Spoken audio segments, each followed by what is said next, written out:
the Assistant Registrar of Companies from the Business Registration Service, who'll be talking to us in a little bit. And so overall today, you'll learn a lot more about beneficial ownership in Kenya and beneficial ownership data.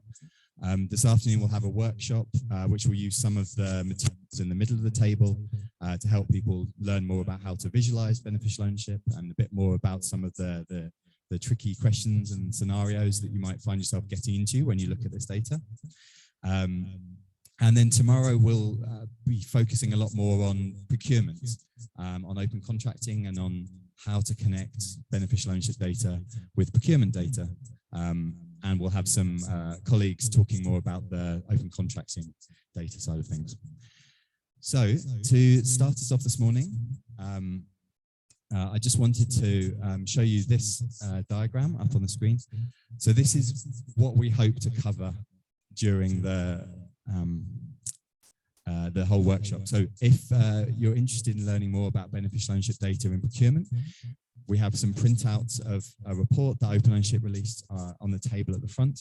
And it might be a bit small for people to see. I'll share the presentation so that everyone can read it. Effectively, this is what we imagine the whole life cycle of beneficial ownership data and public procurement data looking like. So on the left, you have the collection of the data. In the middle, you have the agencies that are responsible for collecting that, and also a register for how that data can be collected. And then on the right, you have the ways that it can be linked to government contracting, the ways it can be published, and how it could be used by competent authorities and other people. So we hope that by the end of this workshop, we'll have talked all about this, how the data is collected, how it can be used, how it can be used by authorities, how it could be made public. So we'll have encompassed this whole life cycle. And as I said, if you want to pick up a copy of this paper, there's some printouts by the front desk, or you can go to openownership.org, which is our website. And if you go openownership.org/procurement, you'll get to our page, which has not only that procurement briefing, but any other work that we've done around procurement and procurement data. So I hope you'll find it very useful, this event. What we'll do is we'll have speeches this morning, and then we'll have a quick coffee break, hopefully around 11 o'clock. The Wi-Fi is called Golden, is the network, and then Nairobi, capital N, 254 is the password. Just quickly, if anyone needs the toilets, they are just opposite us on the other side of the floor, and there's tea and coffee at the back that everyone can help themselves to. So I want to hand over this morning. Our first presenter is Leonard Wanyama from the East African Tax and Governance Network, who's going to be talking about the situation in Kenya, why beneficial ownership data is so useful and important. I will hand over the floor to Leonard now.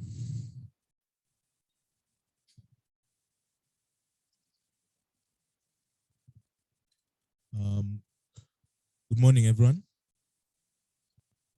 Thank you very much, and it's a pleasure to have you all today here. I think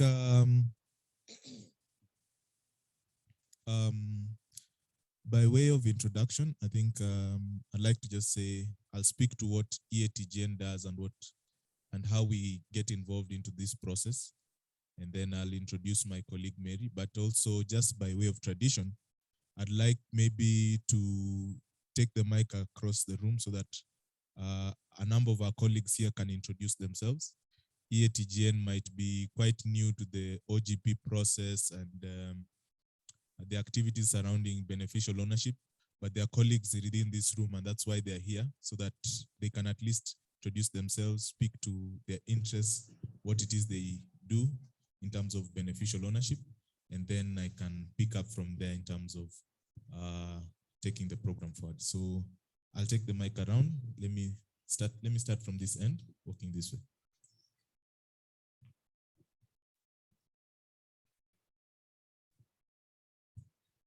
Good morning, everybody. My name is Hope Muli. I serve at HIVOS on a project called Openness for COVID-19 Response and Recovery. Thank you. Good morning.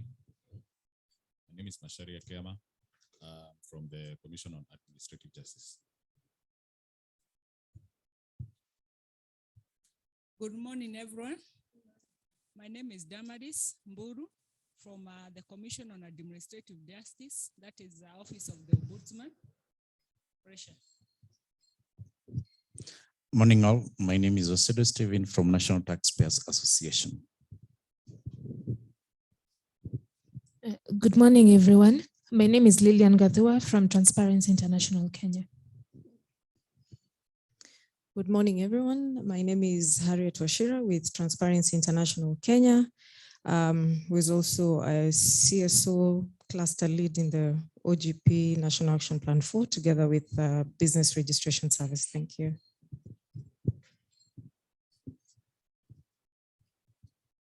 Good morning. My name is Zacharia Mwangi, Assistant Registrar of Companies, BRS. Good morning. My name is Sandra from BRS, Assistant Registrar of Companies. Morning, everyone. My name is Philip Mutio from Kenya Civil Society Platform on Oil and Gas. Thank you. Good morning. My name is Fiona Okadia and I work with Institute of Economic Affairs. Good morning, everyone. Ida Knowles here from Zalendo Trust. Zalendo is the CSO lead for the NAP4 Open Government Partnership, and I'm so happy to see so many cluster leads here, including Harriet Wachira of TI Kenya, and really, really happy to be here. Thank you. Good morning, everyone. My name is Karabo, and I'm with Open Ownership. Hi, everyone. My name is Malaka Yadede from Leroge Services, Private Practice. Good morning, everyone. My name is Tess Busibori, also from the Civil Society Platform on Oil and Gas, where we work on transparency and accountability issues and contract disclosures in the oil and gas and larger mining industry. Thank you. Hi, everyone. As Stephen said, my name is Tim Olman, and I'm with Open Ownership as well. Hi, good morning, everyone. I'm Gal Levin. I'm the Countering Illicit Finance Advisor at the British High Commission. We're really, really excited to be here today and to be able to support this conference. So looking forward to speaking to you all later today. Thank you. Good morning, everyone. I'm Favour Ime from Open Ownership. Thank you very much. So I'd like to say these are all the friends I made ever since I dropped into the conversation on beneficial ownership. Some of you in government, some of you I just saw on TV. Happy to see you today. Others we've had meetings, I think, where you've presented and things like that. And so for us, it's really good to have this meeting today because it's a culmination of activities in which, for instance, civil society meet with government, and also now we have a tech component that we'll be discussing over the course of 2 days. Now, the nature of my presentation will be how to understand beneficial ownership, transparency from the point of civil society engagement, and exactly what is it we are trying to do, especially in light of the activities that are already taking place. And so just, I like the logo. It's very simple, black and white. But then, as I said, my presentation is mainly about how civil society is getting to understand beneficial ownership and how they can contribute to that discussion. So for those of you who do not know, EATGN is a civil society platform in the East African community that is working to champion tax justice for sustainable development. Our vision is simply that tax becomes more fair, transparent, accountable, but more importantly is citizen-driven in terms of the development of tax systems. So we've been working since 2011 to collaborate with individuals, non-state actors and governments in order to champion tax justice through public advocacy, research, and capacity building in various platforms. Essentially, we view the problem in that there is a question of tax inequality, and this manifests in various different disparities that are inherent within the tax regime. That is at the point of collection, allocation, management, expenditure, and even, for instance, at the point of sanction. And so our efforts as tax justice advocates is therefore initiatives that address these manifestations of inequity, so that we can sort the question of improving domestic revenue mobilization in Kenya. And therefore, we believe that if there's a problem at the start of the process, then it will manifest all across the public finance management system.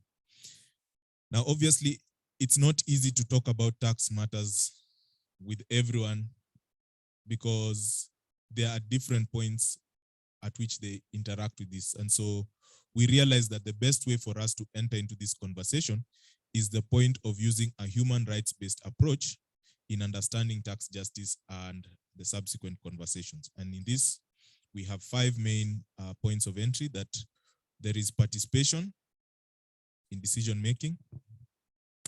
So let me move the slide.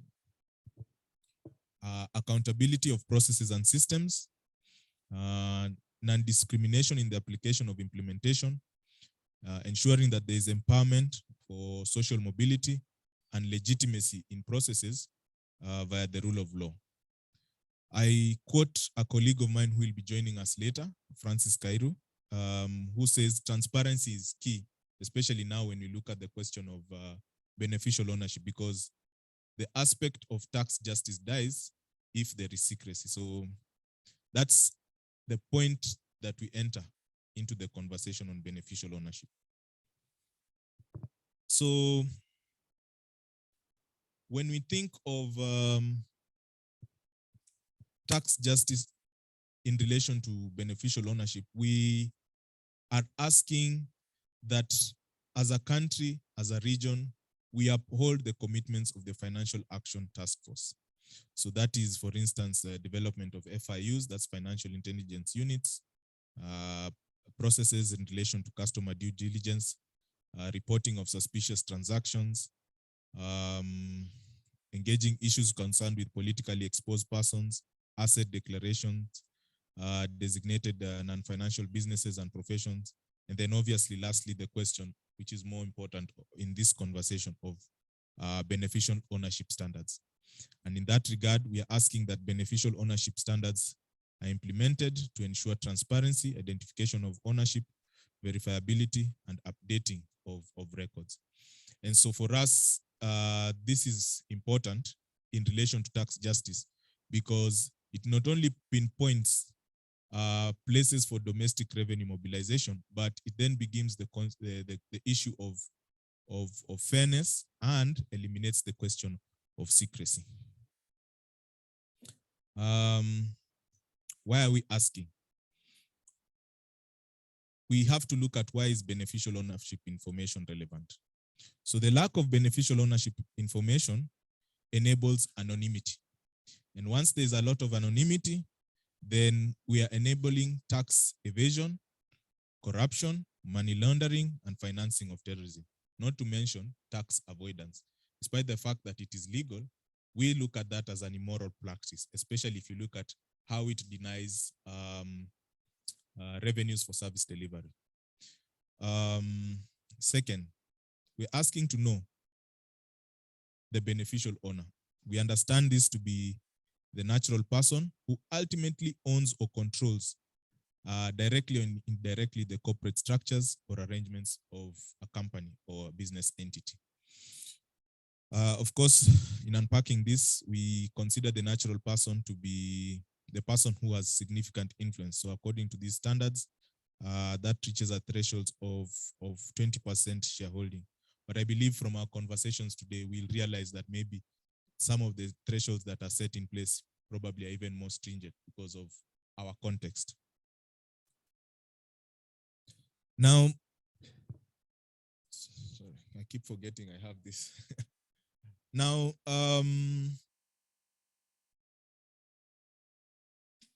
what's the civil society perspective in implementing a public beneficial ownership register? Now, this is one of the things that we are looking to work towards. But then, as I said, we have very many actors in this space: traditions, practices, experiences, and so forth. And so there are obviously existing tensions or contexts or even contestations about how do we get to a point of a public beneficial ownership register. And for us, we realize that we have to navigate two main issues. One is the question of administrative burden, and second is the resistance to reform. In relation to the administrative burden, there's obviously the cost to set up and run the register. There are also the questions of privacy and security risks and so forth. So on that question, there are a lot of conversations that need to be had in terms of establishing such a register. But then also there's the question of resistance to reform.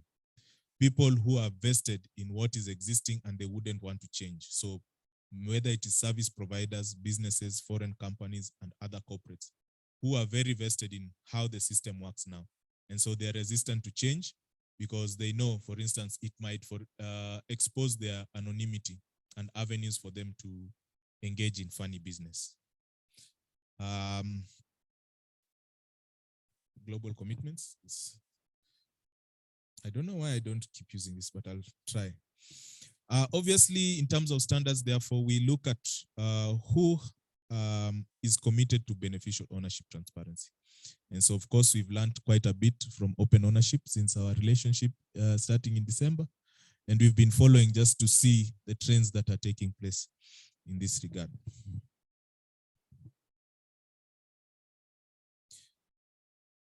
And therefore, we have to speak about sources of beneficial ownership, and then it then determines who we'll be interacting with. In this regard, obviously, the Revenue Authority and the systems in place that have information of taxpayers, questions on access to the information in relation to telephone contacts, physical address, email address, identification, passport, and so forth. The Registrar of Companies. This morning, I was just speaking to Sarah and Zacharia about two different experiences I had at the business registrar over a period of 10 years and how it has really changed. So that's one. And then questions on company records. In terms of company records, I think from our discussions, we'll be engaging questions in terms of, for instance, company annual reports, founding articles, filing filings with the regulatory authorities, and the data that companies already hold. And then obviously, when you speak about sharing this, what is it exactly we'll be relating to? And then obviously,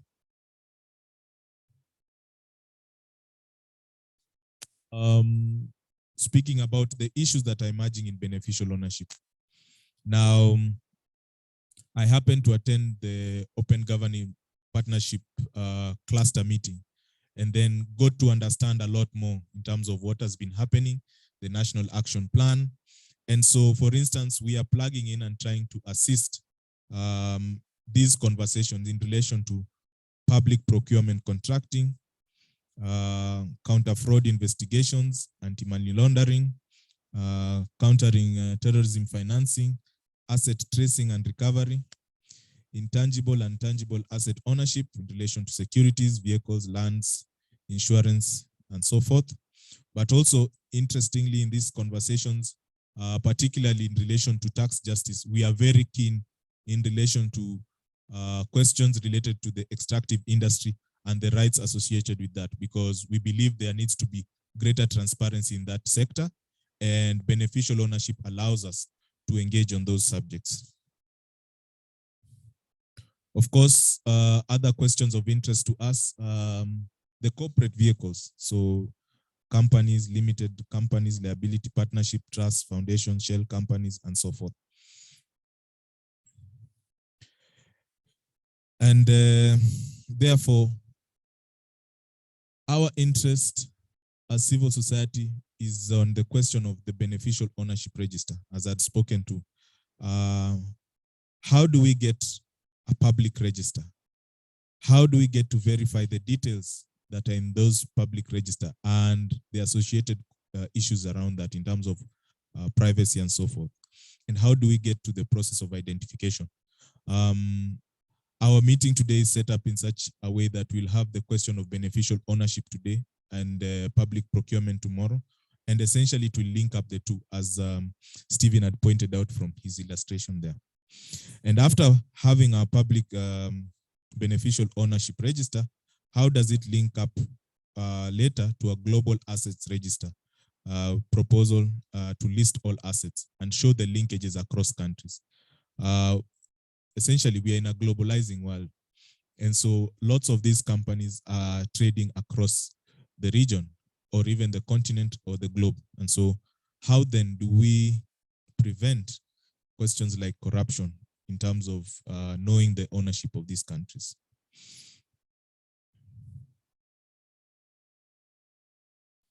So in terms of just speaking to resources, and maybe, I don't know if Stephen, you set up the slide. I had sent you 2 slides. I don't know if you still have the other, but you can leave that for now. Essentially, that was just a bit of a montage. I attended a meeting earlier last week with our colleagues at Tax Justice Network, and the EACC did a presentation where they made a point of a montage of the cases that they have been involved in.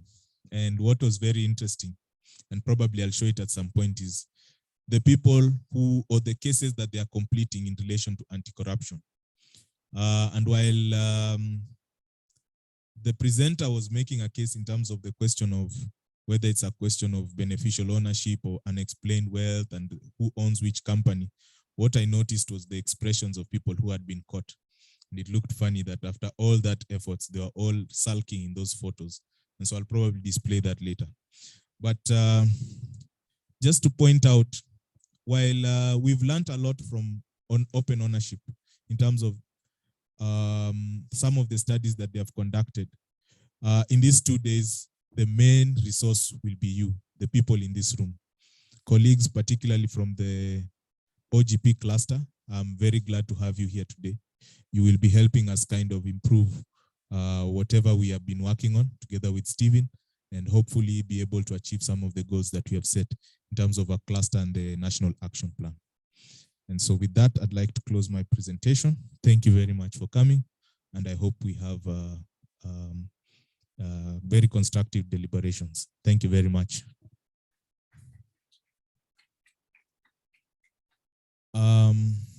Maybe just to quickly introduce my colleague, Mary Ongore, welcome. Mary is a lecturer with the University of Nairobi, and she works with the Center for Fiscal Studies. Mary, karibu.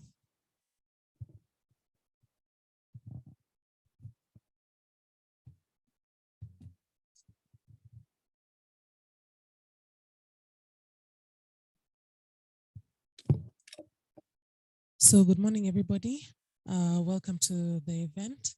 As Leonard has said, my name is Mary Ongore. I'm a tutorial fellow at the University of Nairobi, where I'm currently doing my doctorate studies. So Leonard roped me into the work that the Open Ownership Society was working on with EATGN. And my presentation will cover 2 parts. The first, we will be looking at the changing landscape on beneficial ownership in Kenya as it stands. We'll be looking at the company's beneficial ownership information amendment regulations of 2022. And then following that, we'll look specifically at the implications of the compliance with FATF's recommendation 24. And then that'll bring us to the end of of my presentation. So I know we're supposed to be looking at public procurement tomorrow, but because I'm presenting today and I'm looking at the legal landscape, I will touch on a few issues relating to public procurement. So without further ado,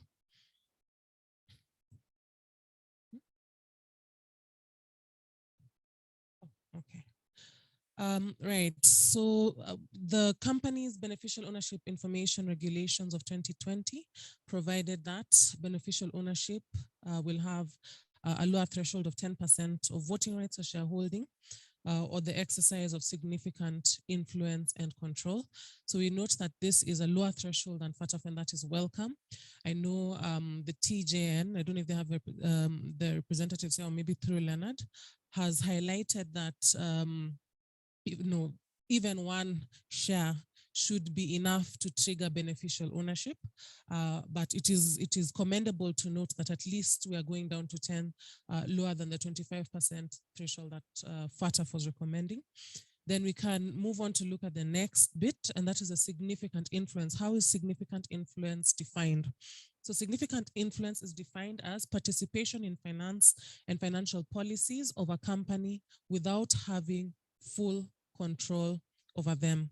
So again, that is a commendable position because it also looks beyond your traditional or beyond the obvious ways of thinking of how beneficial ownership might arise. In addition to that, companies are required to collect and identify beneficial ownership and lodge this information with the registrar, and changes to beneficial ownership are also to be made available. So,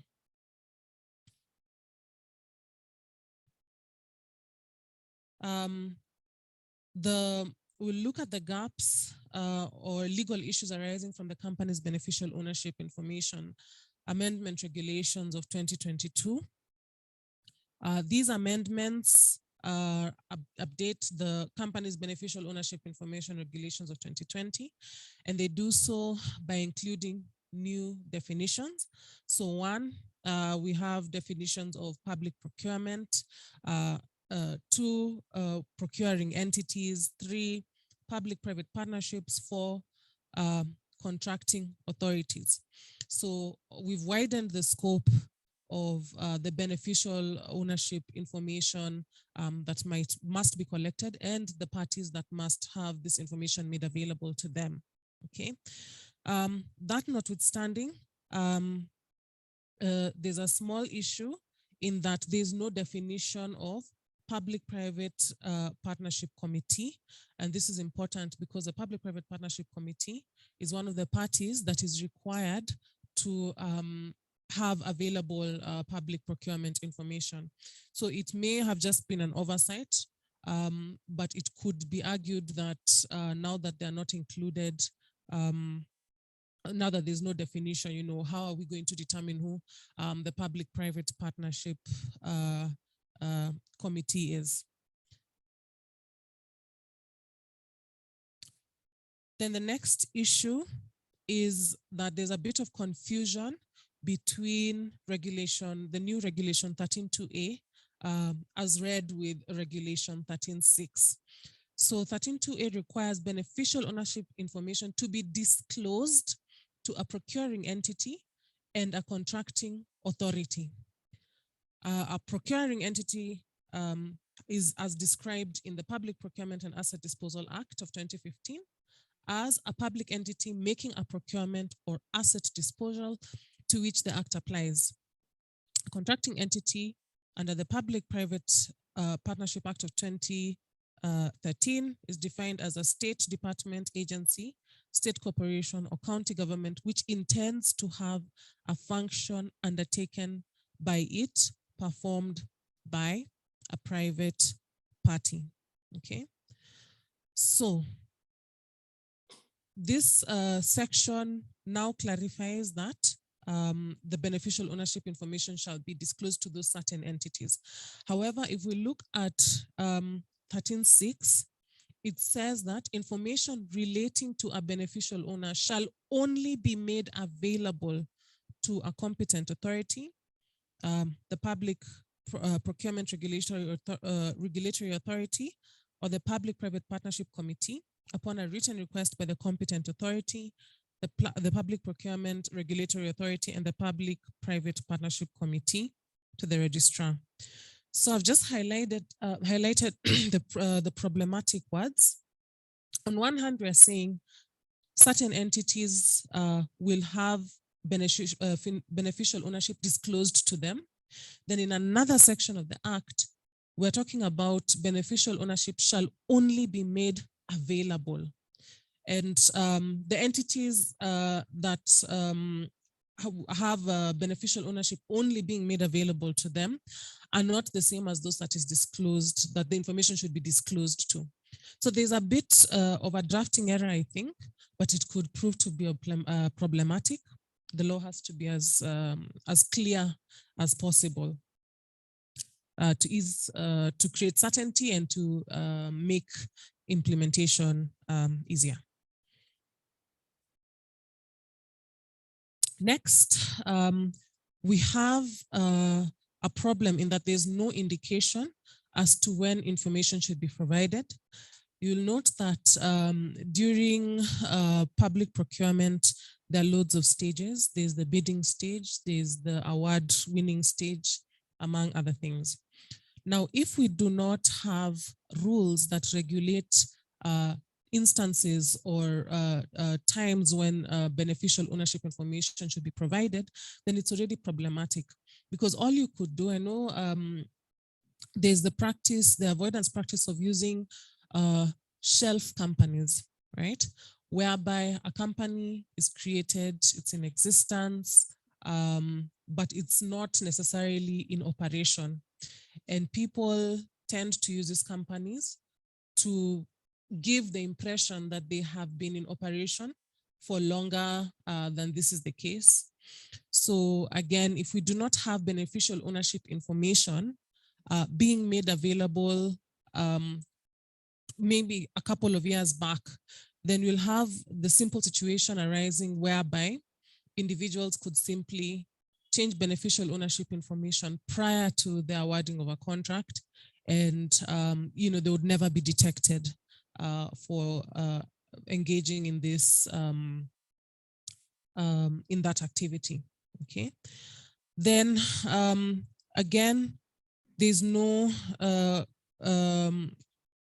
requirement for continued updating of beneficial ownership provided to procuring entities and contracting authorities. While this requirement exists under the 2020 regulations, now that we've included procuring entities and contracting authorities that will be providing services through public procurement, etc. There's no requirement for continued updating of that beneficial ownership information, and that perhaps is a gap that should be considered. Then finally, while the regulations do permit for the update of the BRS under Regulation 3.6 of the 2020 regulations, this does not relate or cover procuring entities or contracting authorities, or if the intention is to do so, it has not been made clear.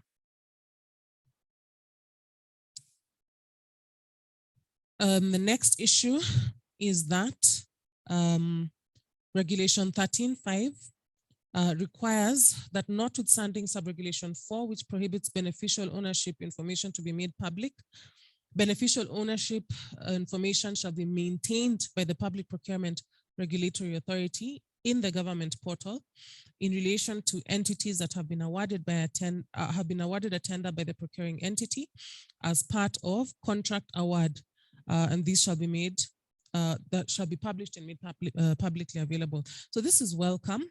However, an issue that arises is that there is no mention of the Public-Private Partnership Act and the bodies that operate under that act.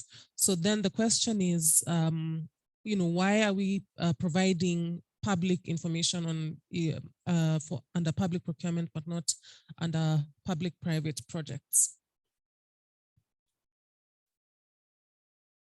Other issues, one, there's no scope for requiring information on foreign entities to be collected and provided to the BRS. Two, the question of trusts. We're a common law country and we operate using trusts. But again, there is no provision requiring the collection of beneficial ownership of trusts. Despite the fact that these are entities that are used for significant tax evasion, avoidance etc. So I think this is a great area of weakness, and the hope is that we'll move in the direction of plugging that hole. Finally, we also do not have the requirement to collect beneficial ownership information of partnerships, right? So then we'll move on to look at Executive Order 2 of 2018. So it sets out the information to be collected.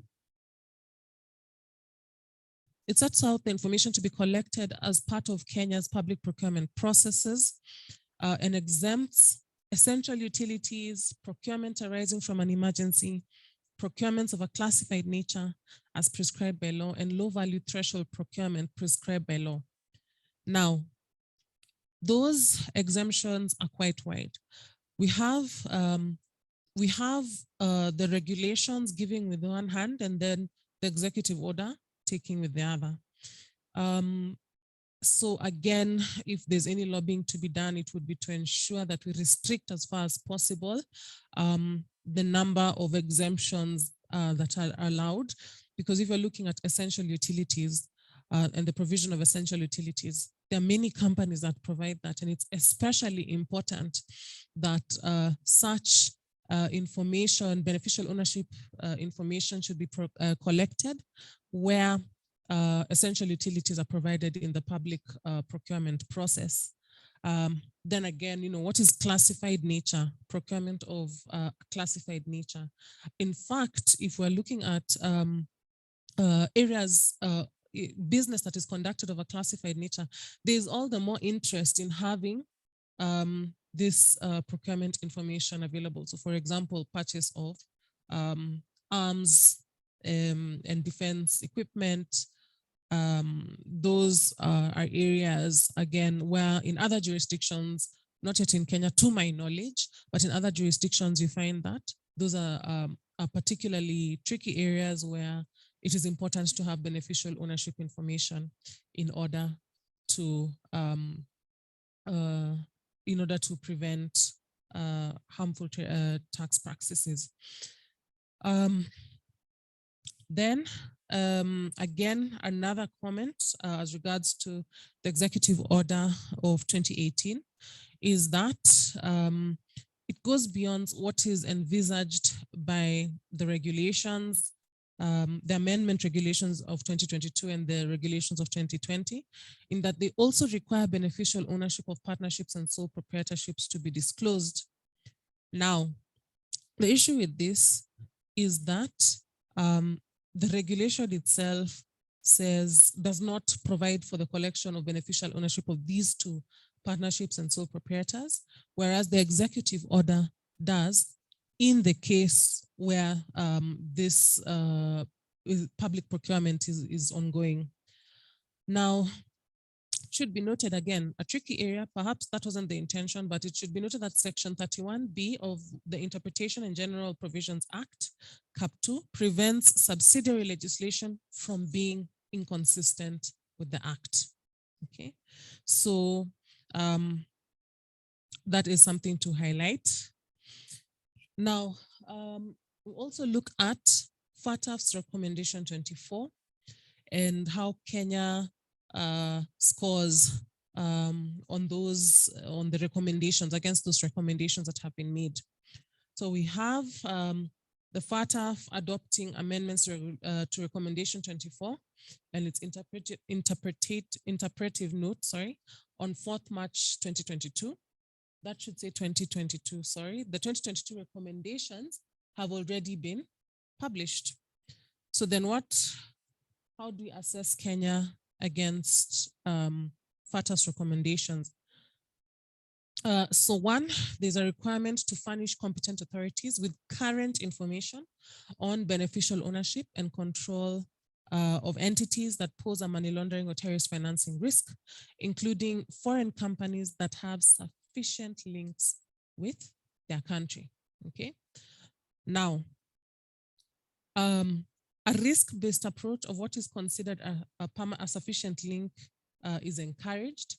And in looking at what this sufficient link might be, the examples that have been provided, one among them being a company has a permanent establishment, a branch or an agency, there's significant business activity, there's significant and ongoing business relations with financial institutions or designated non-financial business and professions, and it's subjected to AML or CFT regulation, and has significant real estate or other local investments, employs staff, or is a tax resident in its country.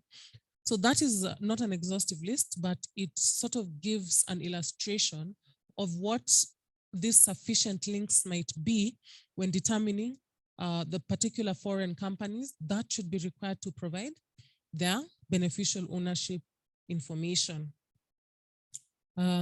Again, in regard to foreign companies, FATF recommends that national or supranational measures should be used when conducting a risk assessment of foreign companies.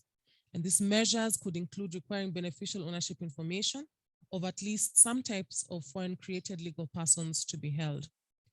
Now, at present in Kenya, we do not collect beneficial ownership information on foreign companies. And this is despite the case that these foreign companies can be operating through branches or permanent establishments. So that is a gap that could be plugged in. It should be noted that under 979 of the Companies Act, foreign companies are required to have a local representative, and these representatives can be tasked with the duty to provide beneficial ownership information.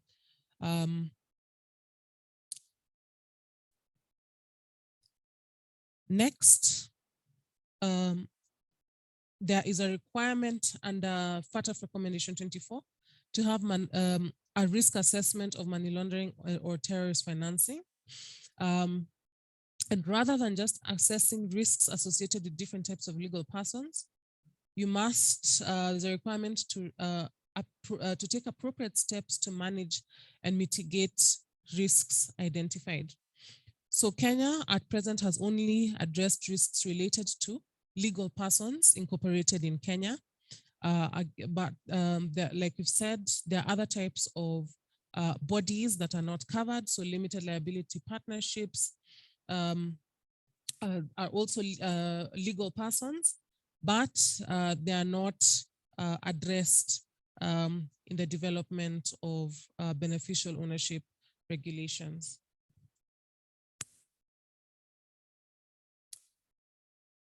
Next, the recommendation 24 requires a multi-pronged approach to be used in collecting beneficial ownership information. Companies are required to obtain and hold adequate and up-to-date information on their own beneficial ownership and make information available to competent authorities in a timely manner. Again, companies are also required to have beneficial ownership held by a public authority or a body functioning as a beneficial ownership registry, and countries should have additional supplementary measures that are necessary to the determination of beneficial ownership of a company. These include holding beneficial ownership information obtained by regulated financial institutions and professionals, or held by regulators or in stock exchanges. So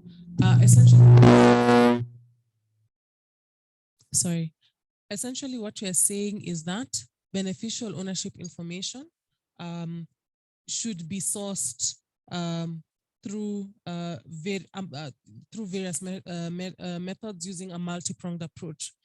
So at present in Kenya, companies require the beneficial ownership information and furnish it to the registry. Unfortunately, there are no supplementary methods in place that have been identifying for ensuring beneficial ownership information of a company can be identified.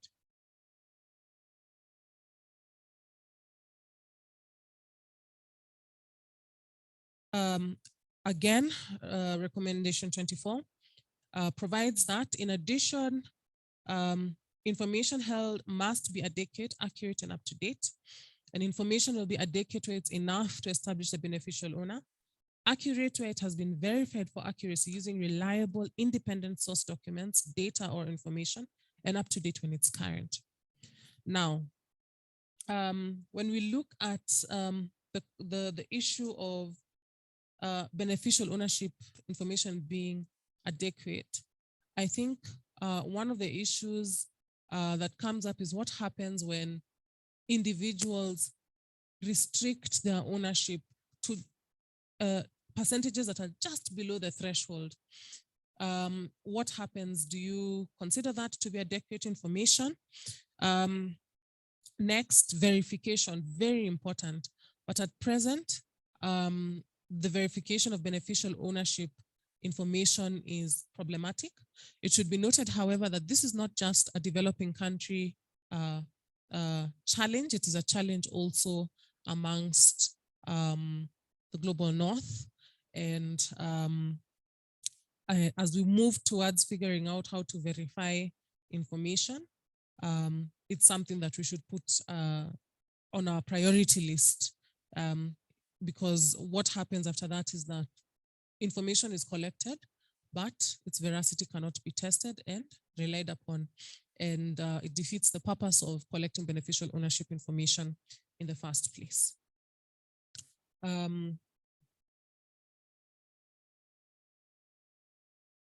The next,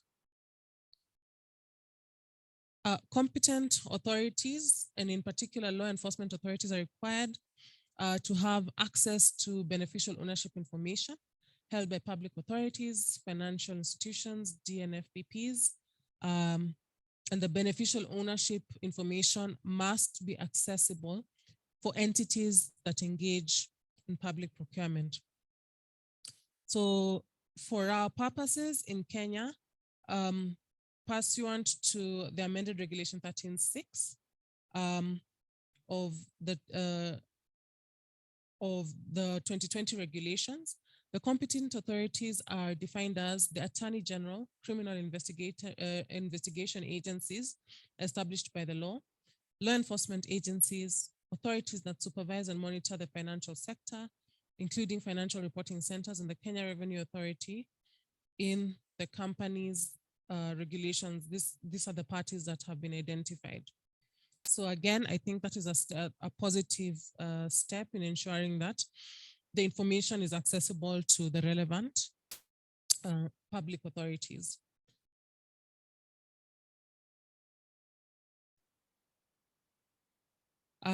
Again, there's a requirement to ensure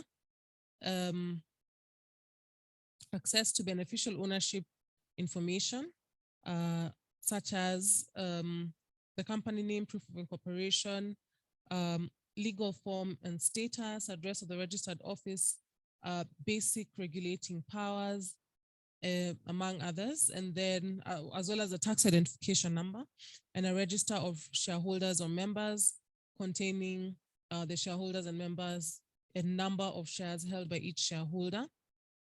Now, as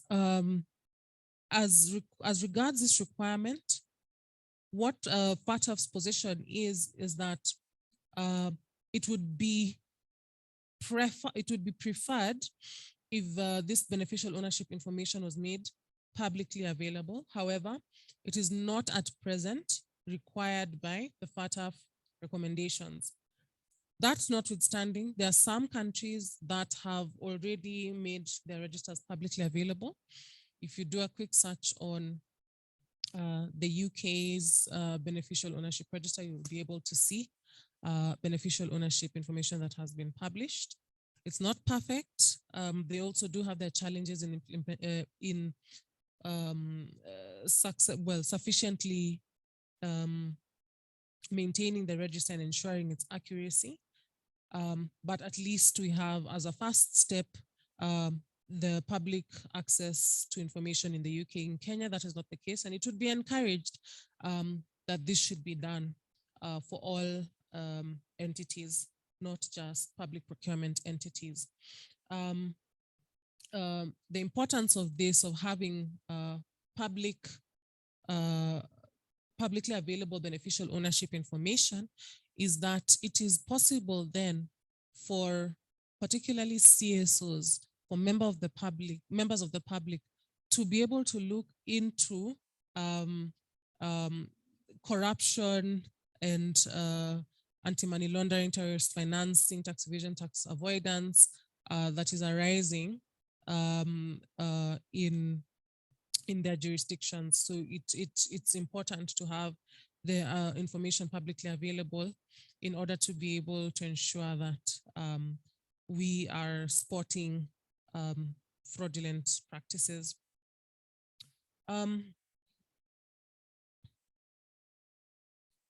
Next, FATA's recommendation 24 touches on the use of bearer shares, and these are to be prohibited, and countries that have them are required to convert them into registered form or immobilize them.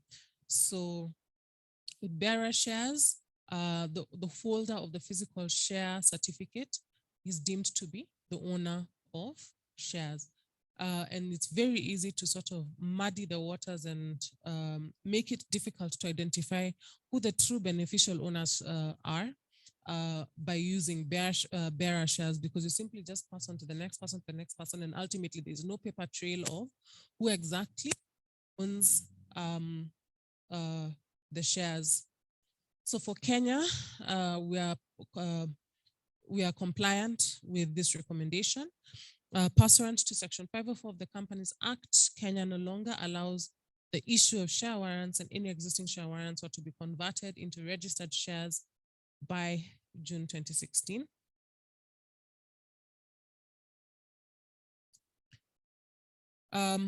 Again, FATA's recommendation 24 touches on the risks relating to nominee shareholdings and directorships, which should be mitigated by requiring the disclosure of nominee status of shares and the directorships to be disclosed, as well as disclosing the identity of the nominator.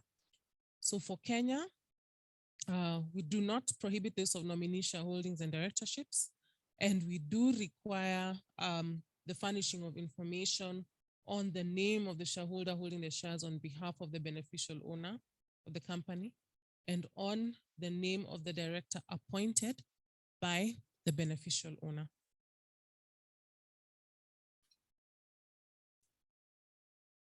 And I think finally, FATA recommendation 24 provides that there should be international cooperation to ensure that information is available readily in an accessible and fast manner at the agency responsible for beneficial ownership information should be publicly known. And this is pursuant to paragraph 19 of the interpretive note to recommendation 24. So as for the significance for Kenya, at present, we do collect beneficial register information, and this is provided by, it's overseen by the Business Registration Services of the BRS. It has a website, and it is publicly known that the BRS is the one that collects beneficial ownership information. However, there are no specific provisions under the current regulations on the sharing of beneficial ownership information with other jurisdictions. So perhaps that is a blind spot that we can plug in.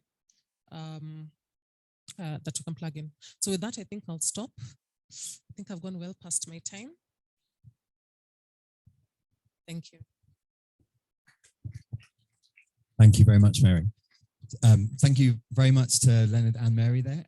If everyone just has a quick think, if you've got any questions, just before we move on to the next session, we can have a little bit of time now to answer those. Just on the points that were raised there, it's important to say that the regulations in Kenya were amended just in January, and the FATF recommendation 24 changes were made in March. This is all very new changes that have happened in the legislative environment. And also just wanted to note that if people are interested in some of the issues that were raised around the thresholds for beneficial ownership and central registers versus public registers, the Open Ownership website has a number of briefings that are available also on verification, where we give some examples from different countries and also talk about what other people are doing and what we have seen in the past. But thank you very much for those presentations. We, in case people couldn't read, I know some of the text was quite small. We will make sure to make the presentation available to everyone afterwards. So we'll have all of the slides and all the details available. Does anyone have any questions they want to put to our first two presenters? We've got a little bit of time for that, and then just straight away afterwards, we'll move to the presentation from Zacharia from the Business Registration Service. Yes. Quick question on the disclosure of nominee shareholding. I see that it's a separate requirement to have a register of nominees. Basically, in my understanding, the whole aspect of beneficial ownership reporting is based on disclosure of nominee shareholding. So if I have a company or an individual who is holding a share for someone else, in principle, that's nominee arrangement. So why do I have a register of beneficial owners where I have disclosed the nominee arrangement, and then have a separate register where now I'm supposed to disclose nominee shareholding? So I think I was a bit lost on that requirement as indicated in FATF interpretive notes.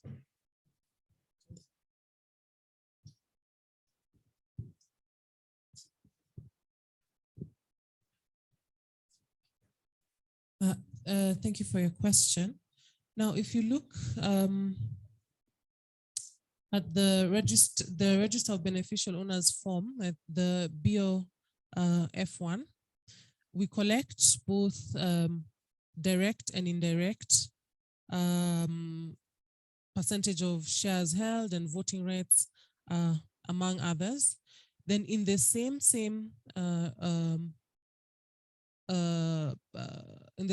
form, a person who appoints or is able to appoint or remove a majority of directors is collected. Persons with significant influence is collected.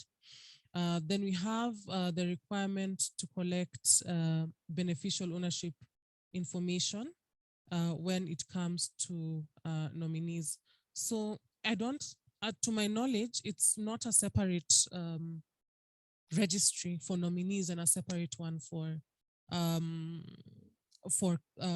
companies on their own, with the shareholders being required to be registered. It's the same registry, but information is just collected on those two different, from those two different perspectives, if that makes sense.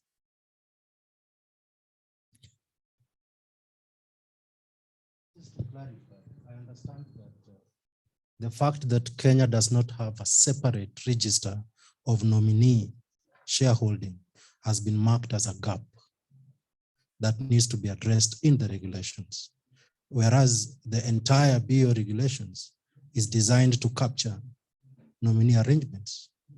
Because if you are holding the shares directly, then you are disclosing as direct. But in any case, whether you are individual, if you are an individual and you are holding shares indirectly, then basically you are a nominee. And if it's through companies, again, the nominee arrangements then come in. I think I need to double check with my colleagues, but I think FATA's recommendations are maybe just the information on nominees is captured. It doesn't have to be a separate register as far as I'm aware, but we can double check on that. Timon, I'm not sure if you... So from my understanding, if you're capturing shareholder information and you're capturing beneficial ownership information and you have a solid definition of beneficial ownership, then you are effectively capturing the nominee arrangements. But I think we would recommend on top of that, that you capture specific information on how beneficial ownership and control is exercised, which I'm not quite sure how the BRS is currently doing that, but maybe we can hear more about that in the next presentation. I also personally, I had a question on, wait, sorry, let me just try to find the phrasing. So the phrasing in the definition and the defining of significant control as the participation in finance and financial policies without having full control. I was wondering where that phrasing has come from, because we've now also seen it pop up in Nigerian legislation, which I think, Favour, you said was borrowed from Kenyan legislation. So I was wondering, Mary, or maybe our colleagues from the BRS could share where this phrasing specifically came from.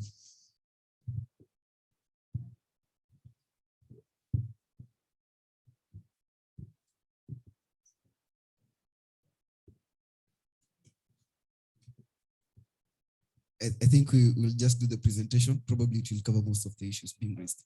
Yeah. Okay, so we have Zacharia, who's the assistant registrar, doing a presentation next. So hopefully that will be covered in the presentation that's coming up.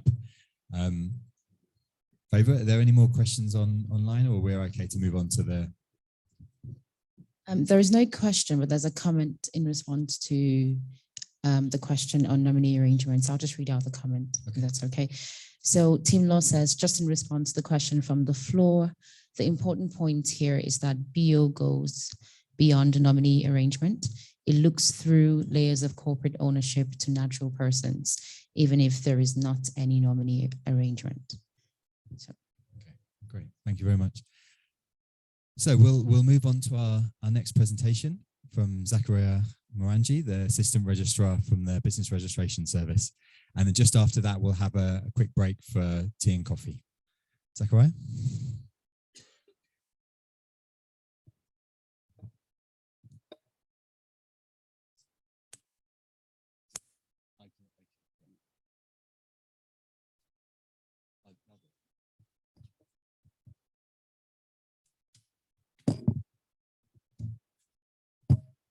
Good morning, everyone.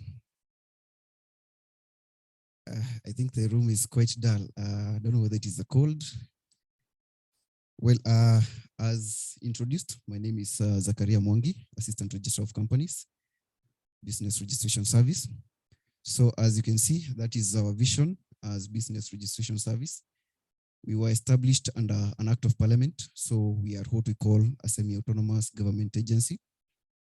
And among the things that BRS does is to oversee quite a number of legislations, basically involving the issue to do with registration of entities and any other person conducting business. We also deal with matters to do with insolvency, which I think I will be addressing shortly next. Thank you.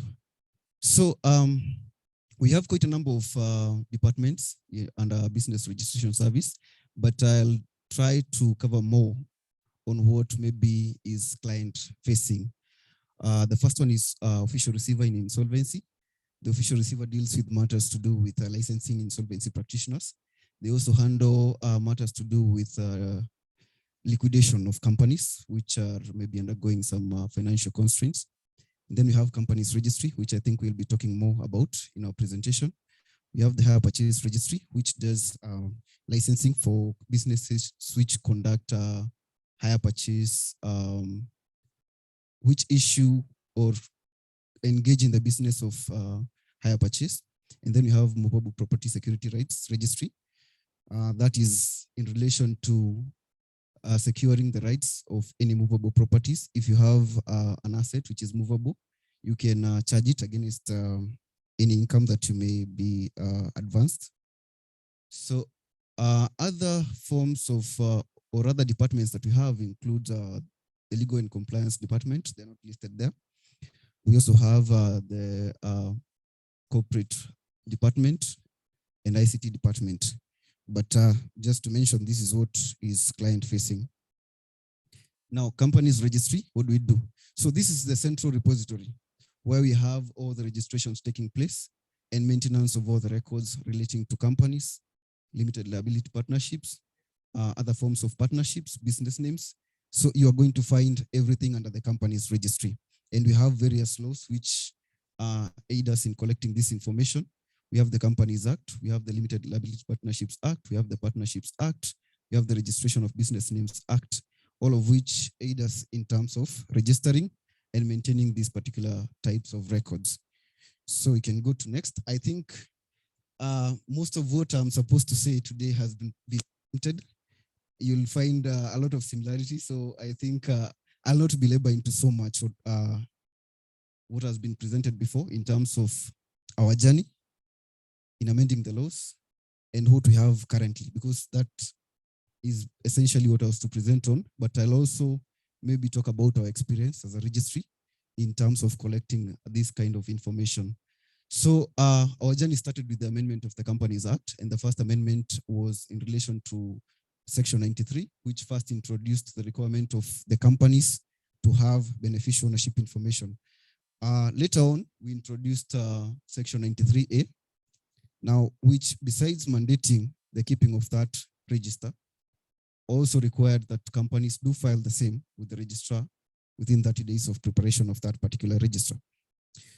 Now, we'll be talking more about updating the register under different slides, so I'll not capture that here. Then what followed is the drafting of the regulations to implement Section 93A. And I think the content of the regulations, we've gone through them. And then the other part now, which is our registry experience, is on establishment of the e-register. At the moment, we are able to capture quite a number of bio information from different types of entities. But again, we are going to elaborate that further as we proceed. So our experience, can go to next.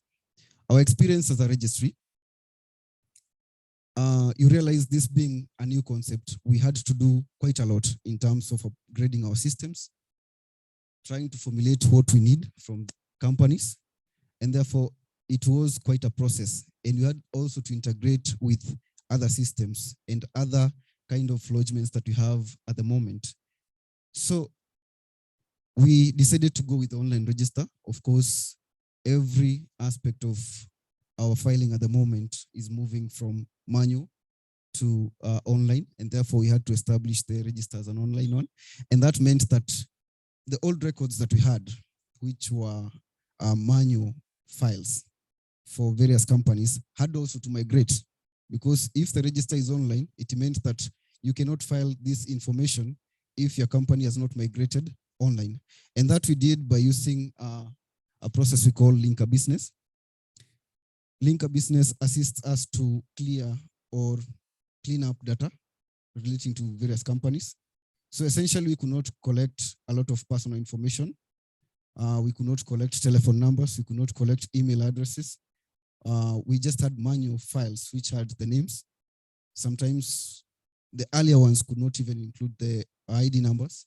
So once we migrate to the online platform, we required companies to provide that information. And that is what we're calling linking process, that you migrate your data relating to the shareholders, directors of the company. And now from that point, you'd be able to file your beneficial ownership information. So we are going to look at the challenges we've had, and it has not been a smooth sailing, but we're going to highlight quite a number of issues that we've faced through the process. Okay, I think I've mentioned everything in the slide. We can go to next. Further achievements. Now, and I think this is something that you're going to find in the other slides. The information that you're going to collect from people, the information that you've managed to collect from companies. We've looked at recommendation 24, which provides for the information that we require from companies, which include the status of registration, the addresses. It also includes the shareholders and directors, basically basic information, and also beneficial ownership information and how they control the company, so that you can indicate exactly how are they BOs in these particular companies. So we've been able to collect all that information. I've only listed emails and phone numbers. If we were to pull up the form which we use for this particular registration, you'll see that we collect almost everything, including residential address, passport photos, KRA PIN, everything. We collect all the information. That means that we've met the requirement on information. And as indicated earlier, the company first has to make sure that they have the information and then lodge it. So it means that even the company itself will have collected all the information that will require them to file with us. I think I'll mention this on verification, so you can go to next on efforts to promote compliance. Now, BO being new, as indicated earlier, we had a lot of resistance, and we also had a lot of back and forth with companies. And in most cases, most people did not understand what BO information was. And therefore, what we've done is come up with quite a number of documents which would be publicly available. The first document is a manual. The manual highlights step by step how you can file beneficial ownership information. And therefore, anyone out there who would want to file the beneficial ownership information, they'll know how to access our system and how to file that particular information. Another thing we've done is to come up with a guide, and we've subjected this to stakeholder engagement. The guide contains a lot of information. It tells you if you're having this particular type of company, who should be declared as a BO. How do you follow the chain to the last natural person? So the guide is also important in ensuring that the members of the public are aware of what they are supposed to be filing with us. As indicated there, we've not fully adopted the guide, but we're in the process. We just did our final polishing up. I think in the next few months, we'll be able to have it shared with the public. Although we had this in our website for some point, where we were requesting stakeholders to bring in their comments. Now, again, we've used a lot of campaigns, media campaigns. I think I heard someone say that they saw someone on TV. I believe could be Malachi. Yeah, Malachi is our close ally. He's doing some work with us on BO.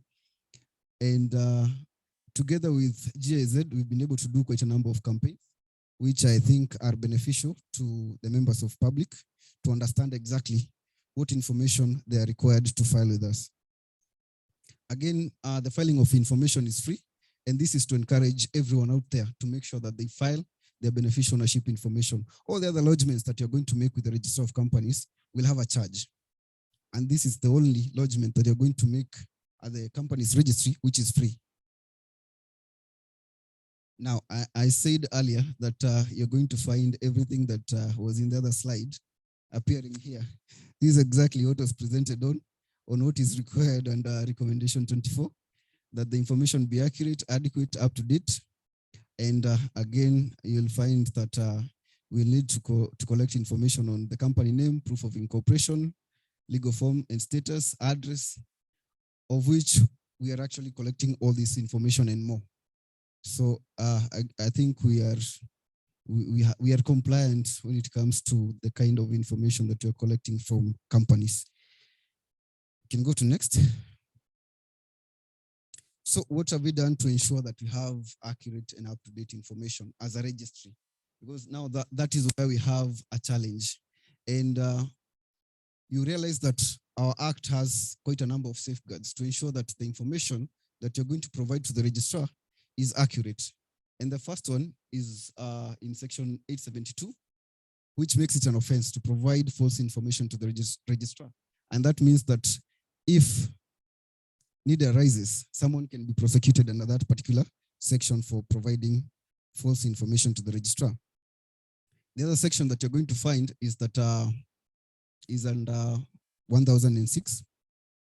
This is a provision on companies to keep information and also ensure that their information is not falsified. Again, I would see that as a safeguard to ensure that the information that they have is actually accurate. And I think if you go through the regulations, as you've been taken through, you'll find that the company has to make sure that they follow up. They send inquiries to people who they believe to be beneficial owners. And therefore, they have to make sure also that while doing that, their records, after collecting them, are not falsified. Again, in the regulations, you'll find something interesting, that we have restriction of interest. If you are not declared as a BO, it means that you are not able to exercise any kind of right that you might have derived from being a beneficial owner of that particular company. And that for us appears to be a proper safeguard to ensure that anyone who should be declared as a BO is actually declared, because otherwise you're not able to derive any benefit from that particular kind of interest. Now, I think we've had a mention of verification of information, and this specifically is on personal information. If you say you declare person B as a BO of a particular company, how do we make sure that that person is actually an existing human being? We have IPRS, the custodian of personal information in Kenya. The registrar of persons, upon giving someone with identification documents, has now moved online to make sure that that information can also be used by other entities to verify information. So the moment you get into our website, you're going to key in the ID number or residential, what is it called? There is another document issued to foreigners. I'm trying to remember what it is called. So if you key in that number and the first name, you'll find that the rest of the information is auto-populated, meaning that you're able to verify whether that person is actually an existing human being at that particular point. So that integration has been very helpful to us. We are able to see the KRA PIN at that particular point. We are able to full names, date of birth, and any other information that may be supplied to the registrar of persons. Now, on ensuring that information is up to date, we have a provision under Section 93A, which requires companies to update any change within 14 days. So if you amend your register of beneficial owners at some point, then you have 14 days to make sure that you update the same with the registrar of companies. And that ensures that on our end, we are able to have up-to-date information.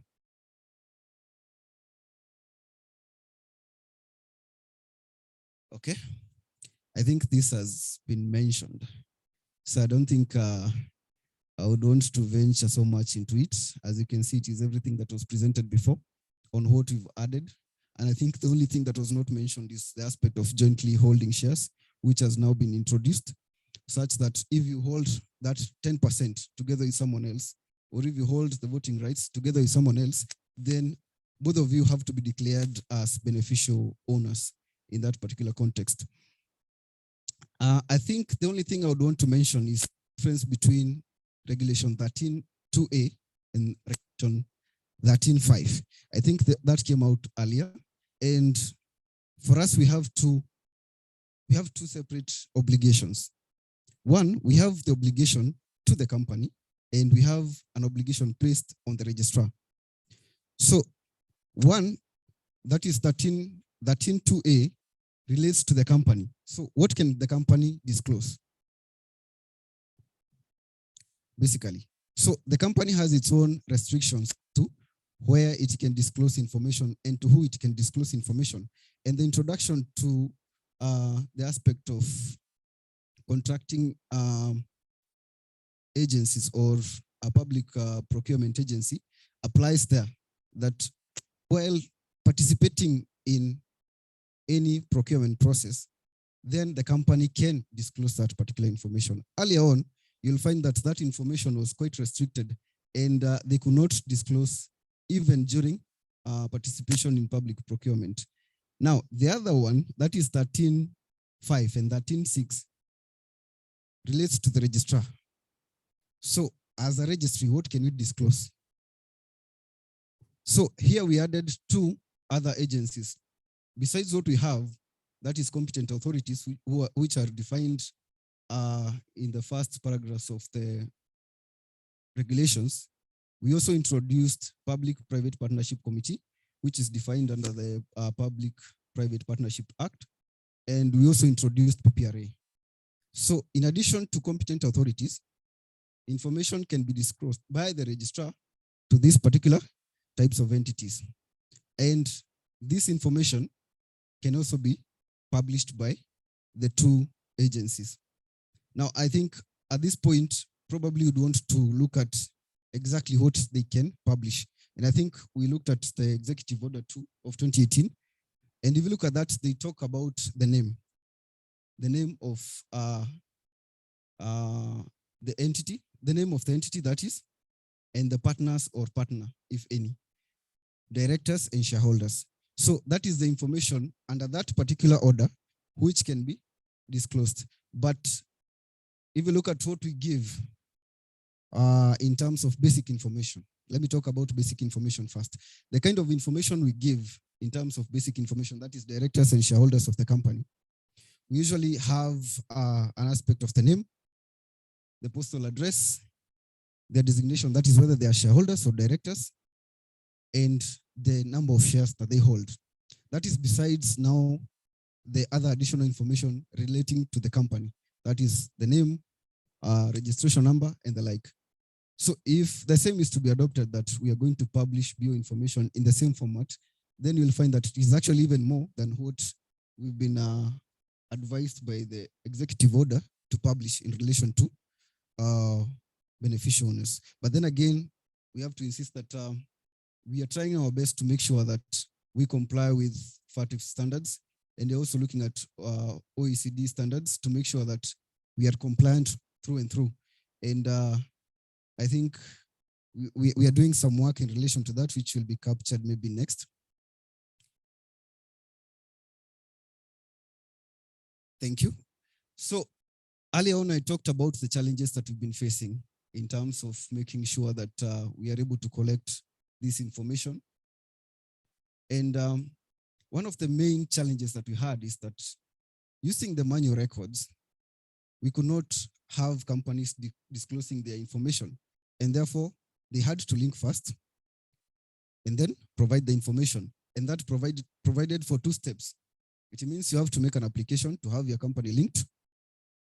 And then after that, make another application to file your bio information. But now, because of that challenge, which delayed the process, we opted to have the 2 processes merged, such that if you are linking your company, that is, if you are migrating from your manual records to the online records, then you do it as one step, as one go. So at that particular point, when you're adding your information, you'll also provide your beneficial ownership information at that particular point.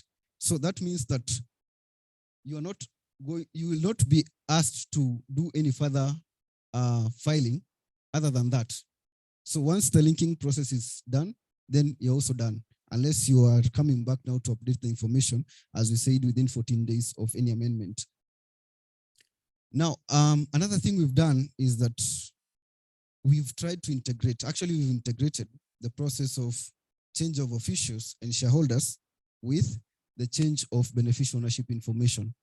So we said earlier that within 14 days of amendment of your register, you have to file the same with the registrar. And this is also a requirement. If you change your officials or if you change your shareholding, you also have to file the same within 14 days. So why would you have 2 separate filings? So we made it one, such that the moment you make a change of officials, also indicate whether the beneficial owners have changed. So that makes sure that at all given point, we are able to get a very up-to-date record of the beneficial owners of a particular kind of company.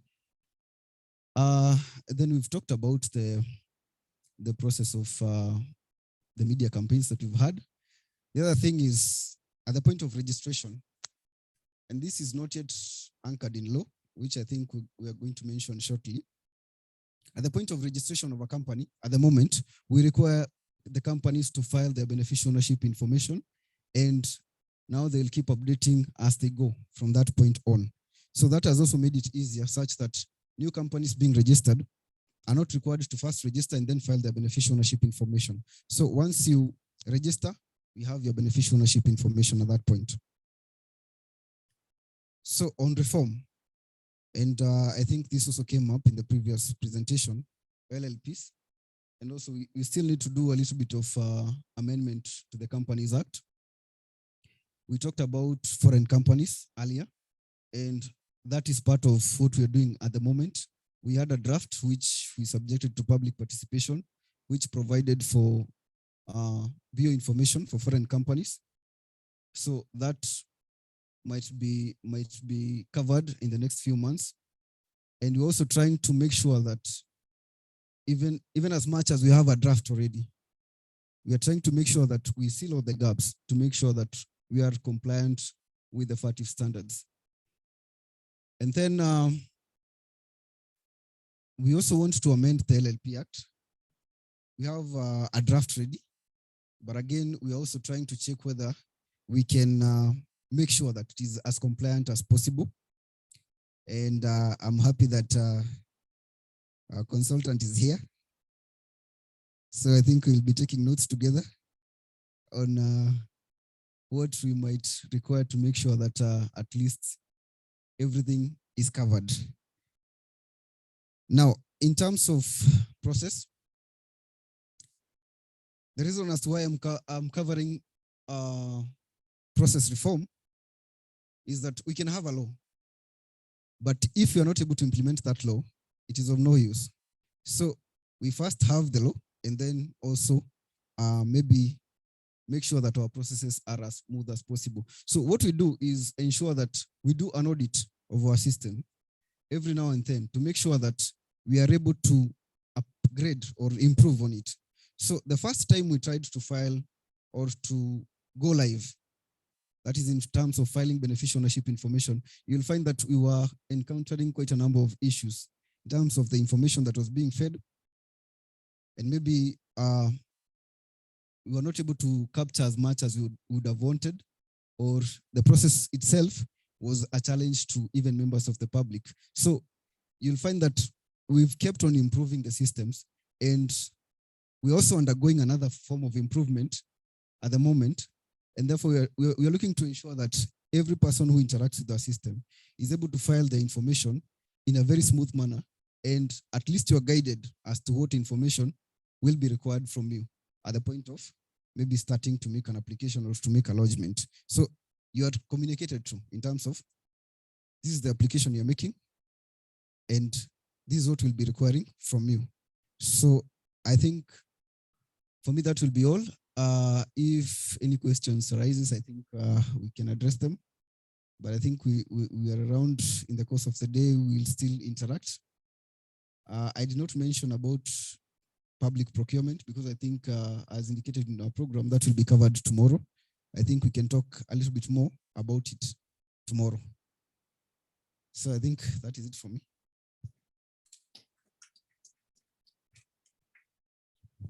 Thank you very much. Does anyone have any questions? Any questions from the room they'd like to ask? Thank you very much for the presentation. Or Favour, are there any questions online? No questions online. Okay. But I think Timon, do you want to ask? Yeah, thank you for that. This is very interesting. Just coming back to my last question, the issue of substantial control. I think you mentioned that what you see is how beneficial ownership or control is exercised, and then it showed on the slide substantial control. So I want to sort of go back to my question, ask how this was originally defined and why that was defined around involvement in finances and financial policies, and then whether that's further sort of subdivided, or whether people submitting information are required to specify how specifically they're exercising that significant control, or is it just significant control as a category? Thank you. Will I be able to hand that? I'm not sure whether I have a specific answer, but most of what we've had as standards of identifying beneficial ownership information, you'll find that the same is derived from the FATF standards. If you look at the shareholding, you'll find it in the FATF standards, although that the only difference is that for us, we're using 10% instead of the 25%, the voting right as well. I think for significant control, it has been quite a heated debate, because if you look at what we have in the FATF standards, we are talking about looking at management or senior management for that particular threshold. But we are trying as much as possible to see whether that can be adopted as our definition of significant control. But I think we are still discussing. We are still discussing to make sure that that is appropriately captured. So I'll not try to maybe justify so much in terms of what we have right now, because I think we will be trying to come up with something in the next few months that is going to address that. Okay, thank you very much. It's worth noting that one of the reasons that Simon's asking is open ownership has a data standard that I help to look after, and we try to make sure that that's aligned with what lots of countries are doing. So we have the ability to capture other influence or control, and then also to say someone's a senior managing official.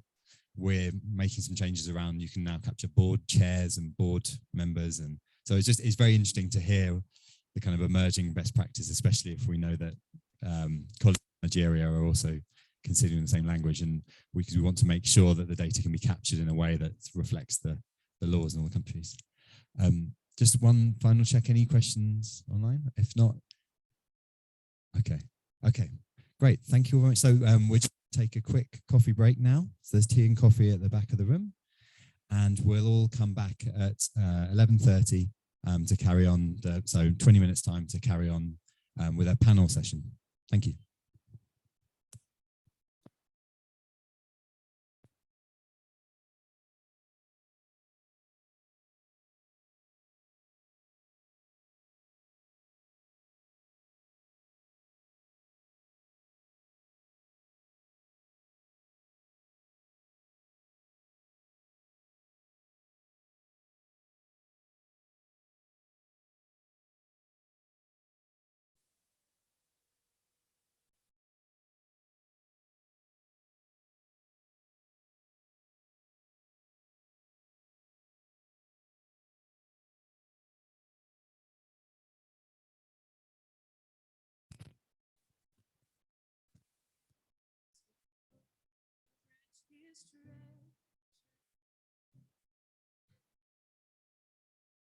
How great the pain of searing.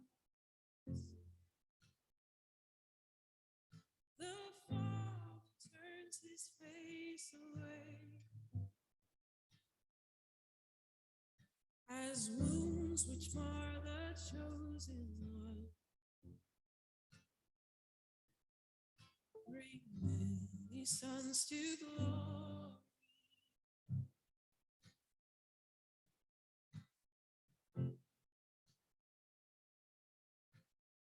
Behold the man upon the cross, my sin upon his shoulders, ashamed I hear my mocking voice, called out among the scoffers. It was my sin that put him there, until it was accomplished. His dying breath has brought me life. I know that it is finished.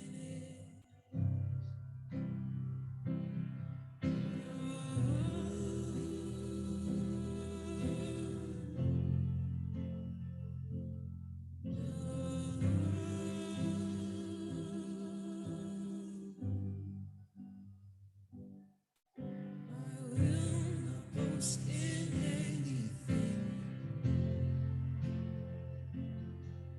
No gifts, no power, no wisdom. But I will boast in Jesus Christ, His death and resurrection.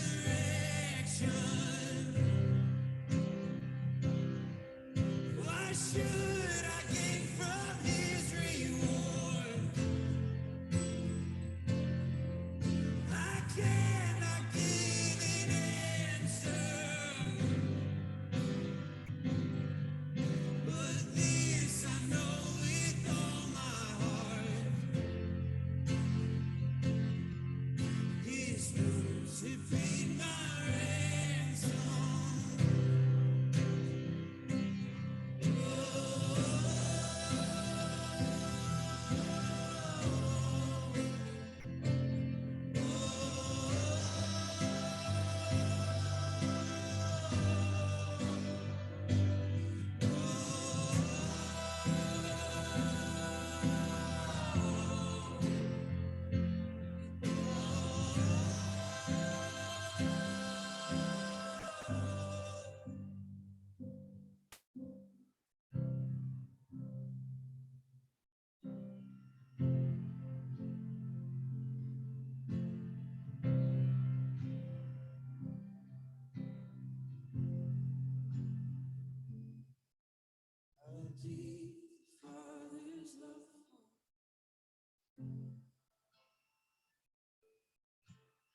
deep the Father's love.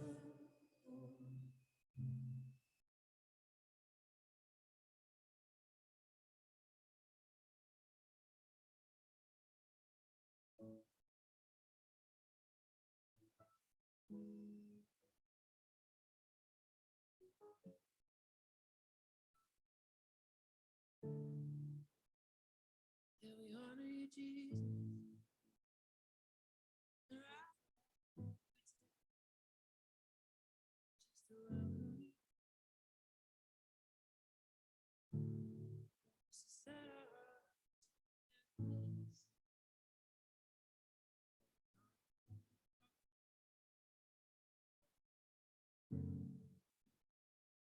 It's all about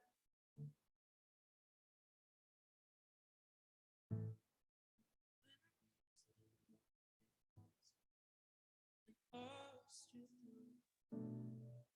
And I said,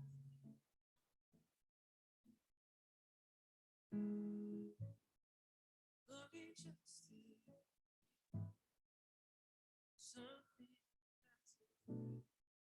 that will bless your heart. I'll bring you a song. It's not what it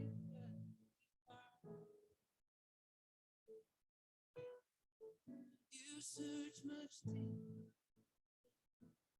through the way things. You're looking into my heart.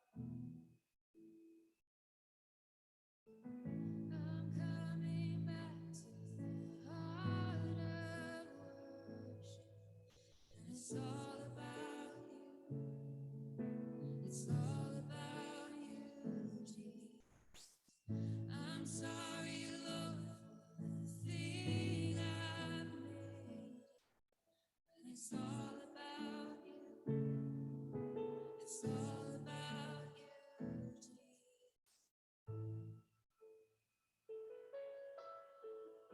Oh, it's all about you.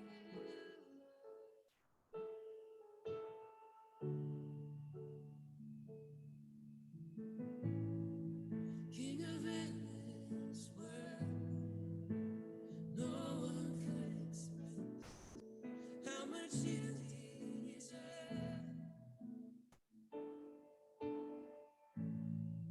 Though I'm weak and poor, all I have is yours. Every single breath, I'll bring you more than a song. For a song in itself is not what you have required. You search much.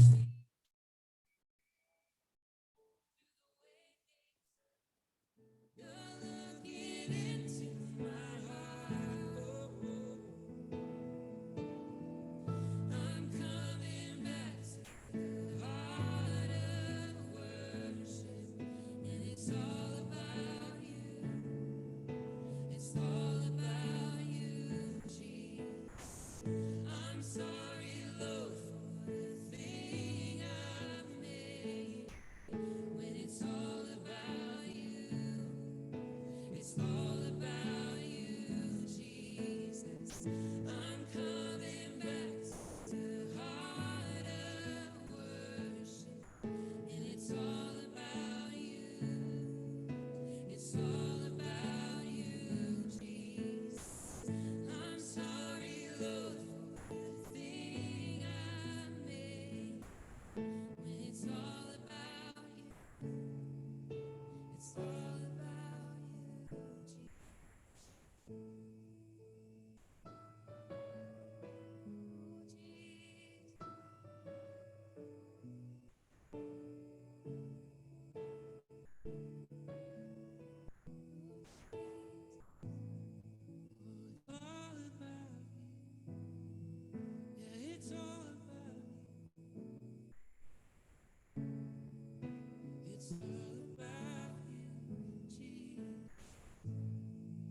Oh, and all the shout your, our hearts will cry, these bones will sing, great are you, Lord, oh yeah. Yes, all the earth will shout your praise, our hearts will cry, these bones will sing, great are you, Lord, all the earth, oh, all the earth will shout your praise, our hearts will cry, these bones will sing, great are you, Lord, it's your breath in our lungs, so we pour out our praise, we pour out our praise, it's your breath in our lungs, so we pour out our praise to you only, it's your breath in our lungs, so we pour out our praise, we pour out our praise, it's your breath in our lungs, so we pour out our praise to you only. Oh, and great are you, Lord.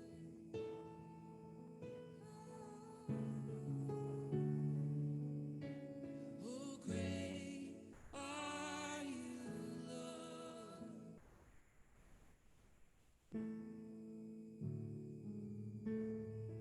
Great are you, Lord.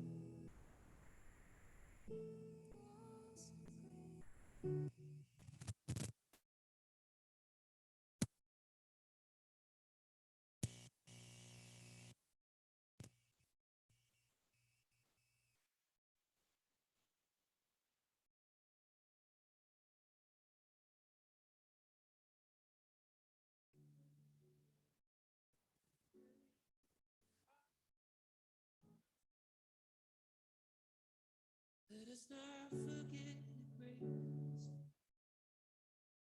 Let us not forget your power.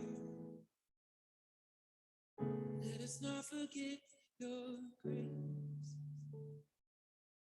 Let us not forget your power.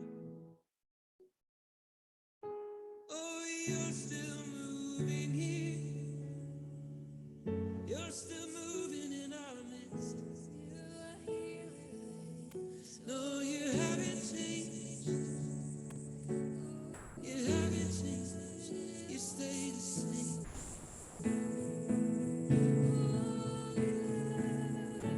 Love you, Jesus. You're still healer. You're still saving. You're still friend of sinners. You're still our Savior. Oh, we stand in awe. Yeah, we stand in awe of you. Yeah, we love you, Jesus. There's no higher than you. Oh, we praise you. We praise you. We're in awe. We're in awe of you.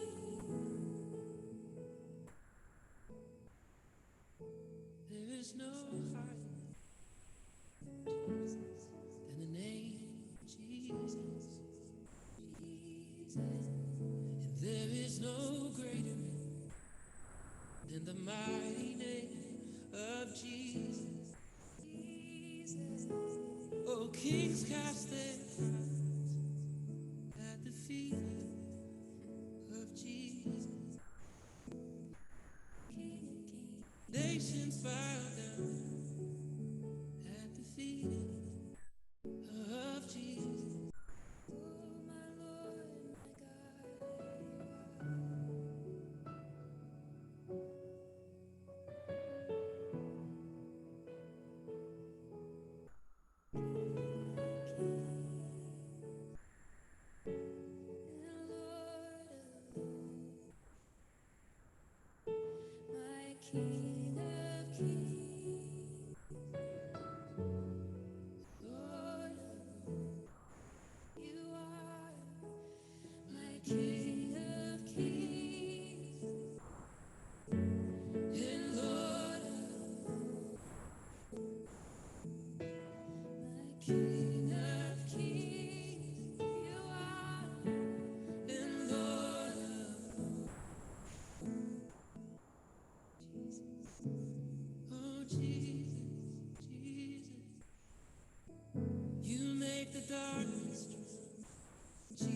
silence fear. You light up the darkness. Yes, Jesus. All of heaven surrounds us. When we speak your name, when we sing your name, all of heaven surrounds us. And every other name must bow. Jesus, every other thing must bow to the name of Jesus. Oh, Jesus, Jesus. You make the darkness. Oh, Jesus, Jesus. You silence. You do. Jesus, Jesus. You make the darkness tremble. Jesus, Jesus. Oh, Jesus. You make the enemy tremble. Jesus, Jesus. You silence fear. Oh, my Jesus, Jesus. You make depression tremble. Jesus, Jesus. You silence fear. Yeah, you do.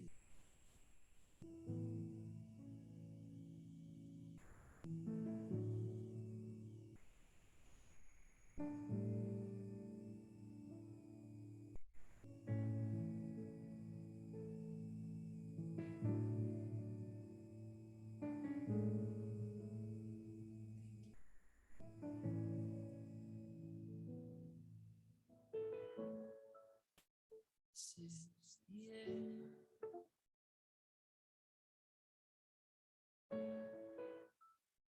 This is the end. Your holy presence living in me.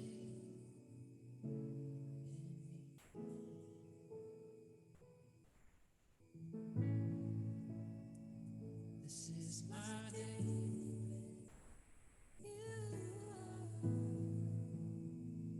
This is my day.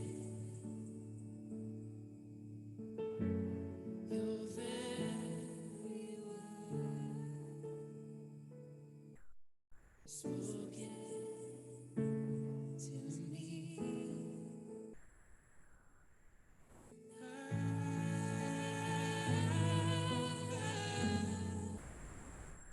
I'm desperate for you.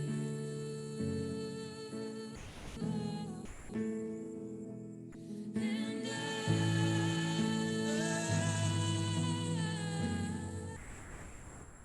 I'm lost without you.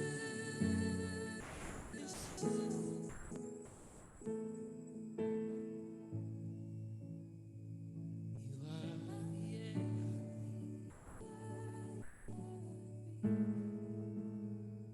You are the air. Your presence living in me. And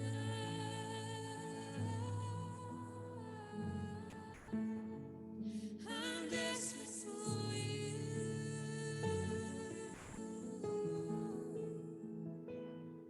And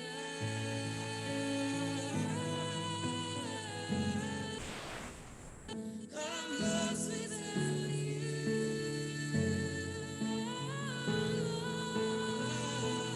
And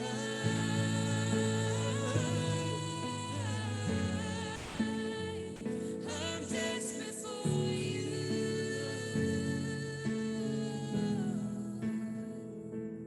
And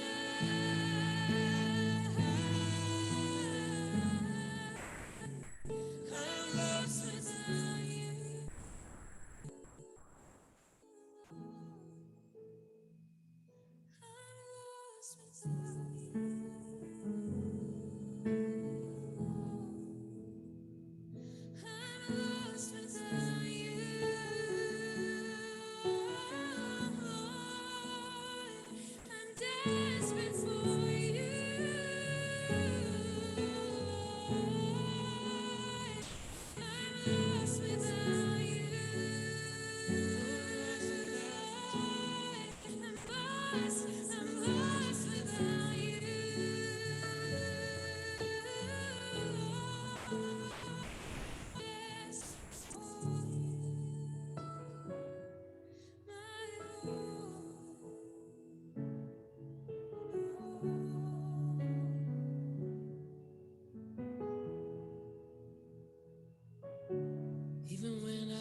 stop, never stop.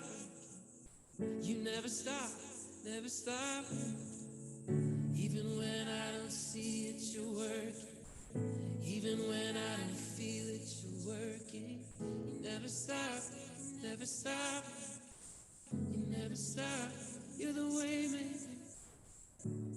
maker, miracle worker, promise keeper, light in the darkness. My God, that is who you are.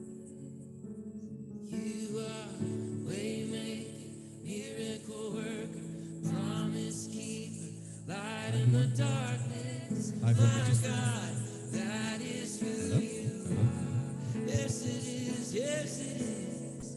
Way maker, miracle worker, promise keeper, light in the darkness. My God, that is who you are. That is who you are. Is it working? That is who you are. Hello? That is who you are. That is who you are. Hi everyone. I believe that is who. We're just about to restart, so everyone can take their seats again. We've just got the last session for the morning before lunch.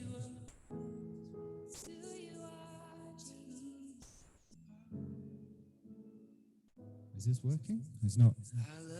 Is it coming through? And I lift my voice to worship you, oh my soul.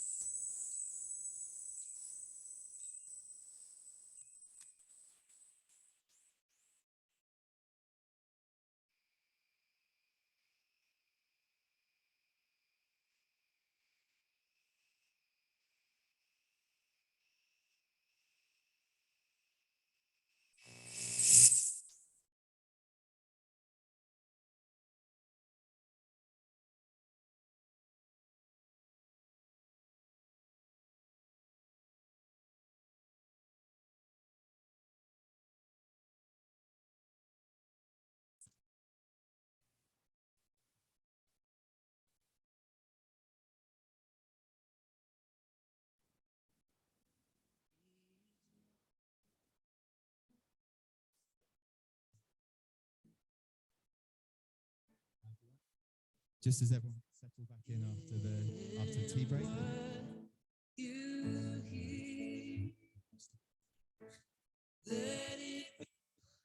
Okay, still turn off the music at the back. So I'd just like to say we're just finishing up on the tea break now, and we're moving on to our next session. This is the last final session before lunch. So lunch will be from 12:30 downstairs on the first floor. Hope you all enjoyed the tea and coffee. So the next session that we've got coming up right now is talking about beneficial ownership advocacy in Kenya. So I wanted to bring up and get comments from some of the civil society advocates and some of the people who in Kenya who've been helping to push forward the commitments and the work that's being done in this space. So I'd like to invite Harriet from Transparency International Kenya to come and join me. And please, this session, we want to open it up to the floor and to invite comments and questions from all of you. So please let me know if you want to make comments. Please raise your hand and we will have a microphone that will go around in the room. Unfortunately, yeah, we'll go. Unfortunately, Francis Kaiwu from Tax Justice Network Africa was due to join us in person and has been unable to. We're trying to get him online so that he'll be able to make some comments via Zoom and will appear on the big screens behind us. So it's just the two of us at the moment, but I hope there's going to be some audience members who join in. It feels like you're sitting on a throne up here. So Harriet is the lead for the Open Government Partnership Beneficial Ownership Cluster. And so I'd like to first invite you to give some comments about the work of the cluster and the kind of commitments that there are around beneficial ownership. And then maybe we can talk a bit more about what areas need to be looked at more in this field.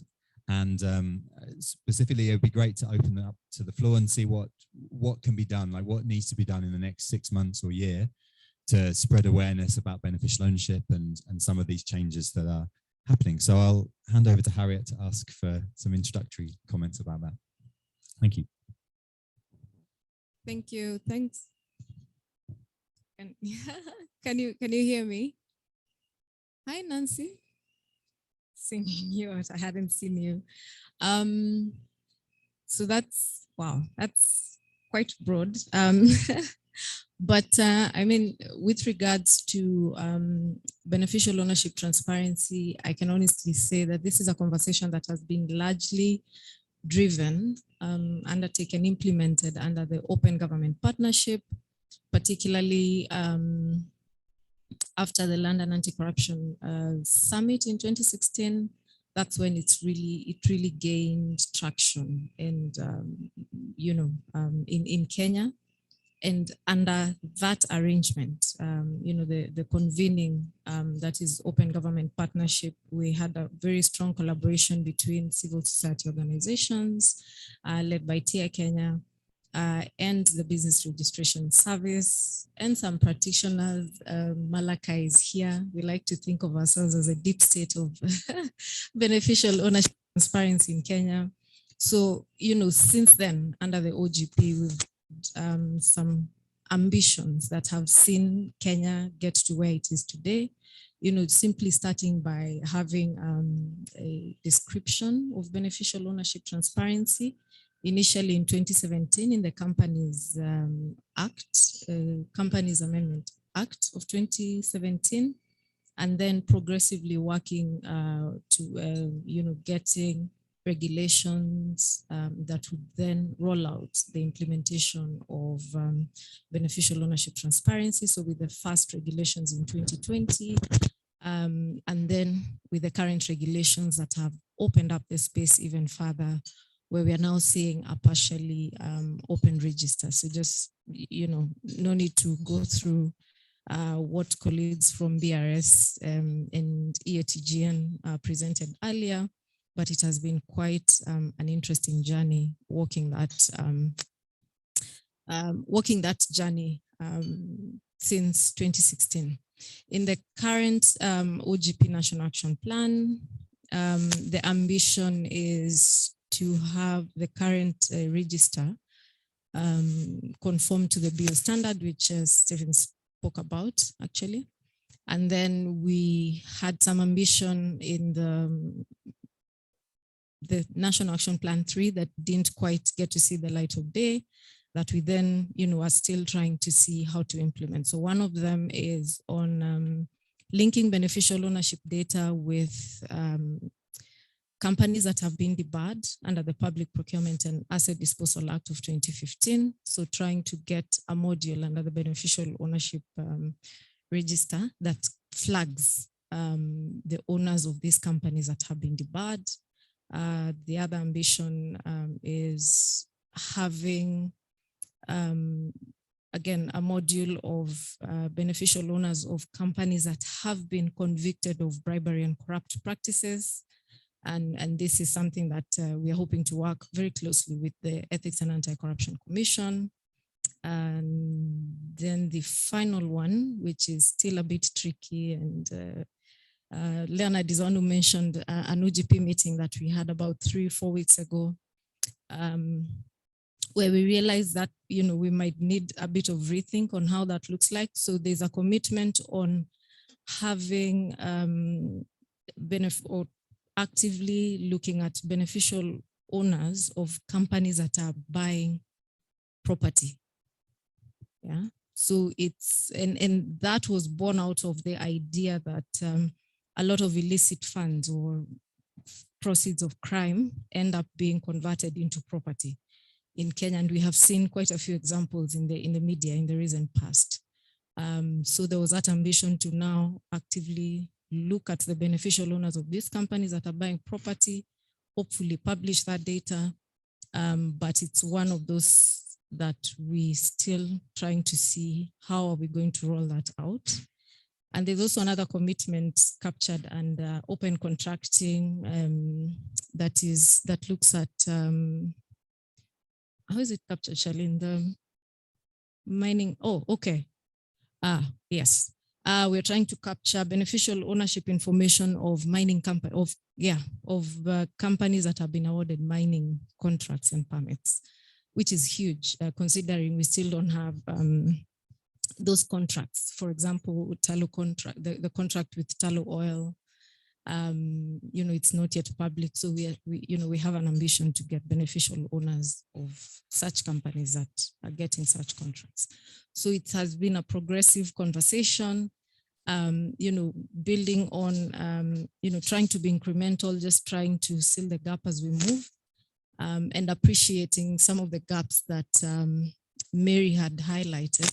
It's a conversation we're keen on continuing in the next National Action Plan, which will start hopefully crafting some time before the year is over, that we can then see how do we capture some of these gaps, legislative gaps, implementation gaps in the next National Action Plan.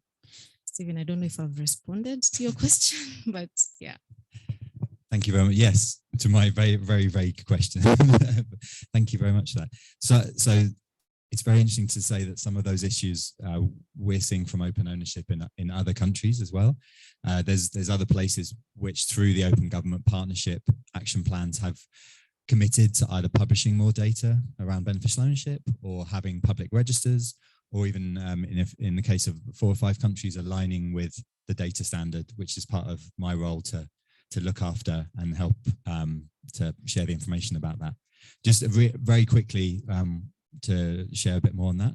So we operate a standard way that any country can publish data to make sure it can be connected with all beneficial ownership information from any jurisdiction. So as we are doing this work through open ownership with lots of countries, everyone always wants to connect their data to at least 1 or 2 other countries where they know something's really key, whether in Kenya it'd be Mauritius. If we talk to the Philippines, it's Singapore.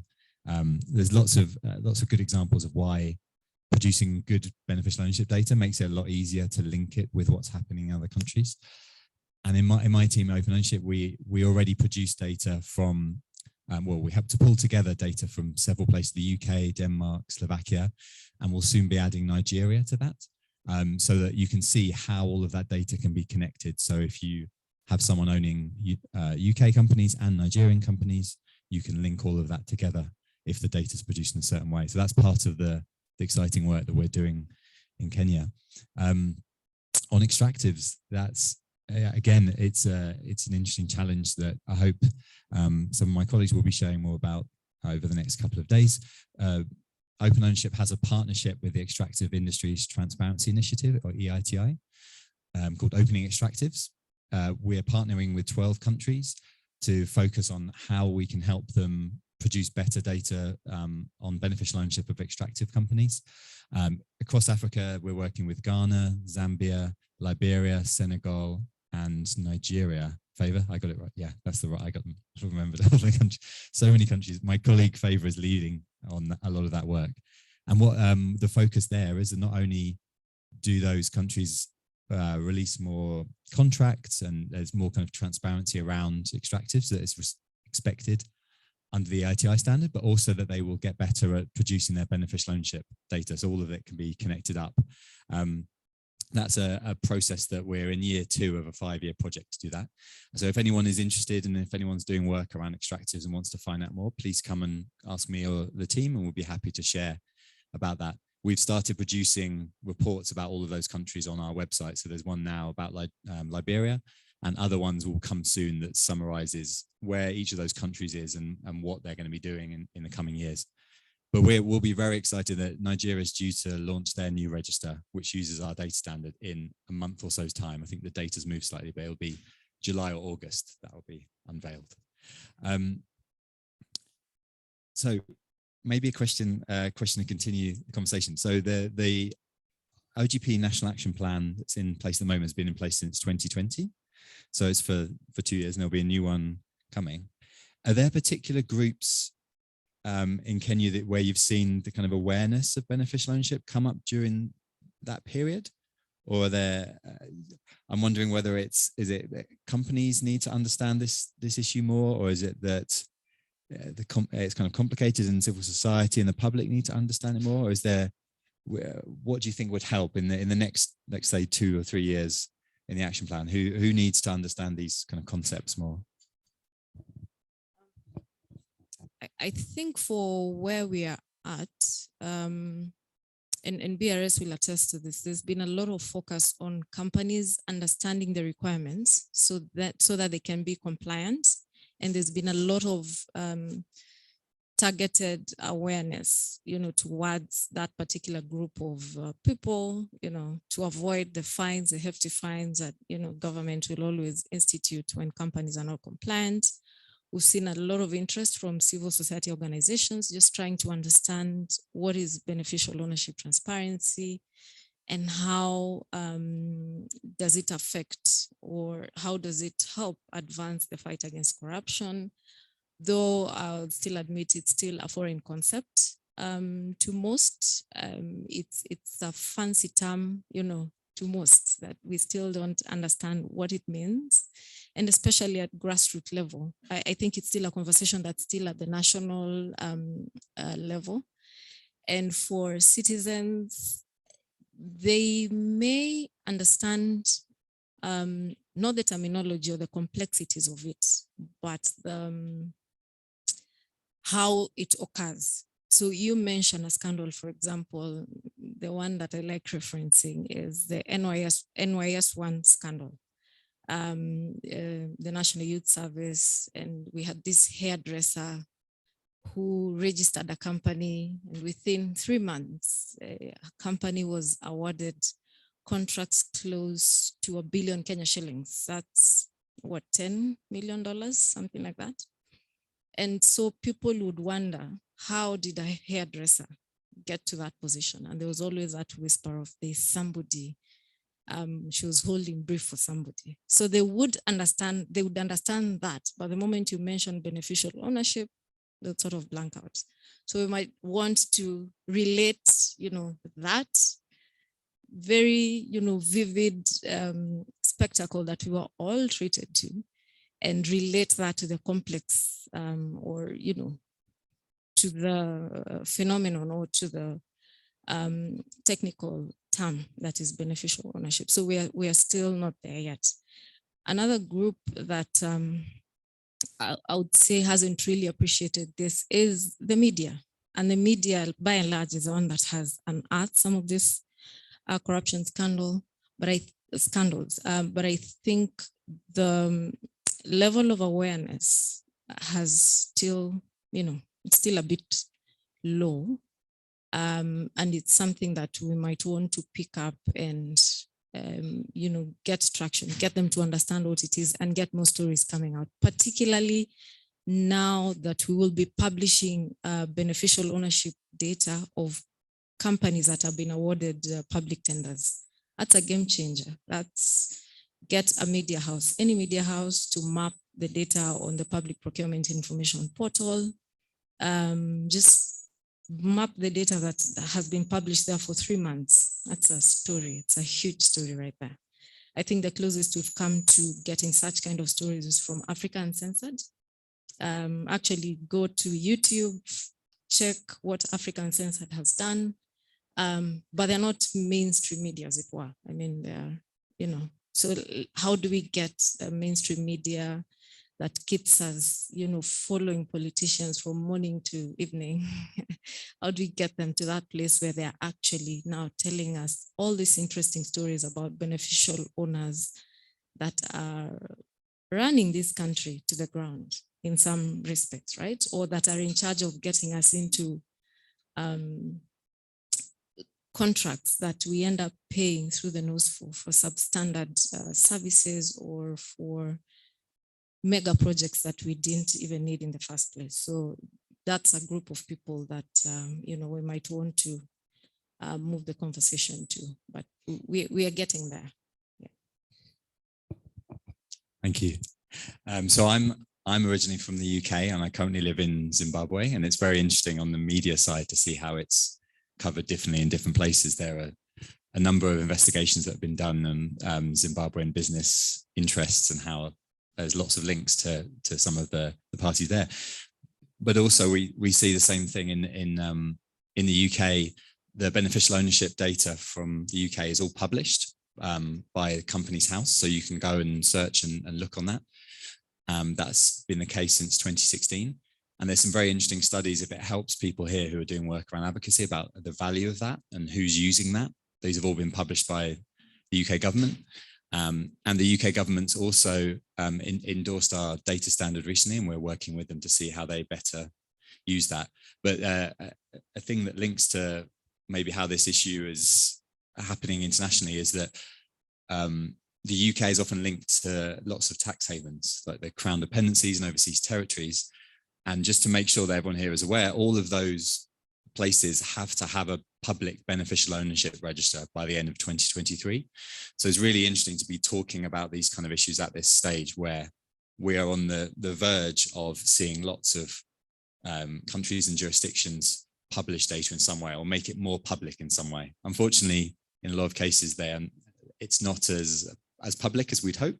You have to have, say, a passport number from the country or an ID, or you have to pay a bit of money, or you have to be in the country to search it. So we, as Open Ownership, have all sorts of advice and guidance saying actually we think that making this data public helps everyone. It helps the law enforcement that want to use the data. It helps the civil society that wants to raise awareness of it. It helps the media. So, but I just want to say it's a very interesting time because there's this. It comes up in so many stories. There's also a UK promise and work that's going on right now to create a register that links the beneficial ownership of property with the beneficial ownership of companies registered in the UK. In the next 6 months, that register will be unveiled. And it's a real challenge. I think there's 4 or 5 different government agencies that are trying to work together on the data and how it all makes sense. So it's definitely something where there's international examples, and this is an issue that lots of countries are grappling with, and that they're trying to find the best approach. I wondered if I could pick on someone from the audience, Raphael, who's joined us from the Institute of Economic Affairs, to see if you wanted to share anything about the work that you'll be doing around the private sector and how you're going to be talking to companies in the near future to help raise awareness about beneficial ownership. Shall I pass this over?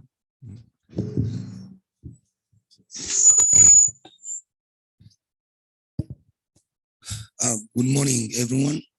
My name is Raphael, and I work with the Institute of Economic Affairs and in partnership with SIPE. SIPE is a Center for International Private Enterprise. We are starting on a project, but the focus is on the private sector side. And what we'll be doing is just to collect data and do an analysis of trying to understand the benefits of BOT in the Kenyan economy and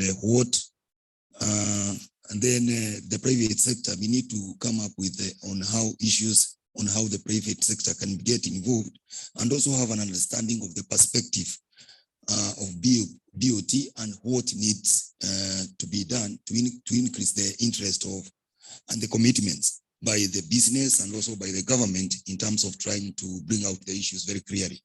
So in terms of engagement, I think as TI mentions, is that we are focusing on trying to engage the government, the private sectors, but also the citizens, just to enlighten them and show them in terms of benefit ownership by the various from the private sector perspective.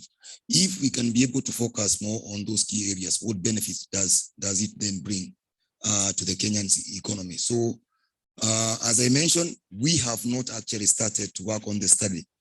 We are in the initial stages, and we are just trying to correct the data. And I appreciate the stakeholders who are here, because this is the time we are trying to form the network from the registry, from Transparency International, but also from the STIF, so that we can be able to come up with the proper issues.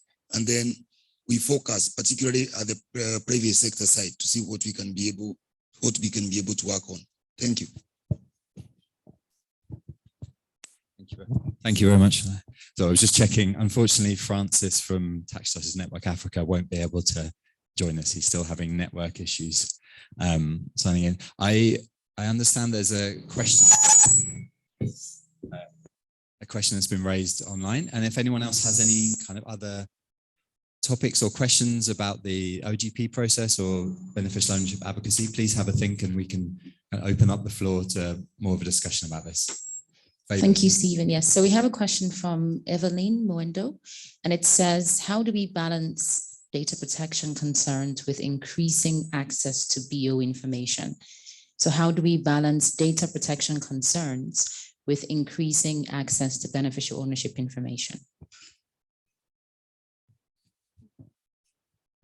I'll take a stab at that. So if you go to the public procurement information portal, you'll see that there's some information that has been redacted, information about unique identifiers of the beneficial, actually directors. I don't think we've started publishing beneficial ownership data yet, but there is information that is redacted to protect these persons whose data we are putting online. So we do get their names, the companies that they're directors of, the PO box, but sensitive information like their phone numbers and the unique identifiers, for the most part, is either the national identity number or the passport number has been redacted just for this purpose, but everything else is public information. Yeah, so that's sort of the balance that has been stricken by that. Yeah. And I would just say that this is definitely an issue that comes up in a lot of places. And our advice is always that collecting better quality data allows the authorities to make sure that what's being collected is in line with data protection laws and regulations in a certain country. So you can make sure that information is kept private, only certain fields, only certain types of data are published. And actually, as open ownership, we advise on a kind of data minimization process or policy, so that you only publish what is legally legislated for and allowed for, but that you make sure that you're publishing what is needed policy that you're pursuing or that the country is focusing on. It's not that everything should be made public. Definitely, home addresses, mobile phone numbers and email addresses and lots of things that are private information should certainly be collected, but not published. So that, again, we have some guidance on our website that talks about data privacy issues, but it's definitely something that has to be taken into account in different countries. And we know that there's a series of legal rulings and things that are happening around this in lots of different countries to see what the right level is for those kind of conversations. Are there any other questions from the floor? Someone got the microphone. So if you could do a quick introduction, that would be great.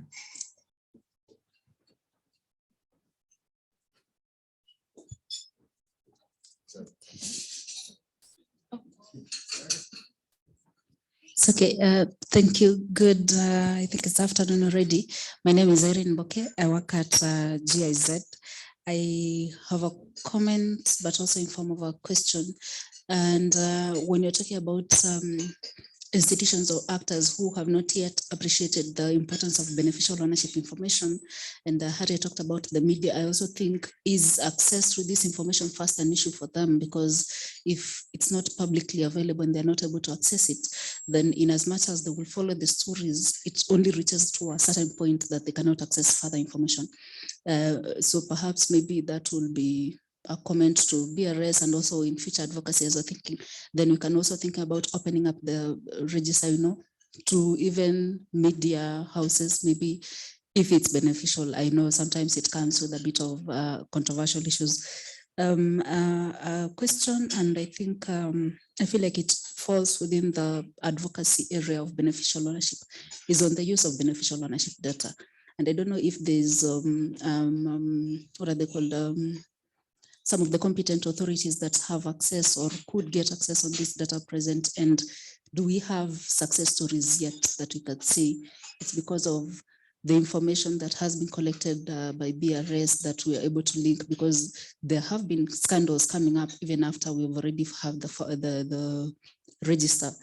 The cancer scandal is probably could have been a beneficiary, or its investigation could have been a beneficiary of the information that we have within BRS. So perhaps this is a question more to BRS, if there are any success stories and how the usage of that beneficial ownership information has helped institutions, law enforcement institutions in the fight against graft. Yeah, thank you. Thank you. I know we have representatives from some of the competent authorities joining us. I think some online, and maybe there are people here as well. I don't know if Sarah or Zacharia from the BRS might want to respond. Okay, and I think this was being reserved for tomorrow, but let me just disclose. So when it comes to public procurement, and I think she had mentioned earlier that they are able to access information. So in this case, we are able to have them access our system to verify the information that you have.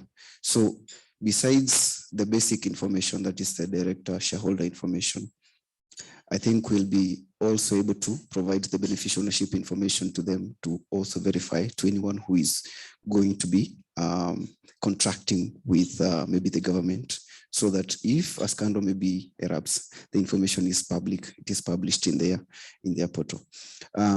Again, in relation as to whether we have given any bio information, yes, we have, but mostly this has been requests from KRA. At the moment, KRA is able to get our information, but the bio information specifically, they've been writing to us to provide. So we have provided information. Whether that information has actually been used to maybe follow up on whoever appears thereon, we are not able to verify, but we have provided information. Yeah. Okay, thank you.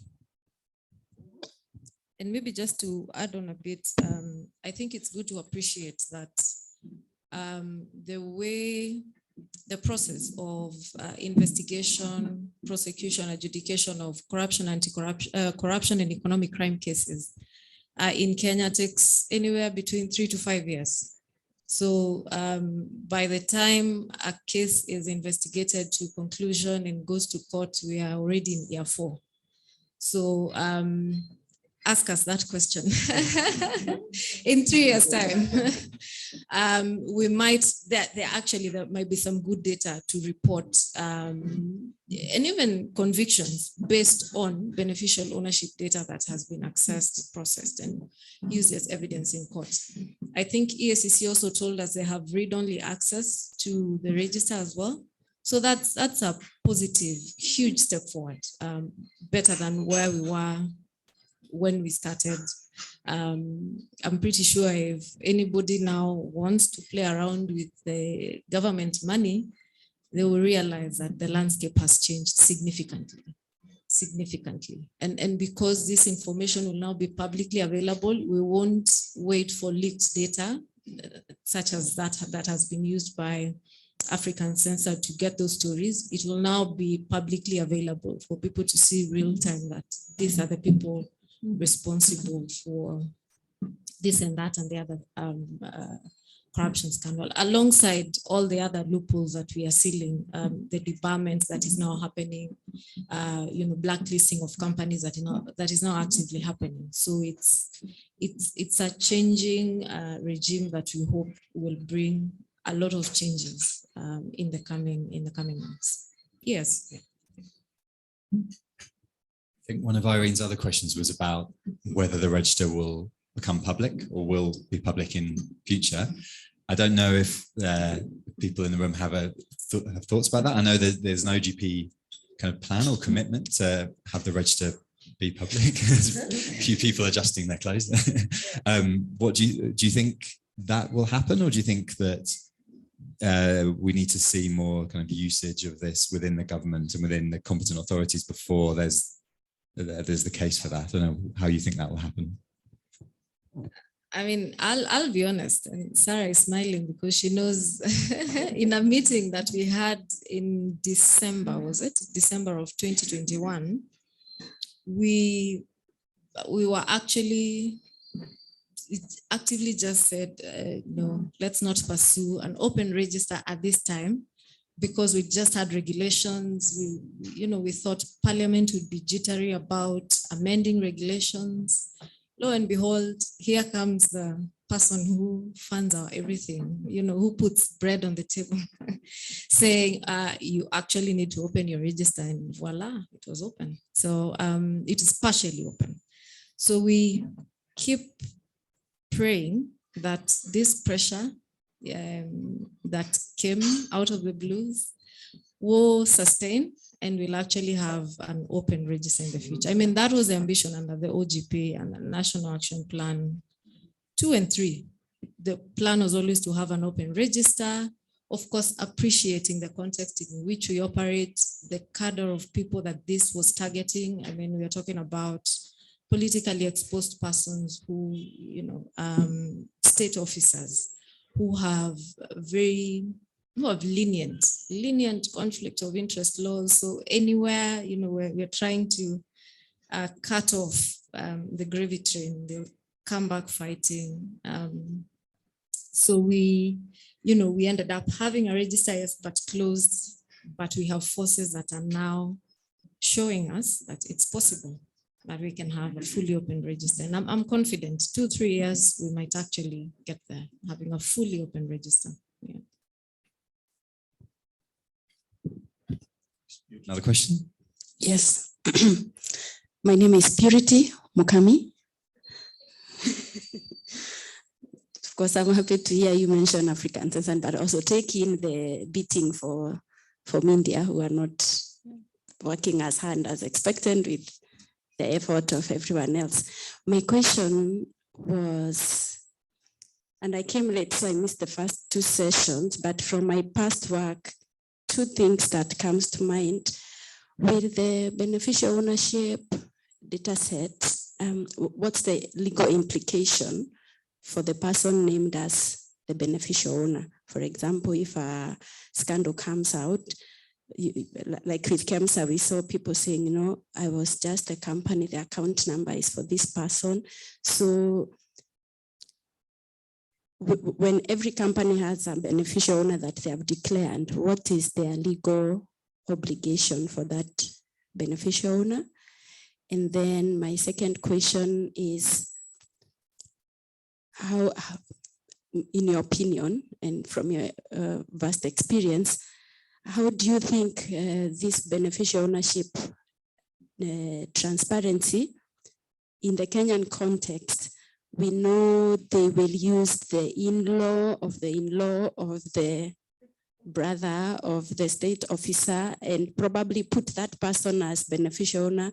And sometimes this is someone who has no online presence or anything in public about them. Do you think these efforts are going to help in that front?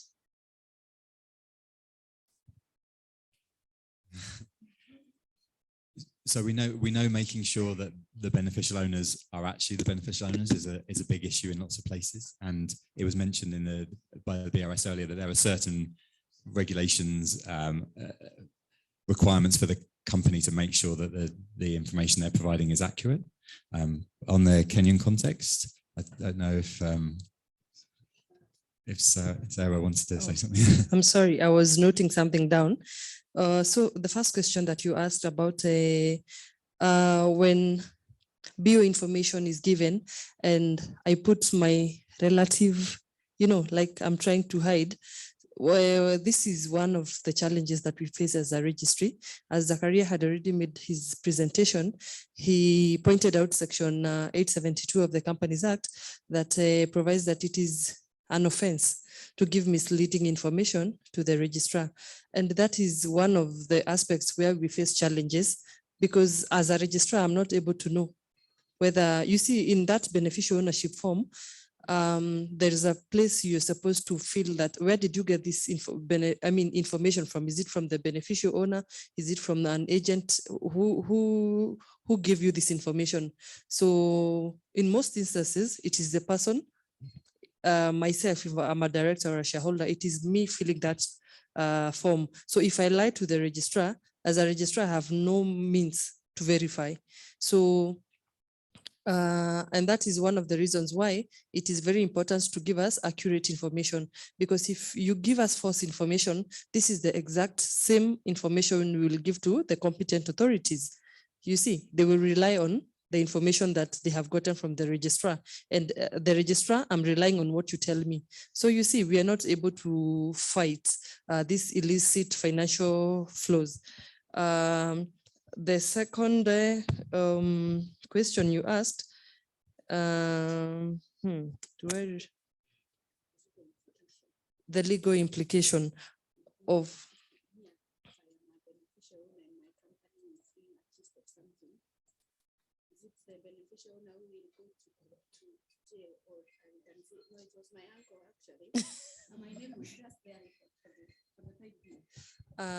you see, I would wish to start by saying ignorance of the law is no defense. You see, a company is a separate legal entity from the owner, and that is. I will go back to the point I stated why you need to tell us the correct information.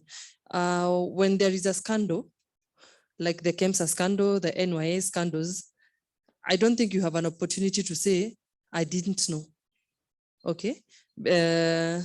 This is where we say that we lift the corporate veil to see the person who is behind. You're hiding behind the company, but this company does not run itself. It has a director behind it, has a shareholder.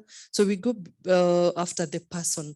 We go after you. The fact that you didn't know you were put, and you have already ticked there that this information was acquired from the beneficial owner themselves, I mean, you'll be in hot soup. Thank you. Purity, I can appreciate your question. Seeing as some of the stories you've done, you've stopped at, you've actually led us to the door of somebody to say, this is actually the person who oversaw this. But most of the time they end up going scot-free. I think it will be interesting to see such a case. I'm actually now going to start camping at the courts just to see how does this, how are these cases going to be tried. It's going to be quite interesting jurisprudence, getting that beneficial owner to be ultimately responsible for the corruption scandal. It's going to be interesting to see how that plays out in court. In terms of debarment, I know the public procurement asset disposal talks of the company, the directors. It's very silent on, it doesn't expressly talk of beneficial owners, but it says persons with significant control or something like that. It can get the actual wording.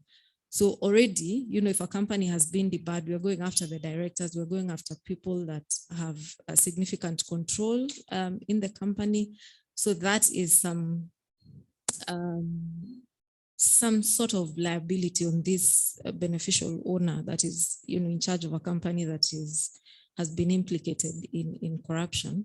But in terms of an entire case, I would love to see how that 2-3 years from now, we'll see how that plays out. And if we fall short of getting the beneficial owner liable, then that's something that we can take up as public interest litigation and civil society organizations to actually get them pinned down. You've actually now got me thinking, drafting a case already, going after a beneficial owner. It's going to be quite interesting. But it's also good to appreciate that some of these things, they don't happen in isolation. If you're afraid that somebody is putting several layers or, several degrees of separation between them and the company, I think it's good to appreciate that during investigations, the burden is just not on BRS. There are all these other people in play. financial reporting center, and they like playing under the radar for good reason. They are an intelligence unit. You might think you're hiding, but they can actually trace either through your financial transactions, your phone calls, whatever. They're actually able to draw a map that your sister-in-law's brother's neighbor is actually connected somewhat to this particular story. So there are all these agencies involved in the investigation, and then that data is used in prosecution. So I think it's becoming increasingly difficult to hide, even with all these complex structures that people like to put up, is what I would say. Yeah.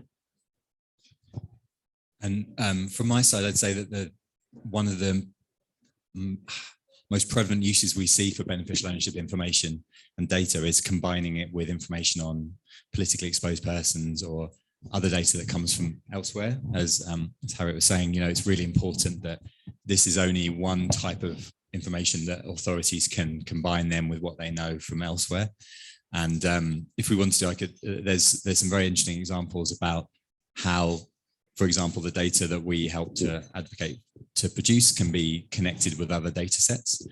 Some of that we're going to talk about this afternoon, tomorrow, about connecting on procurement, but also there are other examples where if you can identify the beneficial owner and then separately over here, that person is related to or works for the company. Yeah, there's other ways you can do that wouldn't be from the beneficial ownership register, but would be revelations you can find by combining those data sets. So that's something we definitely see international media and lots of people focusing on how they can explore that. As a question just here.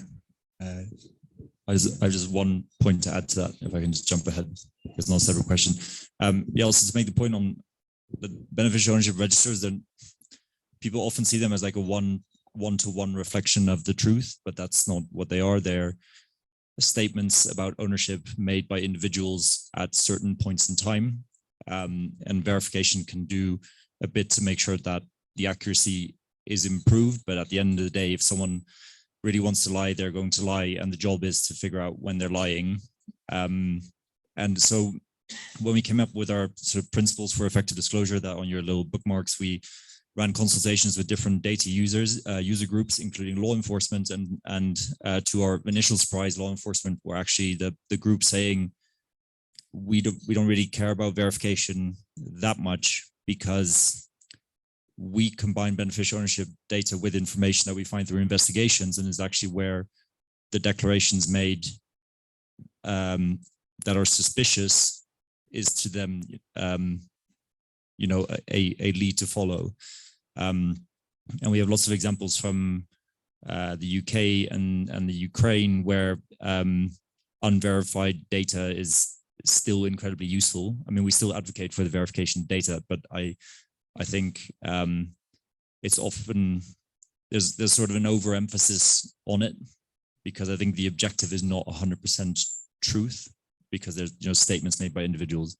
And then there's also one aspect around definitions, like Slovakia, for instance, they have in their legislation that they will always assume joint ownership and control by family members in the law, for example.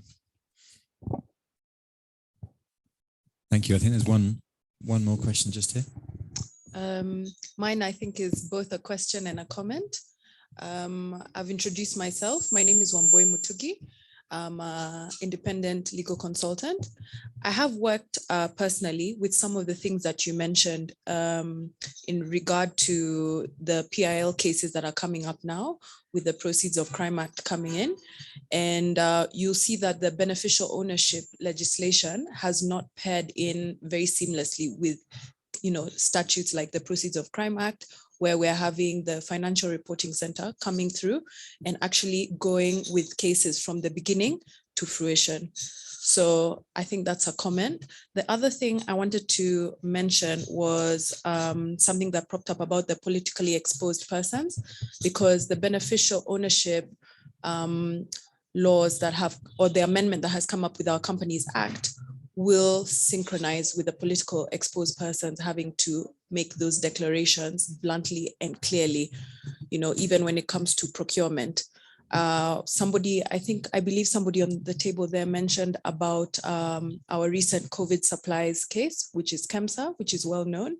And that's a very good example of how those two can come in very well together, irrespective of the regulator being the Financial Reporting Center, not having a chance before January 2022, when the legislation for public procurement came in to actually initiate those cases. So starting them has not been a problem. Finishing them has been the problem. So I'm just curious from your view, from the CSO's angle, how can we promote more people having to not just start the cases, because on my end, we're not short of PIL cases being initiated against politically exposed persons, but how can we get it to run through until the end? Because now the structures are there, they're in place. Yeah, that's my comment. That's a loaded one. And it speaks to how we enforce the pronouncements from court, because I think the courts have come out with very interesting and progressive jurisprudence that has, I think, even left the executive gobsmacked, like, okay, so this is the judiciary telling us to do this.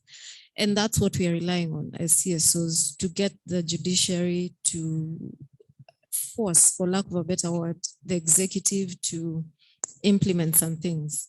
We've not really gone after, at least I haven't seen CSOs actively going after specific politically exposed persons to be responsible for, to pay for any corruption scandal, because we appreciate that these people the cases are in court. I'll go back to the media. Okay, I like bashing the media. I'll go back to the media. They do not, unfortunately, they do not sustain the case from investigation to completion.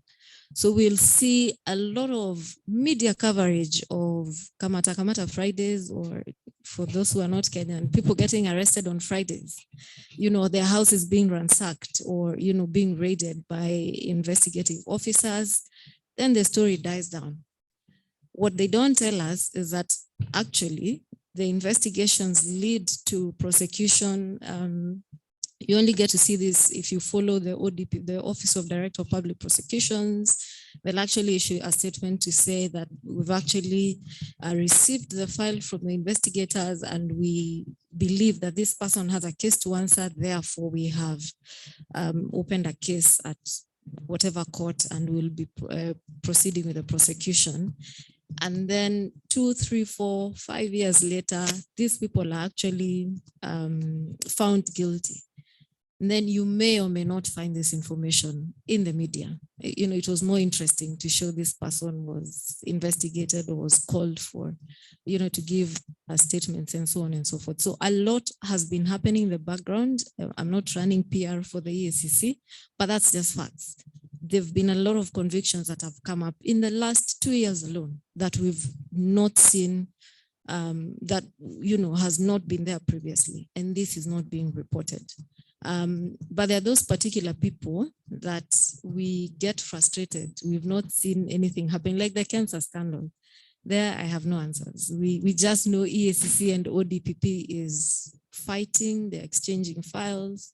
But I think, we as CSOs, we are still piling pressure and we'll continue to do so until we see prosecution happening. So it happens, it just happens in the background. And where we feel there is no other recourse, then we go with the public interest litigation, which has given us quite some good outcomes in the recent past. Yeah. I think we've got time for the one final question over here just before we break for lunch. So if you've got the microphone, you can pass it over there.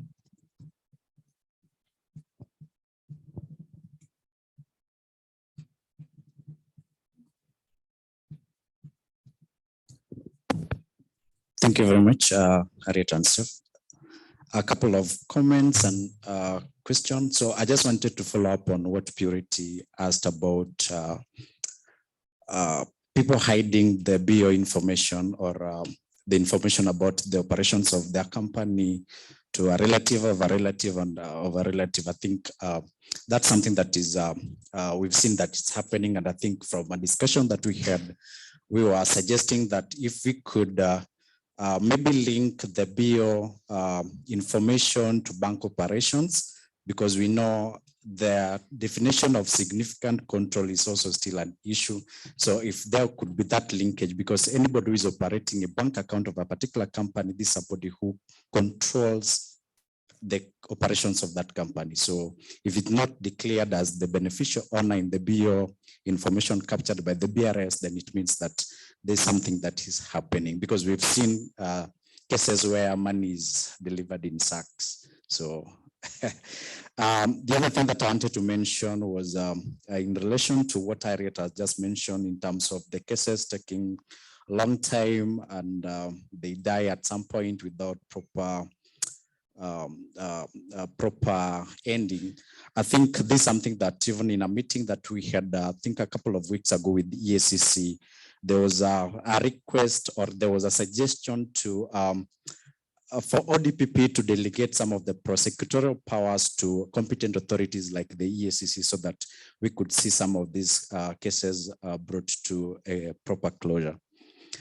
A question that I had was in regards to foreign companies that operate in Kenya. We know that yes, foreign companies that are registered here are required to provide the bio information according to BRS. But I wanted to understand a case where a foreign company has appointed an agent in Kenya. They're not registered, but they have an agent in Kenya. And in their resident country, bio information is not a requirement. So how do you deal with that? Because here they are not registered. They only have an agent. In their resident country where they are registered, or in their parent country, the bio information is not a requirement. So how do you deal with that? Because BOT and transnational crime, they are very much linked, and those could also be some of the loopholes. Thank you. Thank you very much for the question. I can answer it from a data point of view, which is that it depends on what the country requires and what disclosures the country requires. So in some places, if the beneficial owner is from a different jurisdiction, you say, like you said, you get to a dead end, you get unknowns. So lots of our data sets are unfortunately not fully global yet. So we have what we can get from 4 or 5 countries connected, and then you get to a unknown person, or it travels through a jurisdiction. But it comes back to the disclosure regime in a particular country and making sure it's enforced, so that so that you hopefully you can follow some of that information to at least the person at the end of the chain, if not through all the companies that that get you to that position. I don't know if that that answers the question. There is an issue there that obviously, if every jurisdiction, everything was public, it would become a lot easier to link up all these chains. But it's still true that in most cases it's not public. We do see examples where even people who are based in, who are beneficial owners who are residents of other jurisdictions are forced to declare in certain countries, like say in the UK or in Denmark or Slovakia. So you can link back to the person, you just don't have the full chain that gets you to that stage, because it goes through somewhere like Jersey or other jurisdictions. Now, Harriet, have you anything you want to say? Thanks. Maybe just as Harriet comes in, just one more thing that I wanted to comment on was in relation to also what, in terms of the obligation of the beneficial owner, we've had scenarios where my details, that's my ID, is used by another person to declare me as a beneficial owner, yet in a real sense, I'm not linked to that particular company. So I think that's something that we can also, and I think the proposal was to maybe come up with a way to verify, like for example, for Kenyans, you can go to Safaricom page and put your ID and see all the numbers that you are registered on. So if the same could be maybe adopted so that we do not end up with, I remember it was a Marsabit case. Yeah, but thanks so much, Steph. Thank you.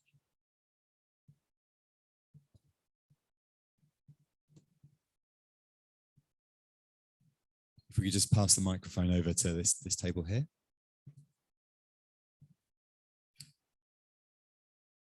Ask for a quick response from the BRS on that. Thank you. I think when it comes to a person being maybe identified as a BO wrongfully, we have quite a number of mechanisms that we can use. At the moment, we have Section 862 of the Companies Act, which requires for rectification of registers.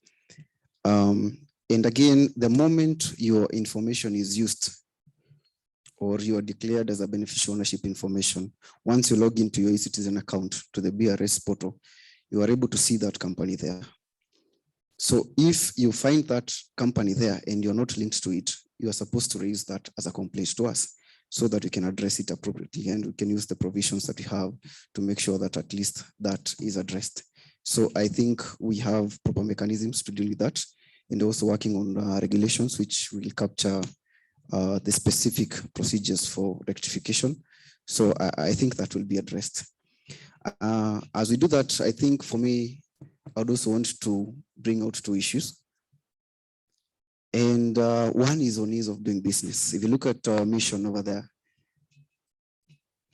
we're saying doing business made easier, but you'll find that we have a conflict in terms of making sure that you're able to collect this information and also ensuring that we are able to attract more people to first register and also make it very easy for them to run their businesses. So those are somehow conflicting obligations that we have as a registry. So how do we maintain a balance? Again, maybe just to also add on it, the aspect of making the register public. How do you also weigh to make sure that we're also able to encourage more people to comply first with the requirements to file their BU information? Because you'll find that it has an effect also in the number of people who are able to comply with these provisions of disclosure. So I think those are some of the issues that we struggle with as a body which is bestowed with the obligation to first ensure that we have the BU information and also ensure that we have a very easy platform to make sure that everybody is able to register and start a business in Kenya.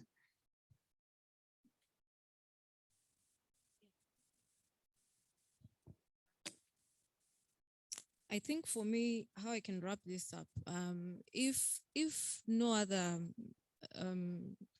changes occur in legislation, I think we still have a lot of opportunity to make a difference, make a change.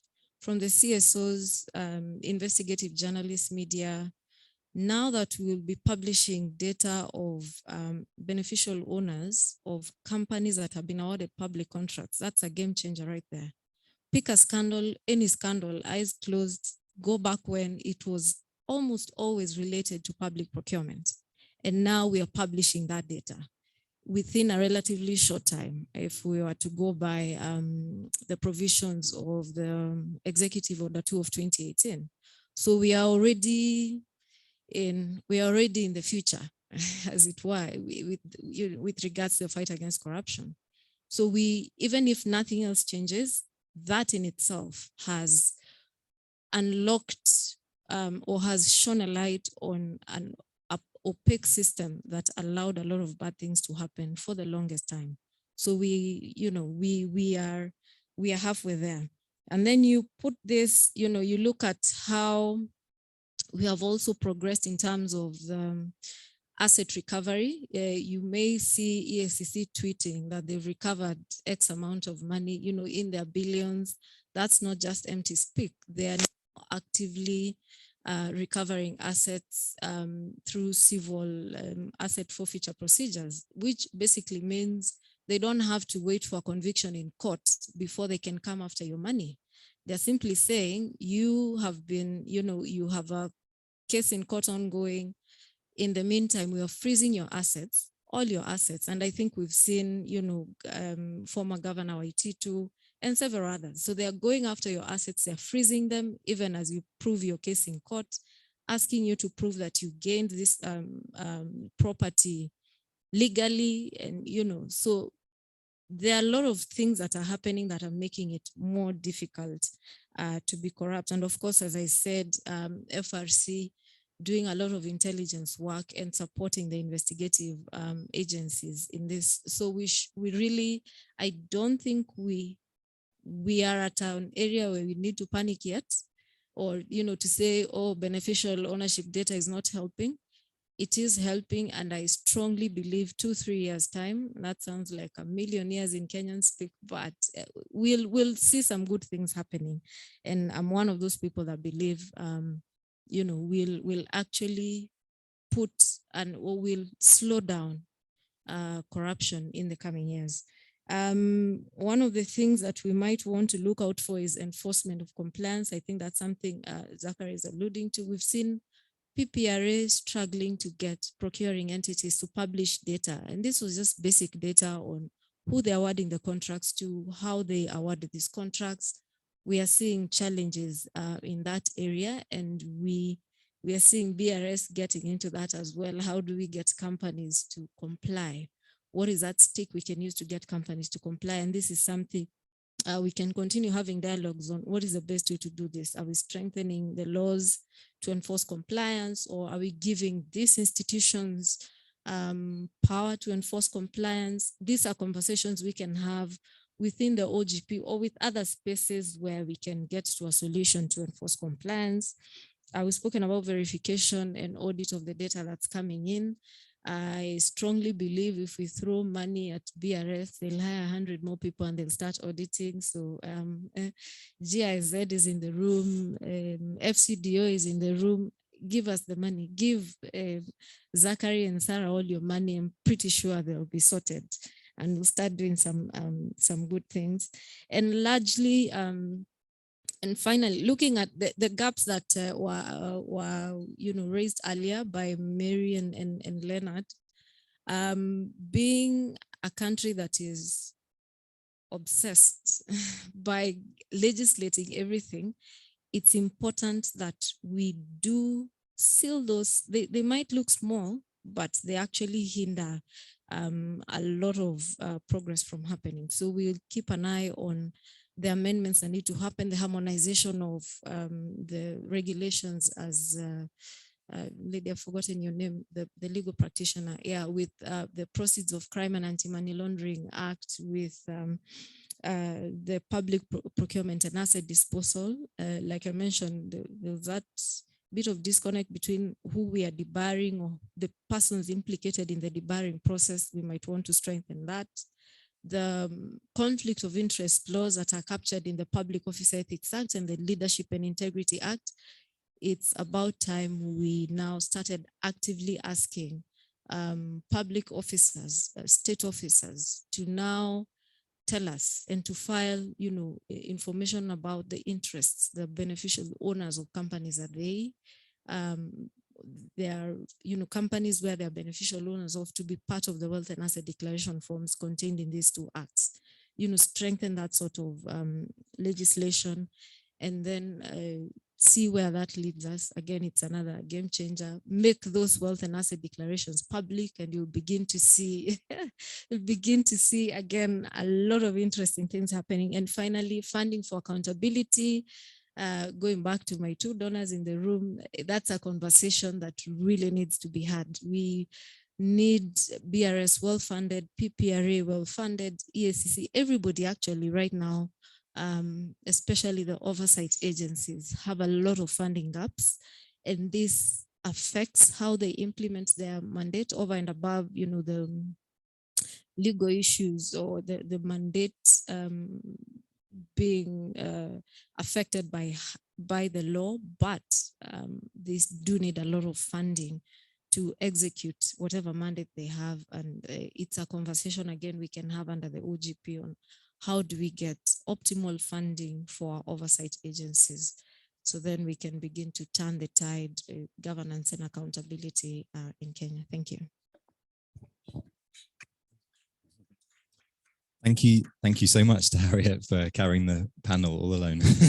And apologies from the other people who weren't able to join us. So we're going to have a break for lunch now. Thank you for all the comments and questions from the audience. So we have an hour. So if everyone comes back by about 1:45, and lunch is just downstairs. So you go down to the first floor and the restaurant is just over the way. So thank you very much for that.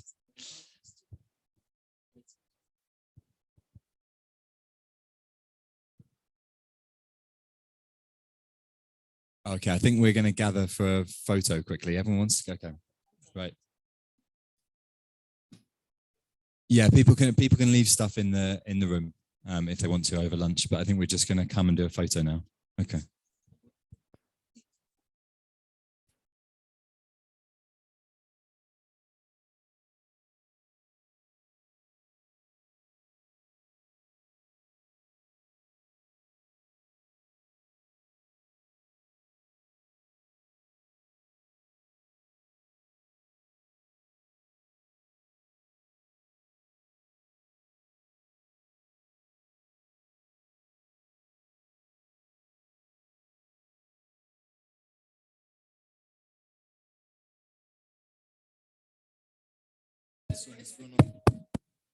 Hi. Kindly let's just come and then take the group photo and proceed for lunch. Food is getting cold. Where I come from, that's the biggest threat during lunchtime. Yes? Yes. I'll speak to the gentleman who will lock the room.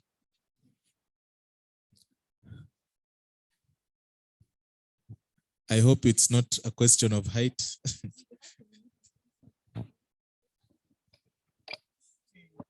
Imagine we've never met, but we've done quite a bit of work with OCCRP. Yeah. Yes. Very nice to meet you. Ni mtu kwa simu tu na email. Hmm?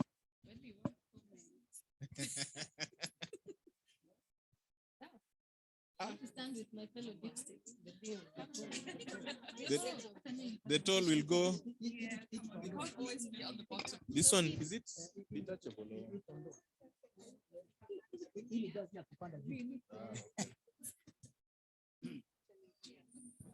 So, some toll I can stand.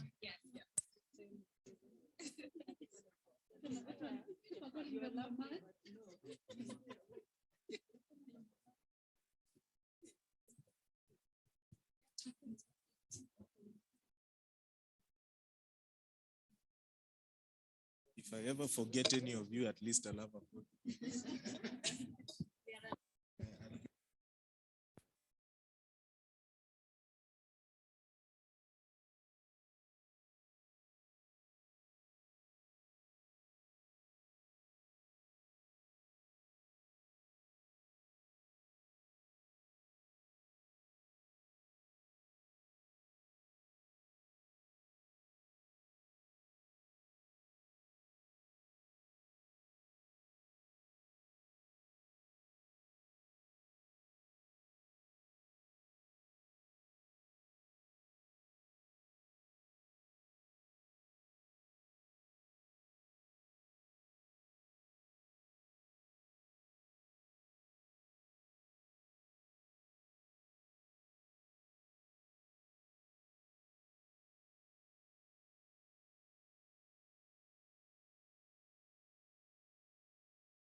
Hi everyone, we're just going to get started again in a minute or two.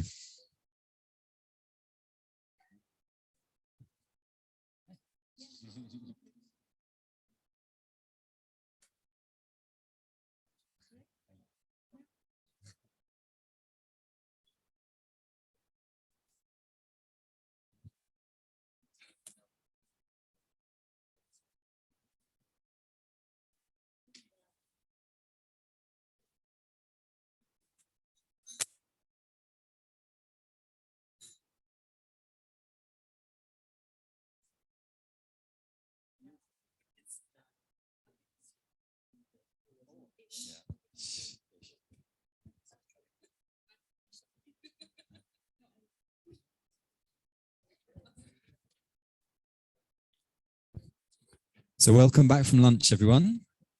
Hopefully all enjoyed the restaurants downstairs.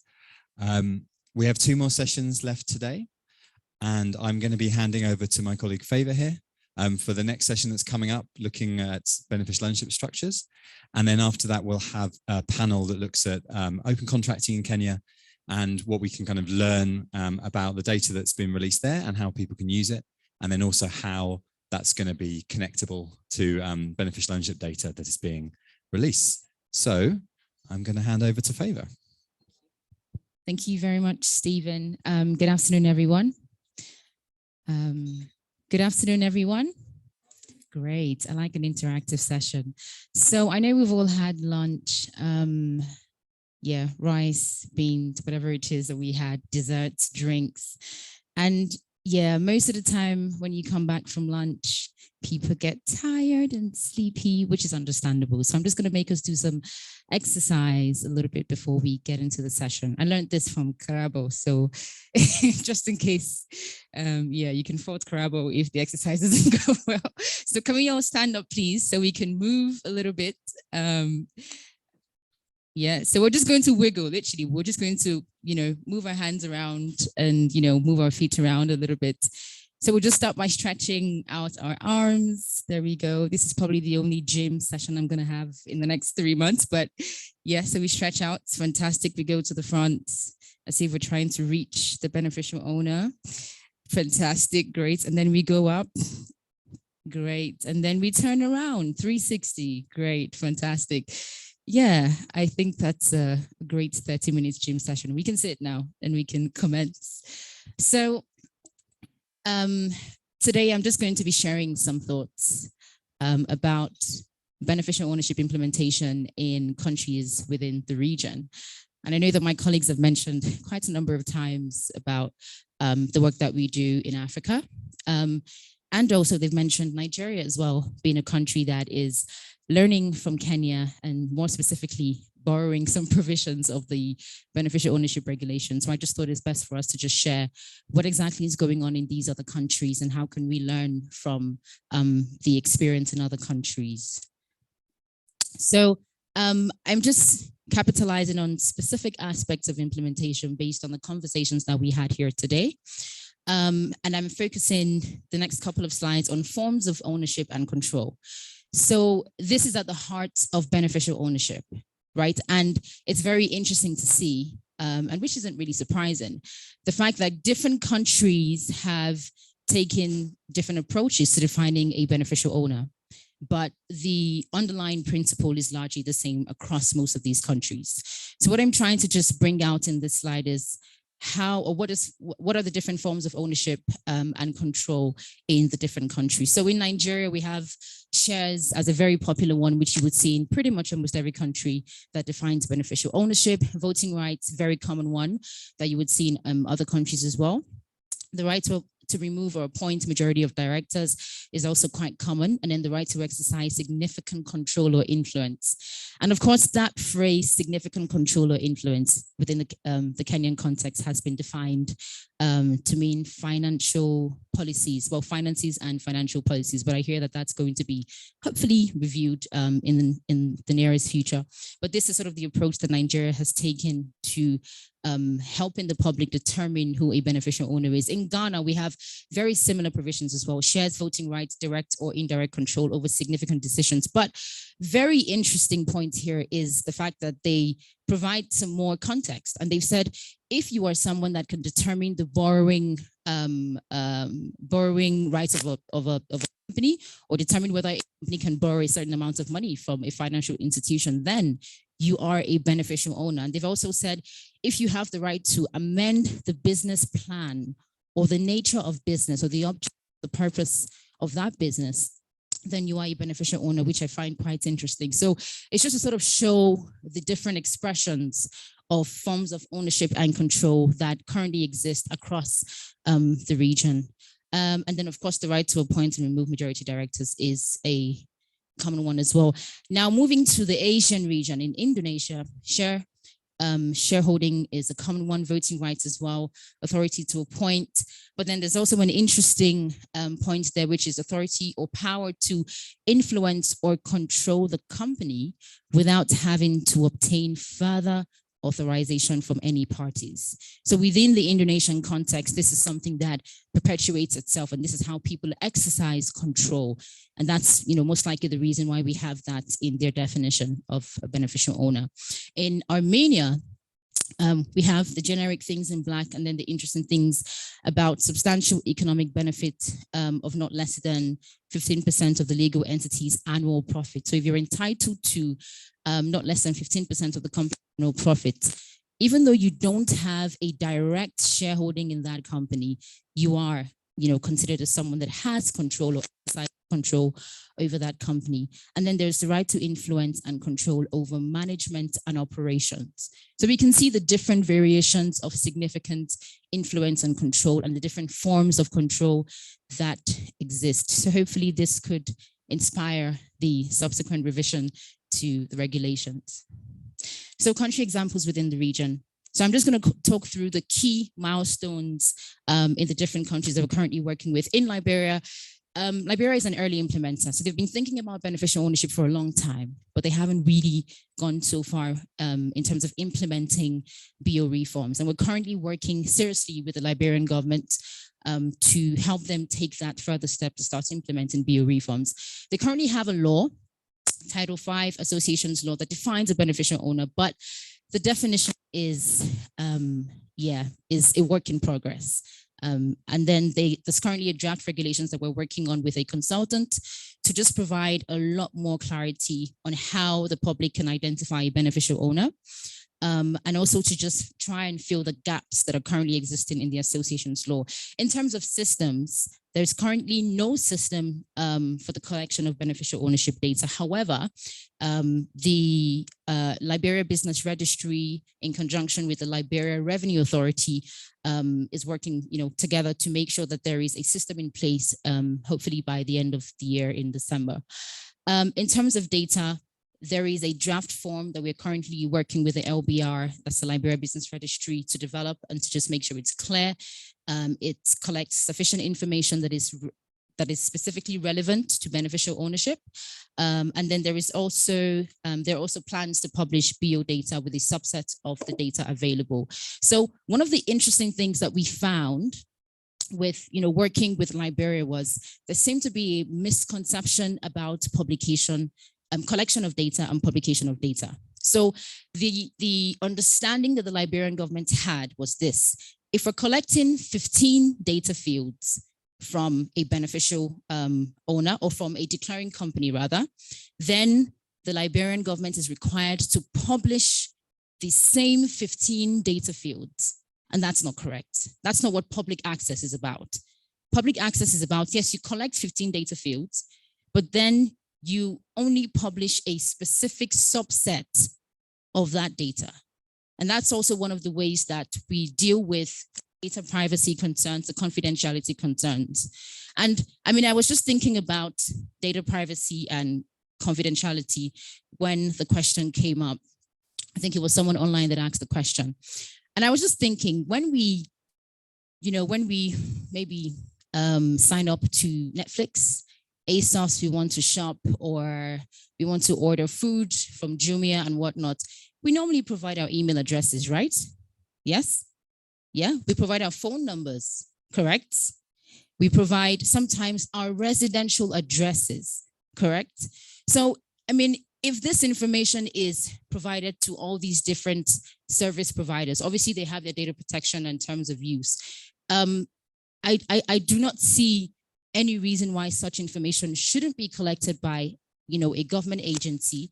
And of course, within the confines of data protection regulations, that government agency should be able to publish a subset of that data.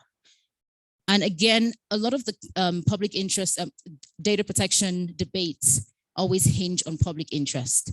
So there's a public interest perspective to beneficial ownership. It's literally for the public benefit. It's not to benefit any specific person. So for that reason, the publication of a subset of data is actually justifiable. So that's just something interesting that came out in the course of our, you know, conversations with the Liberian government that I thought to share. So in Ghana, Ghana has a Companies Act of 2019. Ghana has a draft regulations that is to a very large extent comprehensive, but is yet to be passed. In terms of systems, the Registrar General's Department has a website for collection of beneficial ownership data. However, their beneficial ownership declaration forms are just paper-based at the moment. So the public would have to, or a declaring company would have to fill the paper-based form, take it to the Registrar General's Department physically, and then that data would be entered into the system. And then in terms of data, there's periodic data collection. They have 4 biodeclaration forms, and data is accessible upon payment of 25 Ghana cedis. And then Nigeria, the giant of Africa. I mean, I'm biased, so. So yeah, companies, so we have a Companies and Allied Matters Act of 2020, and that was essentially an outcome of the president's commitment at the Anti-Corruption Summit in 2016. And then we have draft regulations, and these regulations we're currently reviewing for the Corporate Affairs Commission. And it was in that regulation that, you know, I pretty much saw quite a lot of provisions from, you know, the Kenyan BO regulation. So yes, the giant of Africa is learning a lot from Kenya, which is fantastic. And then we have a BO data of companies that can be assessed currently through the search.cac.ng. So at the moment, there is a platform through which beneficial ownership data can be accessed, but a central beneficial ownership register has been in development for, I think, about 2 years or more now. And hopefully in the next month or two, Nigeria should be able to launch its central beneficial ownership register, which, if all things go to plan, should be one of the best in the world based on, you know, the technical requirements. And then we also have forms of persons of significant control. So you would notice that I'm referring to persons of significant control, and it's the same thing as beneficial ownership. So in Nigeria, the Companies and Allied Matters Act does not actually use the term beneficial ownership. It uses persons of significant control. And that's a bit interesting because in other contexts, the term beneficial ownership is used, and then sometimes the term or the phrase persons of significant control is also used. But in Nigeria, when we say PSC, we mean a beneficial owner. And then in terms of data, we have periodic data collection when you're registering a company, when you're filing your annual returns. And then if you have any change in your shareholding structure, whether it's a transfer of shares, transmission of shares, whatever it is, you are required to update your information within 14 days, if I'm not mistaken. And then BO data is published on the CAC website freely, and it's freely accessible to the public. And the planned register that should be launched in the next month or two will also be completely free to the public as well. So what's happening in Zambia? There is the Companies Act of 2017 that defines beneficial owner and a number of terms like control, substantial economic interest. And there's a 2020 Act that amends some of those definitions slightly to just make it more in alignment with international best practices. And then Zambia has statutory instruments that speak to the forms, specifically the fees and the specific regulations on how BO should be approached. And then there is a BO data of companies. It can be accessed through the PACRA website. So PACRA is the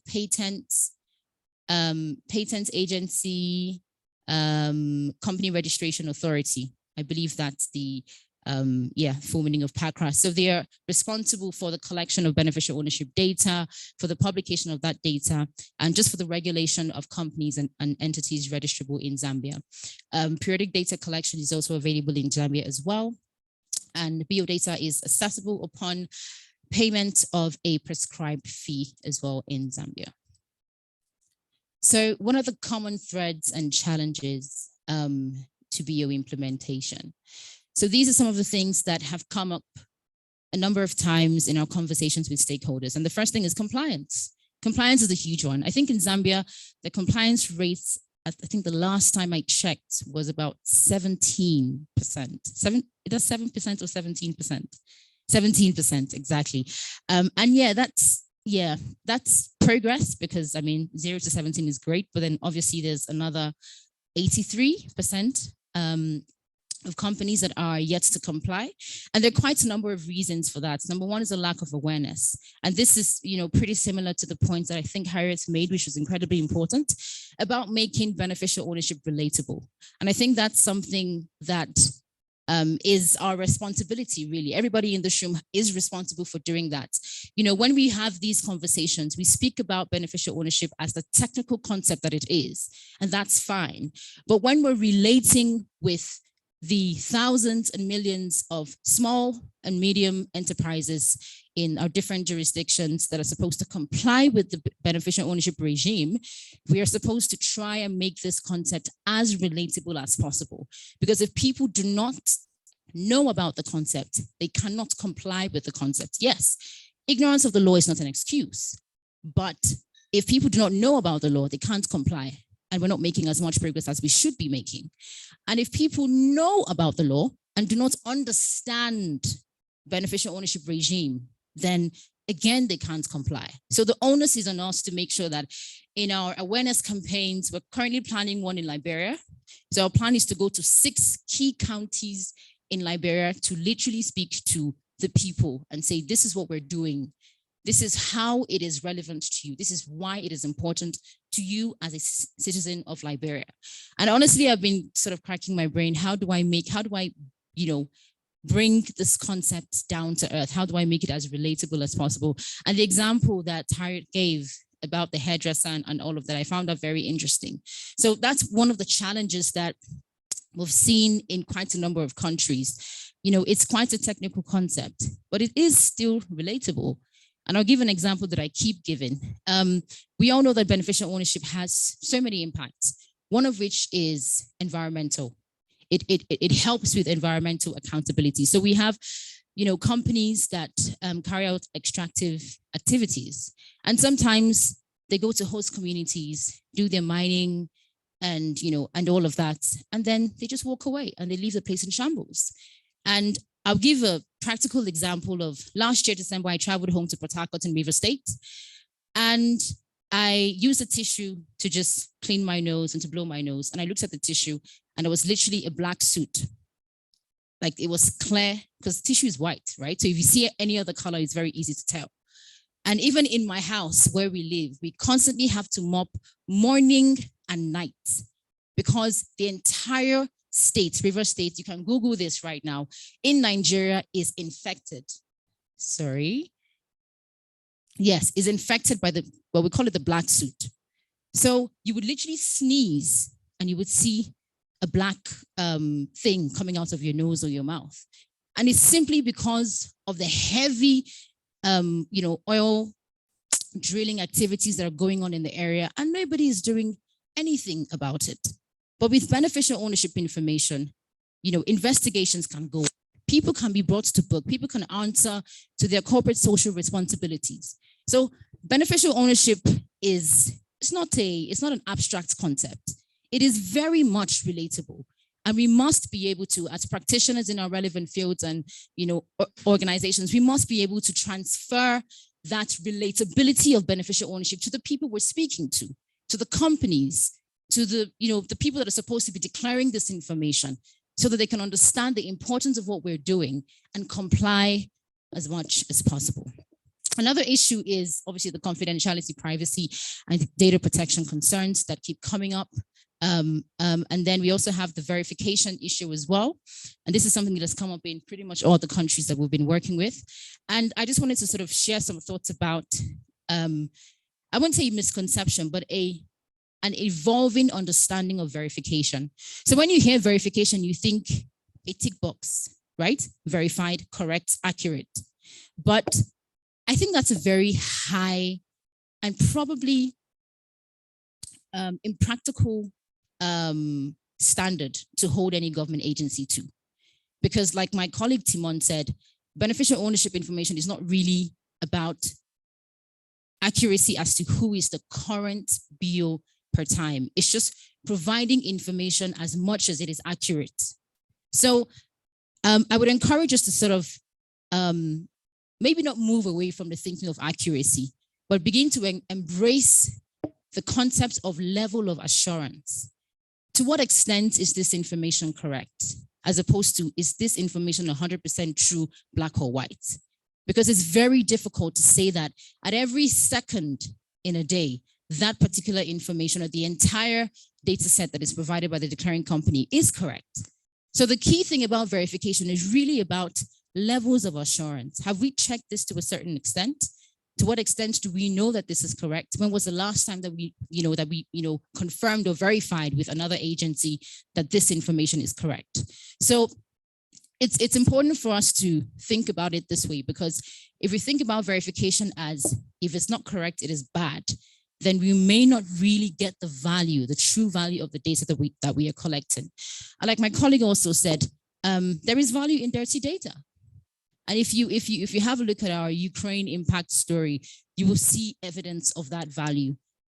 So, yeah, so another issue still under verification is the digital context of different countries. We had a session in April with the Liberian government, and someone asked me a question: how do we go about verification? A lot of government agencies in Liberia barely even have functioning websites or functioning portals for filings. So how do we deal with verification for a context that isn't as digitally developed as the UK, for instance, or as Kenya, for instance? So these are some of the nuances that we have experienced with, pushing beneficial ownership reforms. And it's very important to bear in mind that these contexts exist. Now, the final thing is interagency coordination. Quite a number of organizations, companies, international partners, they have a good heart, right? They want to help, countries develop. They want to help countries around the world, within Africa and beyond, develop. But then one of the key risks that we are seeing in a lot of the countries is we have too many cooks trying to make one particular soup or rice or whatever dish it is. And it's a good thing that we have a lot of people that are interested in this. But one thing that is very important is we must be able to achieve synergy, or else there will be duplication of efforts. There will be duplication of utilization of resources. We won't be utilizing our financial capacity, our human capital in the most efficient way to drive up BO reforms. So this is a huge thing that we're experiencing both locally. So I think we had a session last week in Senegal. I was in Senegal with some consultants and then some government agencies. And someone said, the tax department is trying to have their own register. The mining cadastre wants to have their own register. So which register is a declaring company supposed to file? So some of the interesting things that it's great because it shows that everybody's trying to pitch in so that we can get to that destination. But we must be able to coordinate ourselves. I don't know how, I don't have the solution to that, but it's just something that is worth, talking about and thinking about, so that as we are constructing or developing our work plans as organizations, we are open to asking the question, what is open ownership doing? What is TI doing? What is GIZ doing? What is the FCDO doing? And how can we work together in synergy to achieve the same aims? And locally, what is the mining cadastre doing? What is the Petroleum Commission doing? How can we make sure that we consolidate our efforts and achieve that ultimate go. So these are some of the challenges that have come up. And yeah, that's the end of my presentation, but I'm not dropping the mic yet because we have an exercise which I hope will get, more conversations from everyone in the room. And this is from a disclosure workbook. Actually, before we go into the exercise, do we have any questions, comments? Oh, yes, okay. Great. Thank you for the presentation. Mine is actually, sorry to take you back a few steps, when I think it's safe to say my colleague from TI, was it Harriet? Yeah, Harriet was on the panel, and I had said, actually you put it perfectly, that there seems to be no synergy between the different organizations. So what is the solution? What are the suggestions? Because I feel personally that may be the direction we're headed to. Because so far in Kenya, from my personal observation, is we have the regulatory authority, we have CMA, we have BRS, we have EATC, we have, I can go on. Would anyone else want to contribute to my list? Yeah, we have the Office of the Prosecutor. So what is the suggestion? Because in Senegal, from what I'm hearing from you, they're already far-fetched into the issue of not having synergy. So what lessons can we learn in Kenya before we get there? So I'll give you a practical example of what's currently going on in Ghana. Ghana has the same issue. Quite a number of international partners and even local partners that are trying to move BO reforms forward. And the current step that we're taking, which I'm hoping will come to fruition in the next month or two, is the OGP has said, has called open ownership to the table, has called the Registrar General's Department, that's the equivalent of the BRS, to the table, has called some members of the National Steering Committee. They have a National Steering Committee on BO, called them to the table, and then also called the Ghana EITI, the Extractive Industry Transparency Initiative, to the table and said, we're doing great work, but we need to do this work together.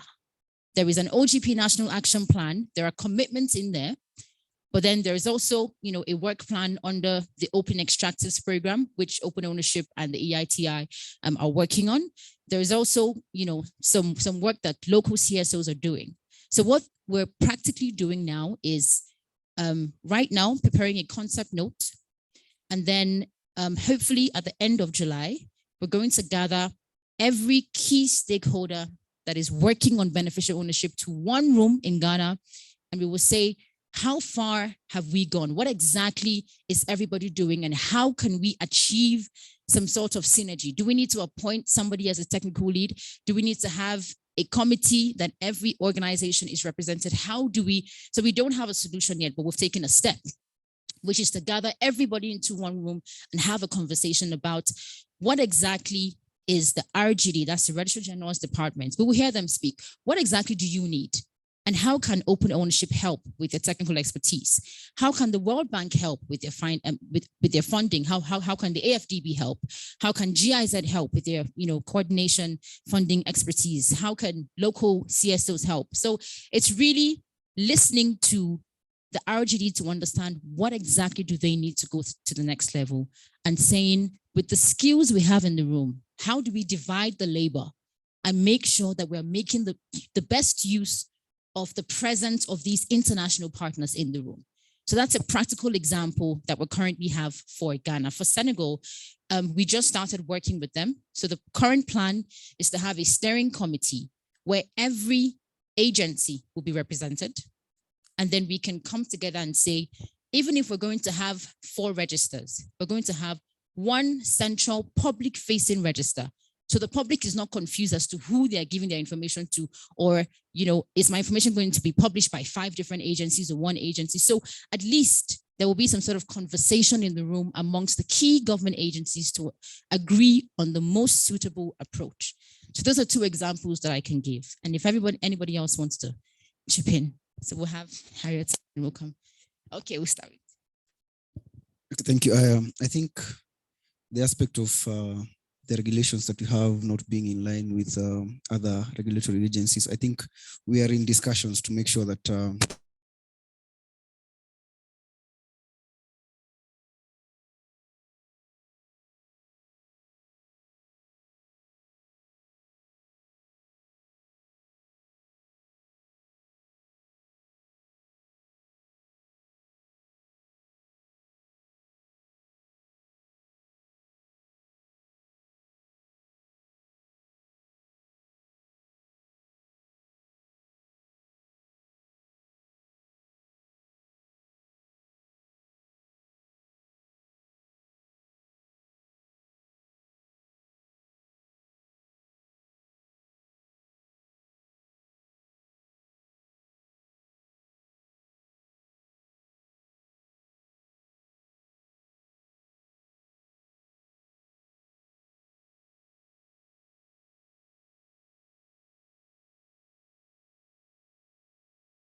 All right, I believe we've all understood and digested scenario A.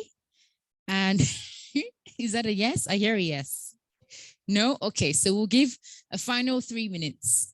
And if you have any questions, please ask and I will be happy to explain. So in 3 minutes time, we will commence answering the questions based on our timeline.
All right, so we're going to start answering the first question. 4 minutes on the clock and time starts now.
Okay.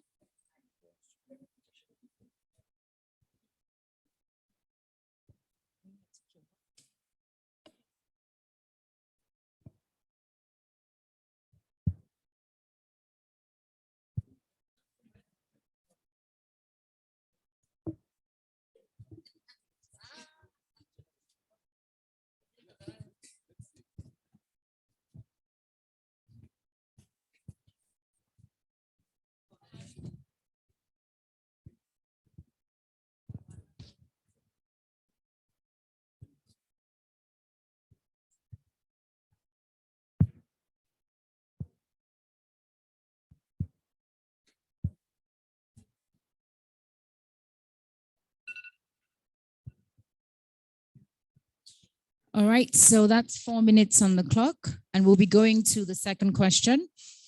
And the second question is, if person 1 is considered a beneficial owner under domestic declaration requirements, how much information about company B and company A and their holdings in relation to the declaring company is required to be disclosed by the declaring company? So this question is just targeted at understanding the extent of disclosure beyond the declaring company. So we have 4 minutes for this question. And as you're discussing, please feel free to pick your, the person that's going to come out and present your responses.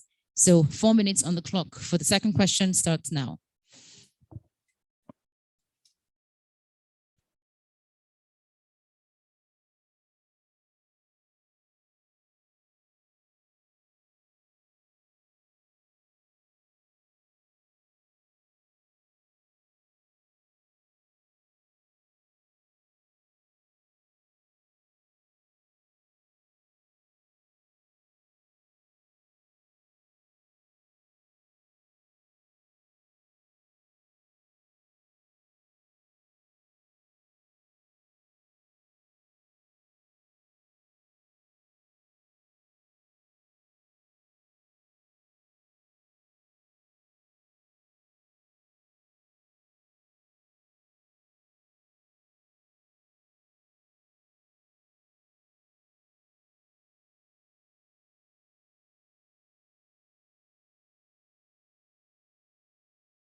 So we're moving to the third question. I know that there are some people that have completely finished this and possibly even done the next scenario. Those A students. So the next question is, what would be the consequences of person one not being declared a beneficial owner of the intermediary company A? So this question is really talking about sanctions. What happens if there's an omission in declaration by a company? So that's the third question. We have 3 minutes for that question, and then we'll take the last two questions before we round up.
I think everyone should have this on their tables. I'm sorry I didn't mention this before, but please succinctly write your answers to all the questions here so that when you come up to present, it's easy for people to follow. And I think there are markers. There's a blue marker there, a green one there, I think a brown one there. So please use the markers to write very briefly your response to all the questions. We need to move, okay.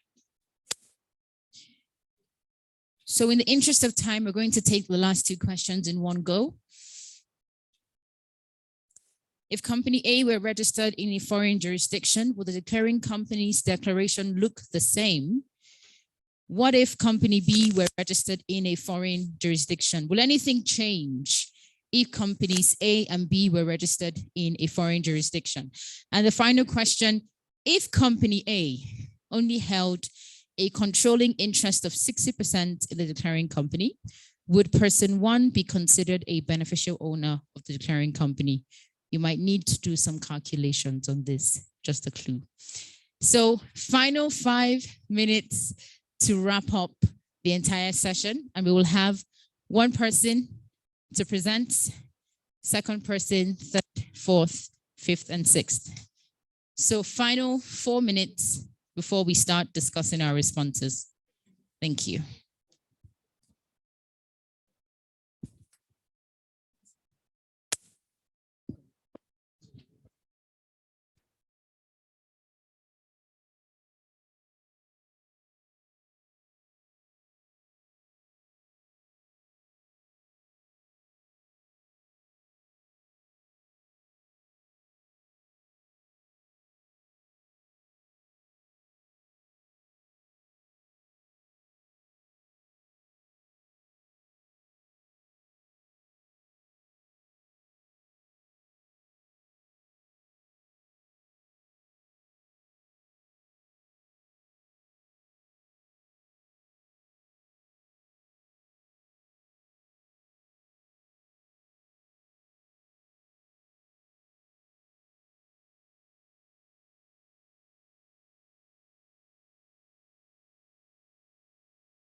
Few more minutes before we start getting responses from everyone.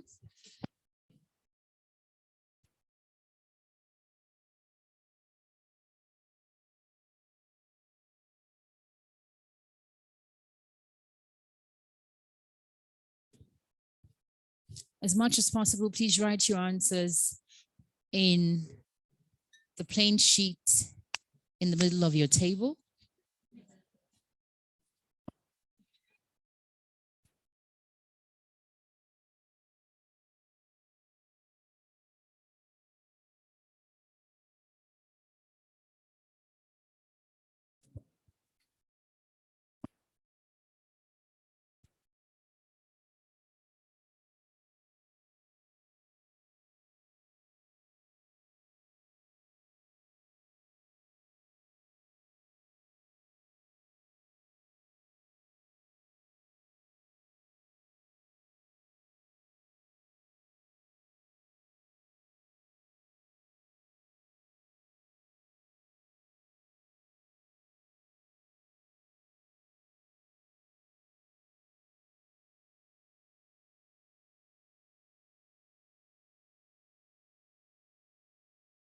Sixty seconds before we commence with the presentations and move to the next session.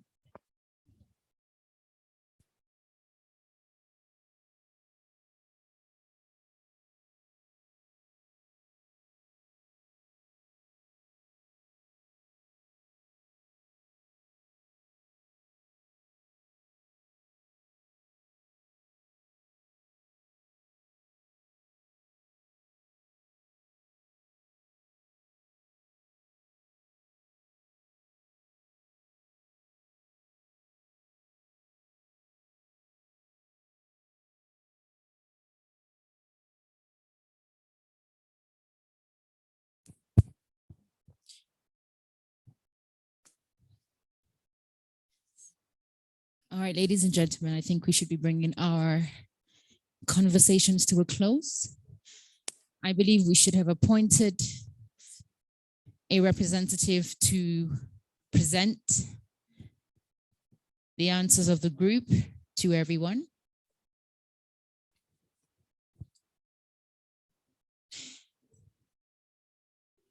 Okay, so we have group 1, 2, 3, group 4 and 5.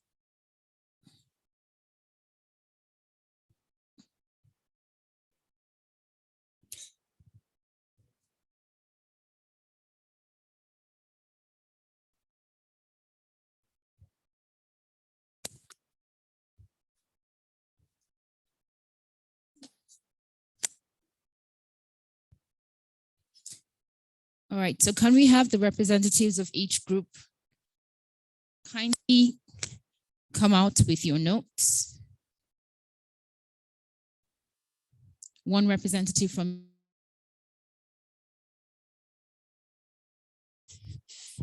I'll be coming round to confirm the representatives so we can quickly do the presentation and move on to the final session of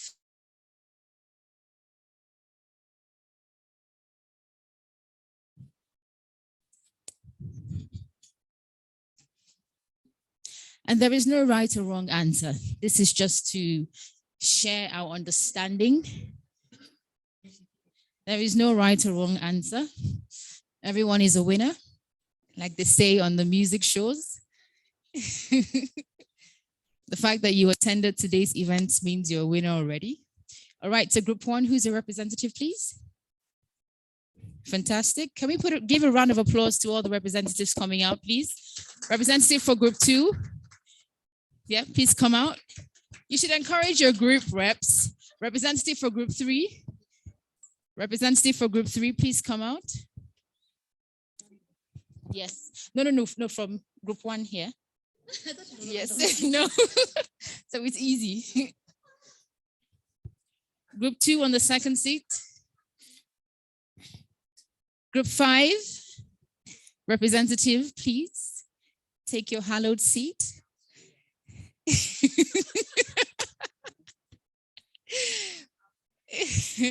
Group 4, representative, please. Group 4, that's you, that's your group. Group 4.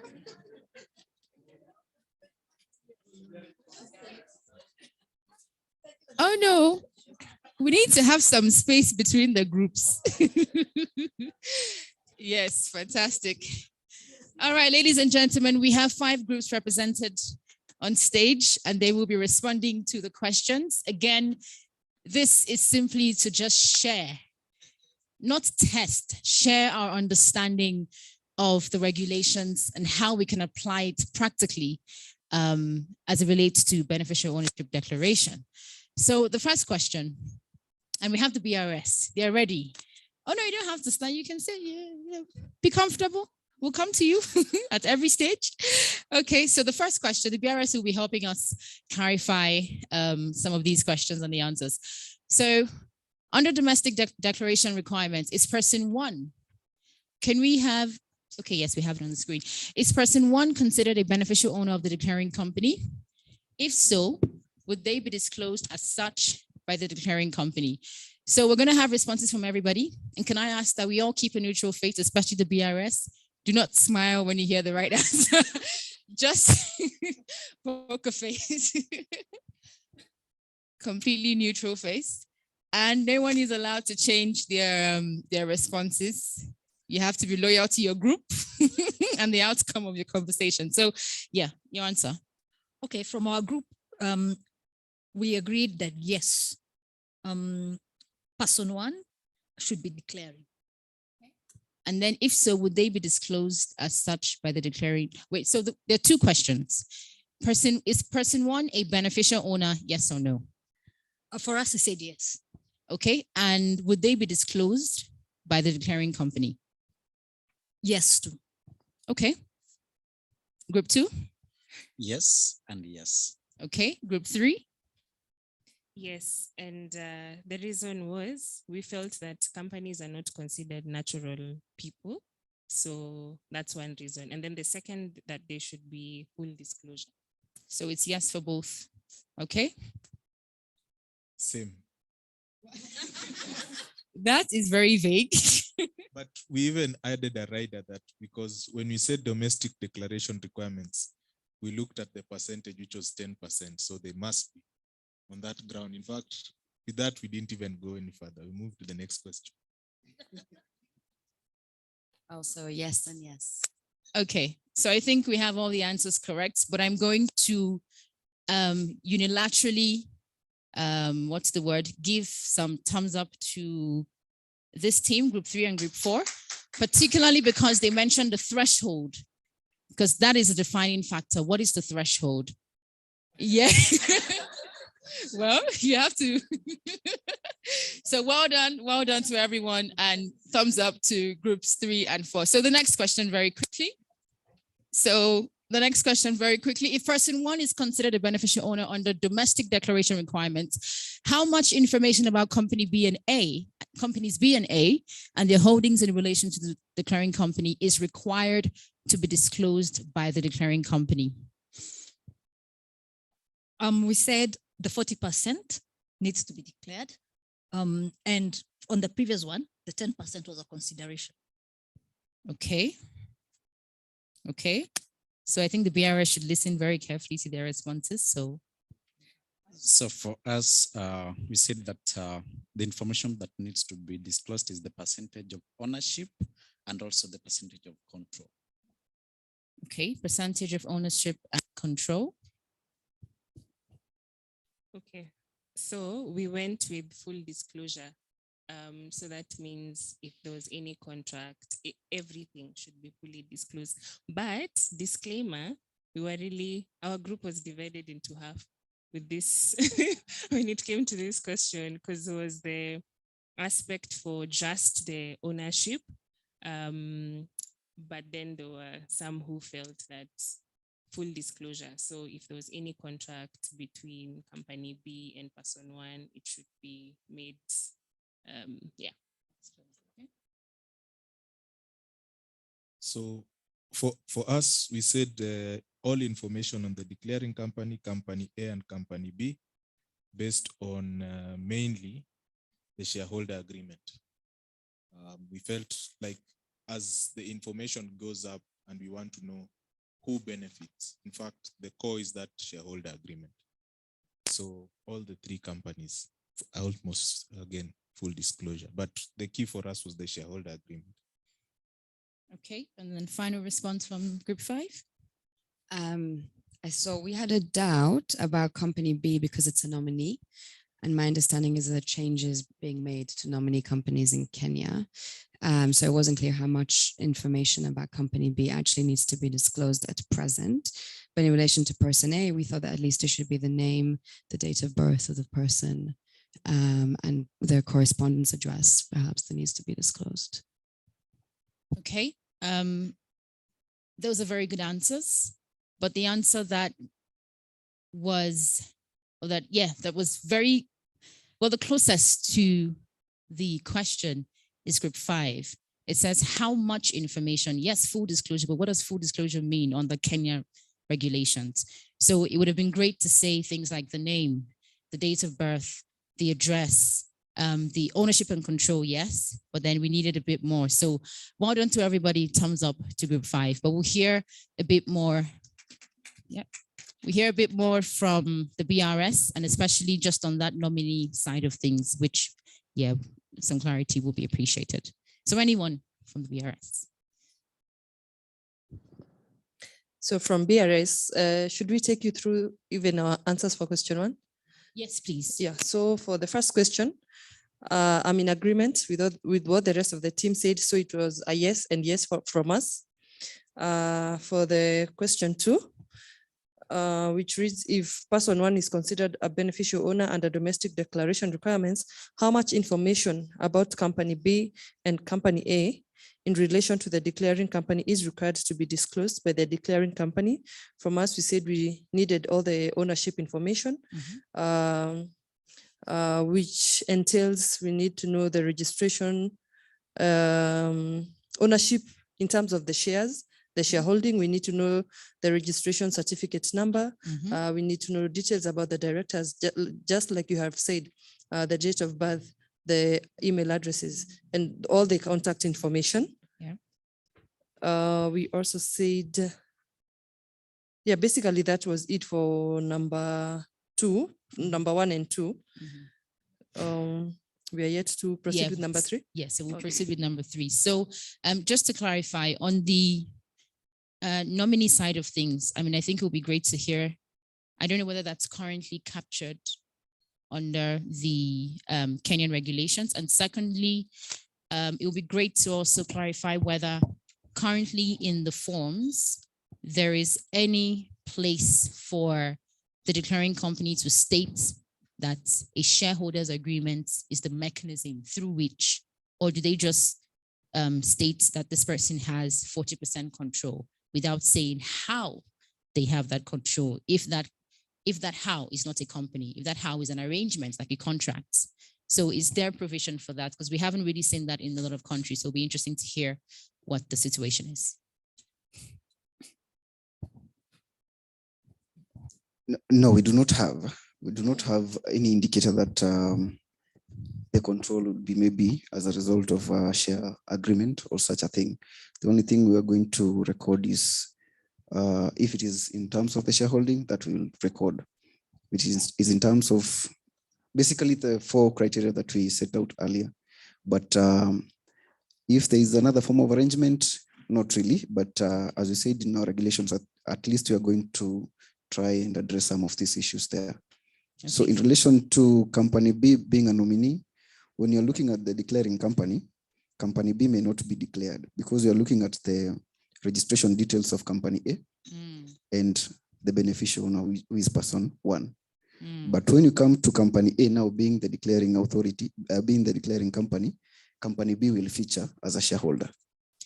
That's a very important distinction that I hope everybody got. So yes, please repeat, sir. Okay, I'm saying if you're looking at the declaring company, what will be furnished to us will be registration details of company A. I don't know whether we have the chart there, including its certificate. And then we will also have person 1 being declared as a beneficial owner in that context. But then again, company A also has its own obligation to declare BO. So under company A, we will have company B being declared as a shareholder. There we will also require its registration certificate and its number. Of course, if it's a foreign one, it has to be notarized. And then we'll have person 1 being declared as a BO. So is that clear? So where the declaring company is a declaring company, company B, information about company B will not be provided. But if the declaring company is company A, if this is the base company we're working with, definitely company B will be declared as a legal owner. So yeah, so the current declaration just goes up from the declaring company to the legal owner and then the beneficial owner. But again, if this is a declaring company, you know, immediately this person, well, company B rather, will be declared as the legal owner. So it just depends on how far up we're going in the ownership chain. Yes.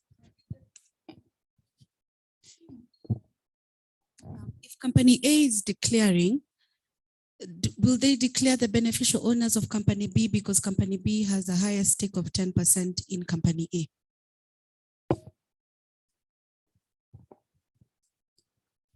Okay, so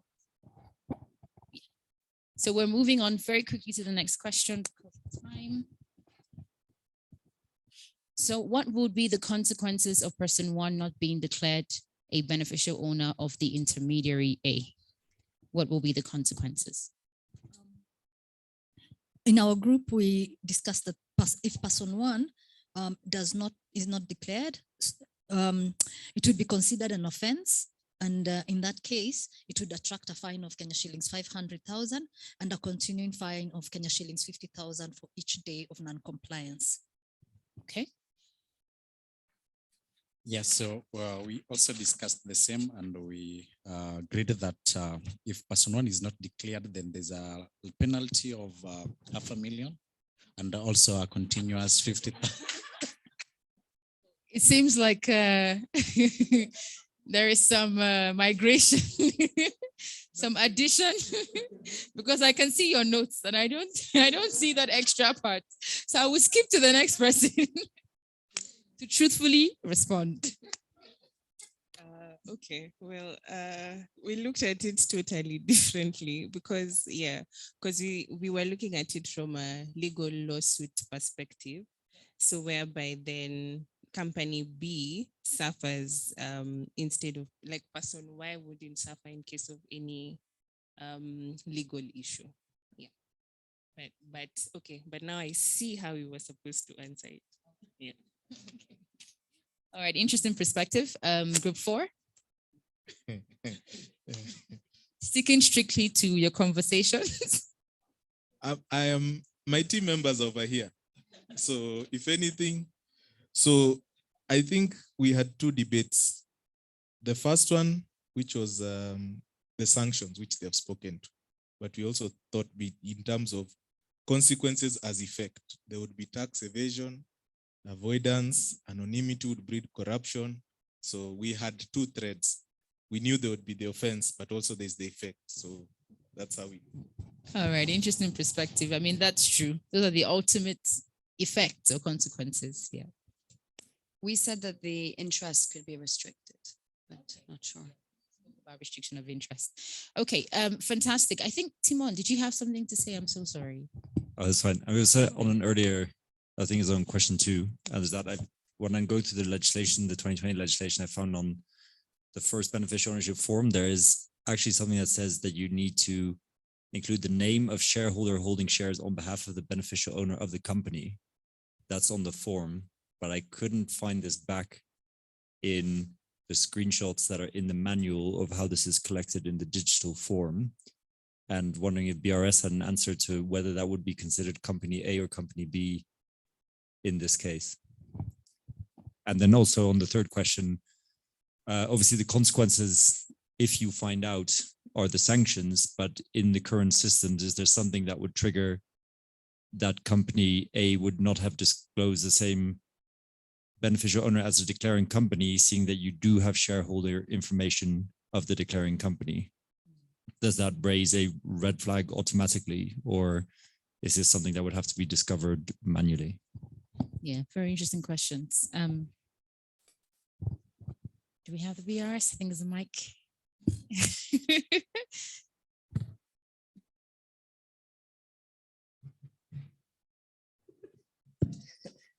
Okay, from BRS,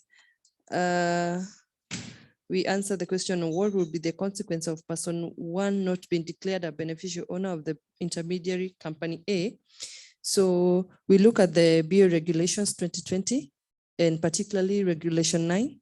It gives restrictions on what would happen in such a circumstance.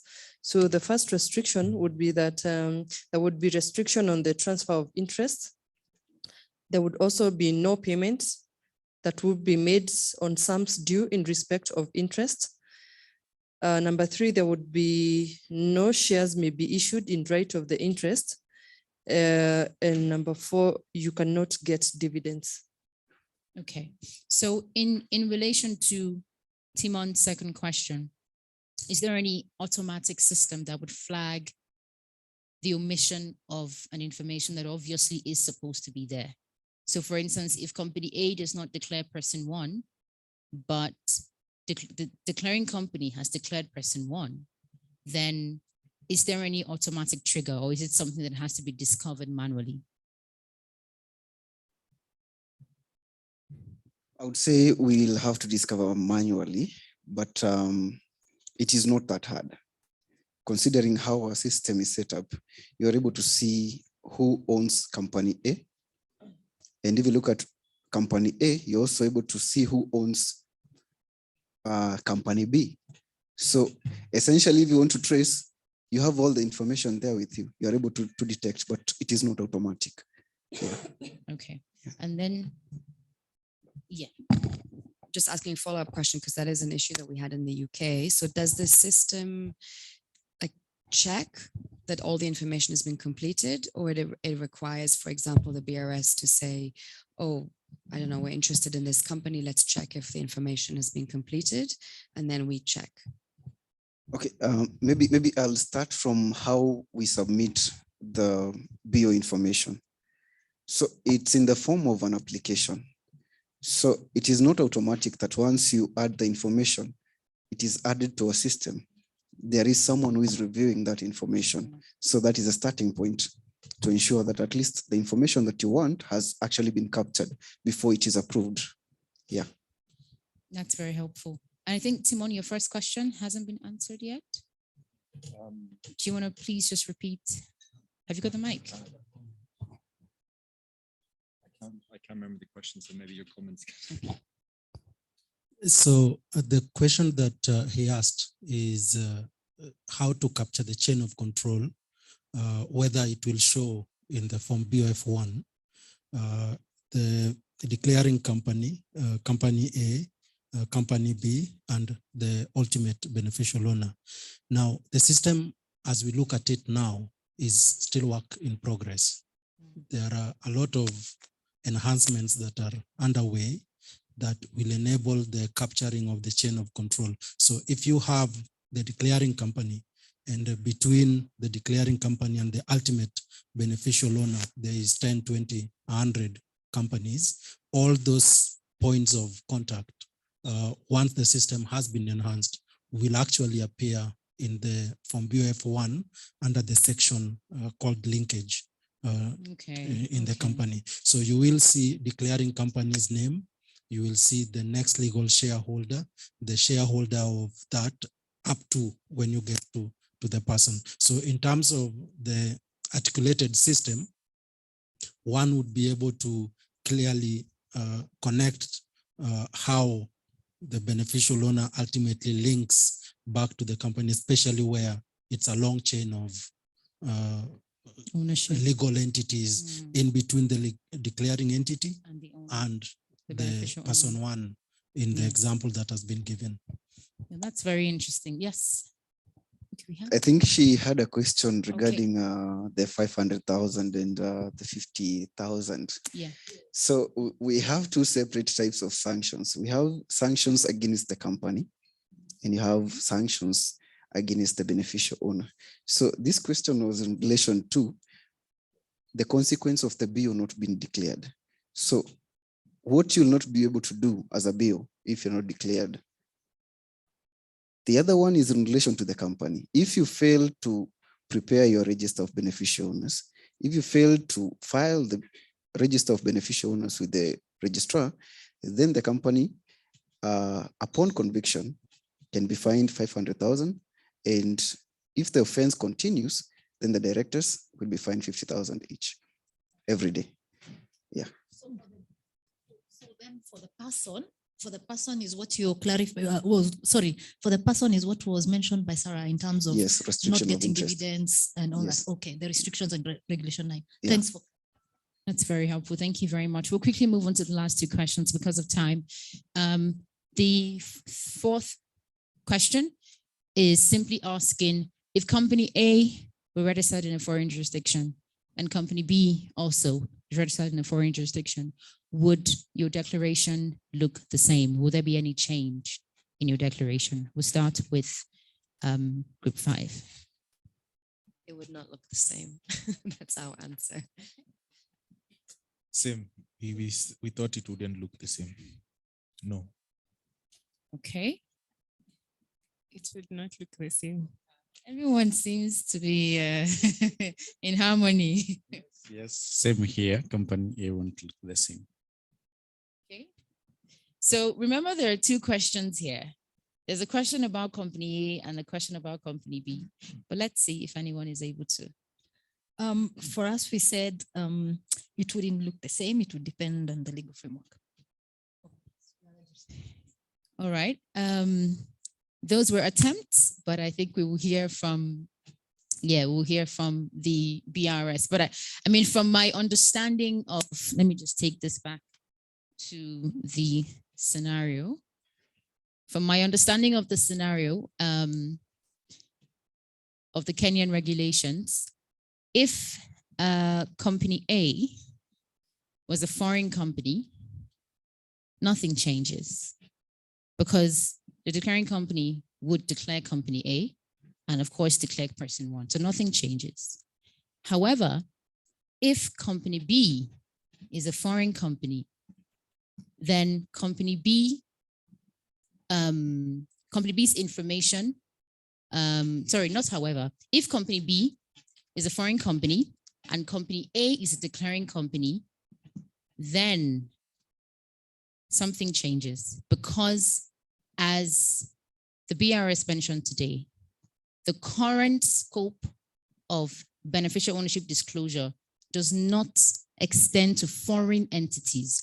So where the base company is a foreign entity, unfortunately, everything changes because no information, in fact, they're not even required to at the moment. But if the foreign company is a part of, so a foreign company owns a base company, which is a domestic company, then their information will be declared. So I don't know if that makes sense, but we'll just allow the BRS to provide their feedback to that question.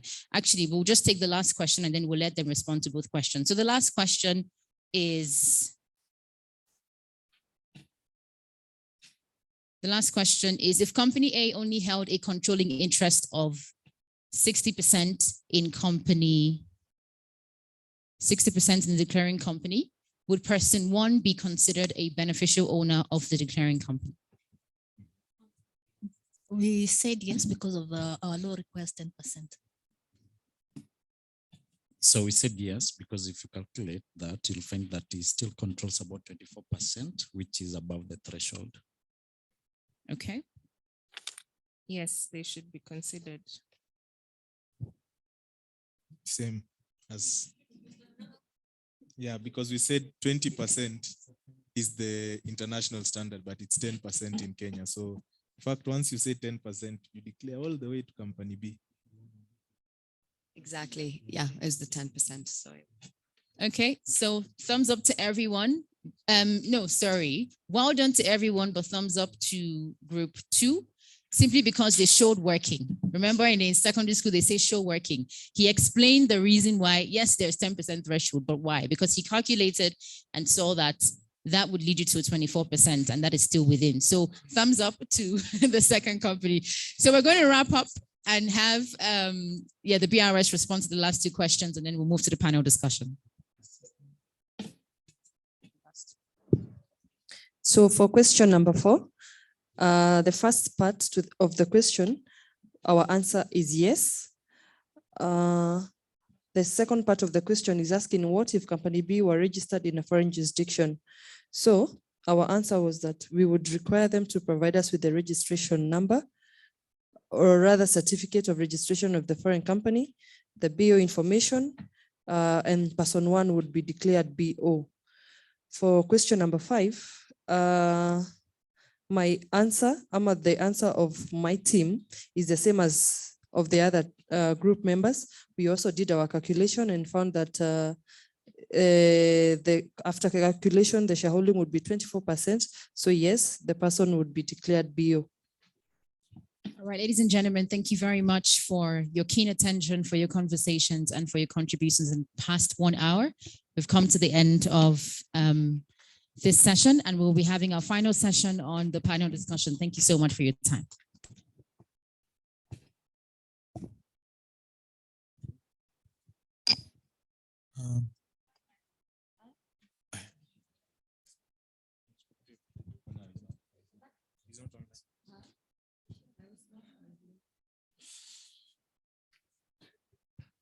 Hi, everyone. So the final session today, apologies, we're running a little bit late. So if people need to leave bang on 4, then please don't feel bad about that. We might just run a little bit over. So what we want to do is look ahead to tomorrow. So tomorrow we'll be talking a lot about procurement data, and you'll be learning about the Open Contracting Data Standard from the team that helped provide advice on that all over the world. But what I want to do now is invite 2 people who work very closely on open contracting in Kenya to come and share their experience with using procurement data and what we can maybe learn from that as beneficial ownership data starts being added to the procurement data sets. So Charlene and Sandra, can you come and join me? Sorry? Oh, we can see.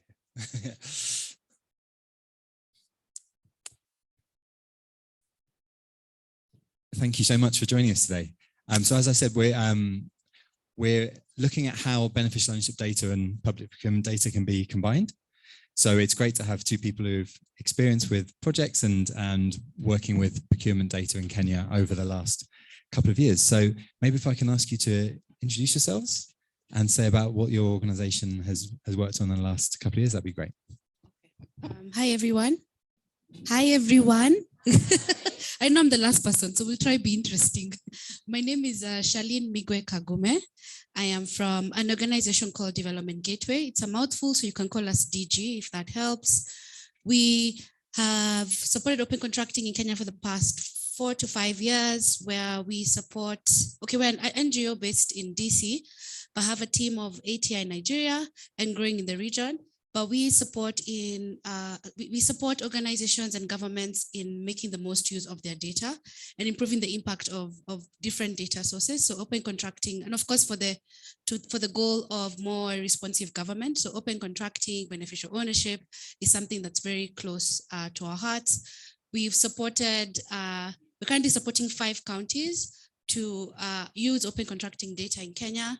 And we are supporting PPRA, of course, which is our authority, who could be here today, to support in strengthening the tenders.go.ke website, which is a legal website where all entities are supposed to publish procurement data. Sorry, that was a mouthful. Good afternoon, everybody. My name is Sandra Waswa. I'm from the Local Development Research Institute, LDRI in short. At LDRI, we look at issues of openness and governance, and as well as open data. But the involvement of LDRI has been mostly through, with regard to open contracting, mostly through the Open Government Partnership process, OGP. So looking really at the ecosystem around which OC and BO and other openness agendas happen. But at a personal capacity and in previous engagements, I was involved, I could say from the onset of when OC became a conversation really, as well as beneficial ownership through again, open government partnership processes. And so really being there in terms of the evolution of OC from when it was very theoretical to when we are actually seeing a practice coming up. So I'm really glad to engage in this conversation. Fantastic. Thank you both for joining us. And yeah, it's worth mentioning that sadly, Polycarp Jewel, who is due to join us from the PPRA, has been unable to make it today, but we hope he might still be able to make it tomorrow to join the discussion about procurement. So for the partners, Charlene, talking about the counties in Kenya, have they expressed interest in wanting to use beneficial ownership alongside their open contracting data? Because that's exactly what we'll be talking about tomorrow. Okay, yeah. So actually, counties were our first entry point into working on open contracting in Kenya because Makueni, Elgeyo Marakwet, Nandi County, Nairobi, and also Kericho have been showing a lot of interest in terms of using. So they come to, of course, development partners with understanding how can we better engage our citizens to improve the services we give them. So of course, that is a very woke governor. Not everyone thinks like that, but how can, when you find such good leadership within the county, helping them understand how open contracting and beneficial ownership can fit into that need. So they don't come to you saying, we want to see OC. They really tell you our need is really trying to see, are we really actually in our procurement work, really giving the citizens what they want? And are we being even in terms of corruption? Because in Kenya, we've seen a lot of corruption cases that pop up in media that you find some of even the ministers and some of the people involved are not aware of some of these corruption cases. So just those are the two use cases. So them wanting to be in the loop before it blows up. And of course, being able to engage the citizens better. And that's where OC comes in. But then when you start discussing open contracting, BO is honestly the first thing that comes up all the time because they really want to know who are the perpetrators behind some of these corruption practices. And of course, corruption is a main goal for some of these counties. What are some of the, who are these perpetrators and how can we deal with them? But I think another issue that came up really quickly on BO is quality of service. So we've seen, especially with this is where some of the counties are saying the law works against them, where price plays a really big part in awarding. So you're finding a lot of companies applying for very many contracts, and then they cannot deliver because of the ridiculously low pricing that they give. And in some instances, some of the governors have asked, who are these owners who own all these companies, bidding for a lot of things, giving us unrealistic prices? And we are hearing on the ground, they're not really delivering what's supposed to be there. So really strong use cases on beneficial ownership. It's been a really strong gap from the time we started the journey with counties. And we are excited that at least slowly it can be used. But the issue is, of course, the capacity. How can they use if you ask everyone, HIVOs, ETC in the room, even them grasping why we even doing open contract in the first place, it was really slow to get the buy-in. In terms of beneficial ownership, I predict there'll be more pushback because a number of them still benefit. So thinking about how to create that buy-in over time is also important for the counties. And obviously, Kenya's been releasing open contracting data for a lot longer than the last few months that we've been talking about beneficial ownership. Are there lessons particularly you think could be learned from how trainings have been carried out or how the kind of news of this new information being released has been disseminated that should be taken up in terms of beneficial ownership? I think that's a good question because in my view, one of the challenges has been issues of access to information. And even though you mentioned that OC has kind of preceded BO, I personally consider that BO has moved, beneficial ownership has moved a little bit faster than open contracting in terms of trying to get to the practice. So I remember 2017 thereabout is when the conversation on beneficial ownership started in Kenya, and we had a meeting in Ghana, which brought together Nigeria, Ghana, and it was organized by TI and others. And it's impressive to see that from that conversation, I think some of the milestones has been legal reform on beneficial ownership, regulations have been developed, they have a register now. I think there is, as Charlene has mentioned, there's real apprehension when you talk about open contracting.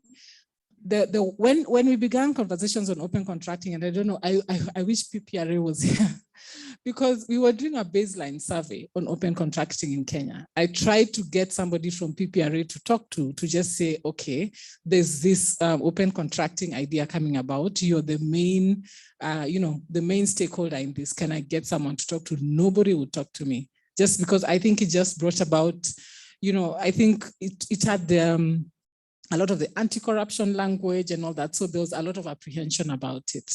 So I think it's arguable that even if you say open contracting started, beneficial ownership to me is making a lot of steps ahead, which is good, because if we look at the Kenyan scenario, beneficial ownership once developed and once it's being used as, up to the standard, will really help in the accountability in open contracting.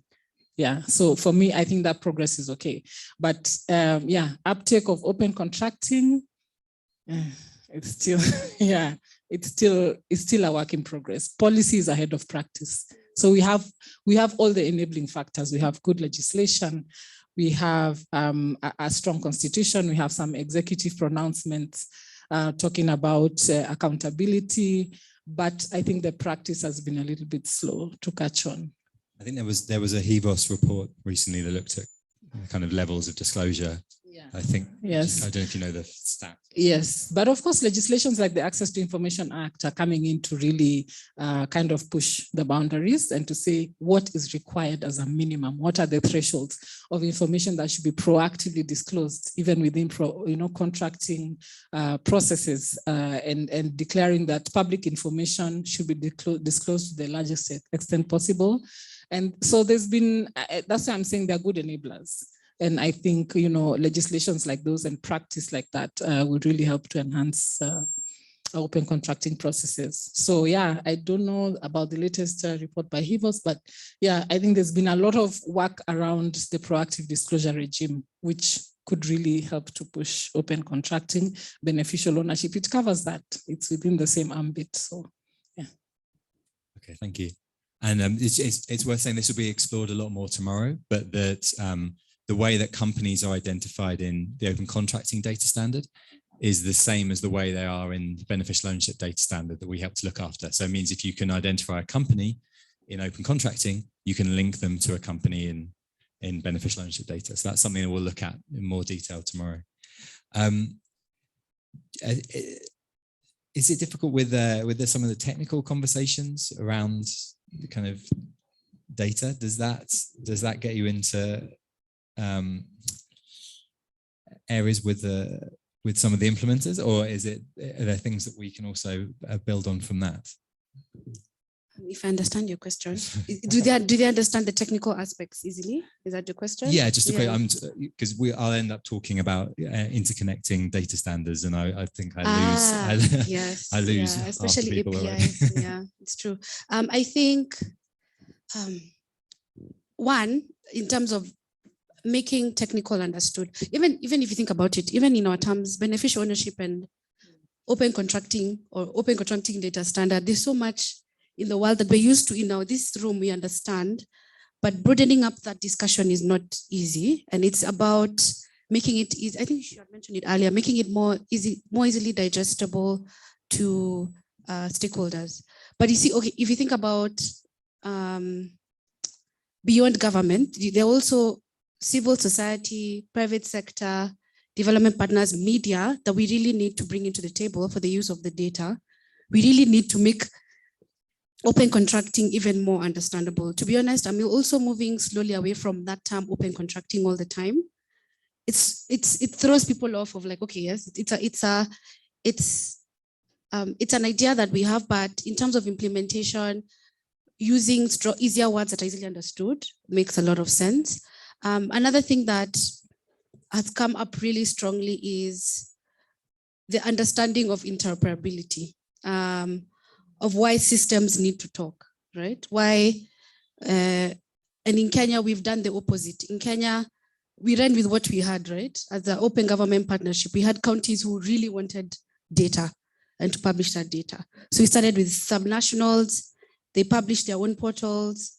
But at the end of the day, I think I mentioned this over lunch to someone, national is still super important, and we've learned that.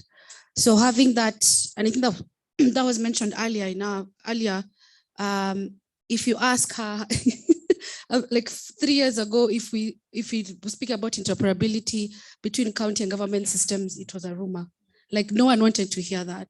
But through the Open Government Partnership, we had 5 counties in the room. We had BRS, we had Treasury, we had civil society who are able to now bring in what interoperability really means to the government. And now there's actually a work plan as Kenya on how to have the PPIP, which is a legal portal, to be the one that's publishing the data. And we hope that BRS, which was also in that room actually, and its BO conversation also tapped into that. So we don't have, as we said earlier, too many portals or too many systems or too many data entry points. And I could say strongly, we've seen that with the counties. Efficiency in data management will lead to more timely data published, where if you make it, these guys are procurement officers who have work, who are very busy. If you've gone to a public office, especially procurement, their documents is high, guys are running around, this guy wants him to sign what? So they're very busy people. The easier you make their job, the better. So I think a key goal for us as a cluster, for Open Government Partnership, as OC cluster, is to ease the work of the government official in managing the data and reducing duplication of efforts. And that's why we have an interoperability work plan where we are able to have a policy, from policy perspective. PPRA has completely warmed up to the idea. Counties have completely warmed up to the idea. And of course, now with BO in that mix and BRS, just integration of all these systems, I think is a good progress and a good example to other countries. Just on that question, I know that the National Treasury are in the process of rolling out a new e-procurement portal. Yeah. Have they engaged with that, with the OGP cluster? And yeah, so, sorry, I've cut you short. So we had the Treasury in the meeting of the interoperability discussion. Yeah, so that was already there. The EGP system is still at its very early stages. They've just contracted it out and they're just doing some inception reports, pilots, etc. But strongly recommend that EGP is the end goal, because right now what we're doing is PPRA, which I give them kudos because they're a very small team and they are given the mandate to publish all the data and train these people to use the portal. They have to go around asking entities to publish data. But if we had a system where the procurement is already taking place and the data is automatically published, it isn't the work of the authority, it is the work of the procuring entities who have to publish. So the EGP, for the benefit of everyone, will be a fully fledged e-procurement system that's supposed to replace IFMIS that is currently being used. And they've just contracted that out. It will be a better, more robust system than what IFMIS is doing. So Treasury and PPRA, of course, they are one. They're in the same government. The conversations are still ongoing, but slowly, I think, as the AGP, you know how long it takes to roll an e-procurement system? Like 5 years, yeah, you know that, yeah? Like 5 years. So slowly, hopefully, the conversation will reach where EGP is the source of the data and it's just published on tenders.go.ke. Thank you. Has anyone got any questions in the audience that they'd like to put to the panelists? I'm aware that we're getting to the end of our allotted time, so apologies for us cutting things short. If anyone's got any questions, please let me know. Yes, Purity. Clearly, I have slowly turned to be a proper journalist. It's just bursting with questions as you speak. I wanted to ask a question about the political will in all this kind of conversation because of two things. Because this is 2022, and initially, like earlier in the year, the politicians, in fact, there is one side without mentioning names that said, we are clearly not going to tell you we will fight any corruption because corruption is this and the other. But they soon realized the citizenry is still expecting, and recently there is promises. All the horses are now promising they will hang, some will hang whoever is caught. The other one, they will use public good, like we will ask the citizens to help us with this fight. None of them is talking of any system or any openness of this information. So I'm wondering, what do you think about the political will? Because I don't know whether we would say it was the mindset of the Makueni governor that made it easier to implement open contracting, and I don't know whether it's the open contracting that lent them to better service delivery because they're clearly like the best performing county. So I don't know what you think about the role of the political will in terms of all this. And then I wanted to quickly ask whether the information they already get from IFMIS, why can't they slowly publish this information instead of having a whole new system?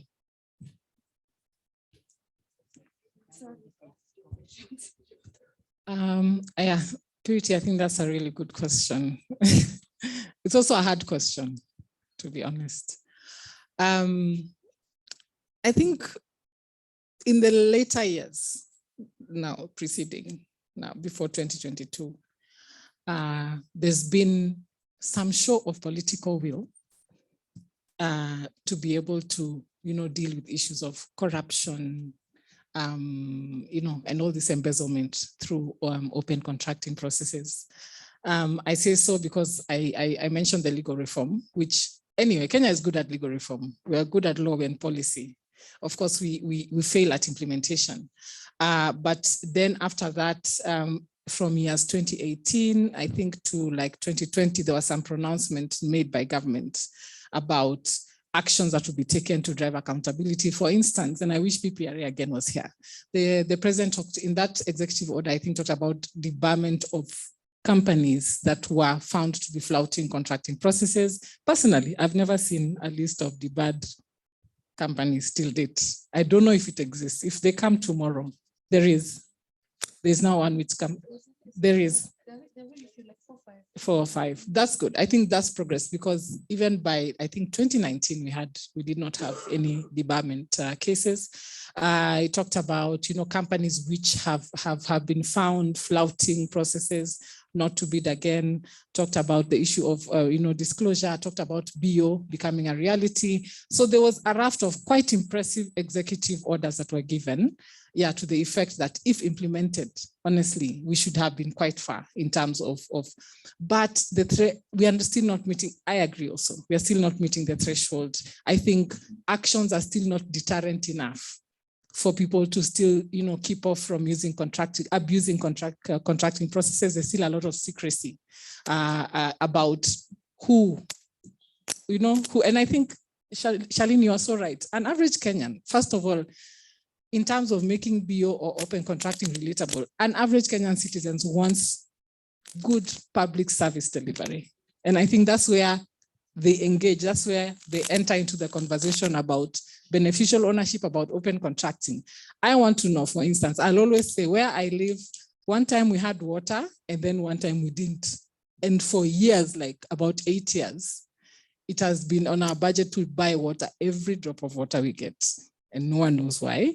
You'll go and ask and you'll be told, those are, the pressure is not enough. But those are diversion, a very clear diversion of our water flow. And till date, a whole section just doesn't have water. So I, even at that stage, I want to know what happened. And Nairobi Water is a company, it's a public company now. So, and so for citizens, I think we have to be aware, and this goes to the language of the technicalities, OCDS, the BODS, and these are all words for us, I think, and that's where we disconnect sometimes. They want to know, how does this, me as a taxpayer, I'm so concerned about billions of shillings just lost, just gone, and nobody knows who took them. So beneficial owner, I want to know who took the money, why, you see, and what happens to them. So in answering your question, I think even though there's been some show of will, it has not yet reached the threshold where we can say accountability and transparency is happening. And a lot of this also fails at the enforcement end of things. That's why beneficial ownership is very strong. Once it's up and running, once it's open, I'm hoping we are getting to a time where it's open. Maybe it's a work in progress. But I think that's when you'll now start seeing, you know, really kind of deterrent when people get to know who owns what and who's benefiting and who's company A and who's company X. So I think in terms of political will, it's a very dicey situation because we are already now in a transition period. We are going to elections. We don't know. All the promises are, it's a wish list right now, but we don't know once, you know, and this is the challenge with Makueni as well. Everybody's fearing once Kivutha Kibwana leaves, you know, what happens.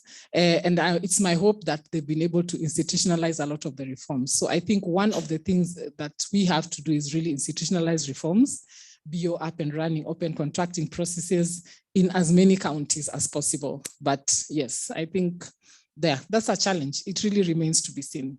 Yeah, but to the extent that we can make it systemic, I think is one of the challenges. I think Charlene can take the question about IFMIS. Yeah. Wow. I wish PPRA was here. This is such a PPRA question. I think so. IFMIS, before a system is opened up, you can imagine the amount of political goodwill needs to be there, and the processes and the policies that need to be placed, right? So it's been a discussion that PPRA has been having. Actually, for this year, we've been seeing more open discussions on IFMIS with PPRA. We're just hoping that this conversation, IFMIS is actually treasury, if we think about it, right? So we're hoping that post 2022, these conversations can happen. But me and you, we both wish IFMIS would be opened up because we know the number of entities that are already using that system for publishing data. Your question on political goodwill, quickly, because I know we're at time, I think it's very low, to be honest, in terms of, as a country, right? Very low. Key leadership, we talk about corruption, corruption and catching people, but when it comes to the, as you're saying, the action of it, it's very low. And I think that's why a number of us should be focusing on also working with media, civil society and private sector to push these reforms. Because, for example, in Makueni, one thing that why every single development partner talks about Makueni is because the county has really strengthened the citizens to be able to ask, why aren't we doing this? Like, for example, the project management committees, right? They're the ones who are in charge of making sure that a project is implemented. If we can see a post 2022, when the governor leaves, if strengthening the citizens themselves can push government to keep some of these initiatives and keep publishing data. So political goodwill is low, but from the institutions that are supposed to be publishing this data, such as BRS, PPRA, very high. I would say PPRA has a new DG who's very, very open to working with development partners. She can tell you stories of the past, but it's been a work in progress, and PPRA has been so open in terms of technical capacity support, etc. So there are structures that are there. If we just had leadership that said, okay, these institutions that are mandated to publish this data, what do you need? And if they're funded correctly and given the right resources, we would have access to all the data we would want in the country. Challenge is the key leadership outside these institutions mandated to publish that data. Thank you. Sadly, I think we're out of time for today. We really hope the PPRA will be able to join us tomorrow. It's a shame that Polycarp wasn't here today. Charlene, Sandra, thank you so much for sharing that. And like I said, tomorrow, the focus is really going to be on open contracting, talking about procurement. So hopefully we'll see as many of you as possible tomorrow, starting from 9 o'clock. And we'll be talking about the connections between beneficial ownership data and procurement, learning more about open contracting, and then focusing on how people will be able to use this information once it all starts being published in the near future. So thank you very much. And yeah, thank you very much to everyone else for joining us today. Apologies that we've run a little bit late, and I hope to see you all tomorrow. Thank you very much.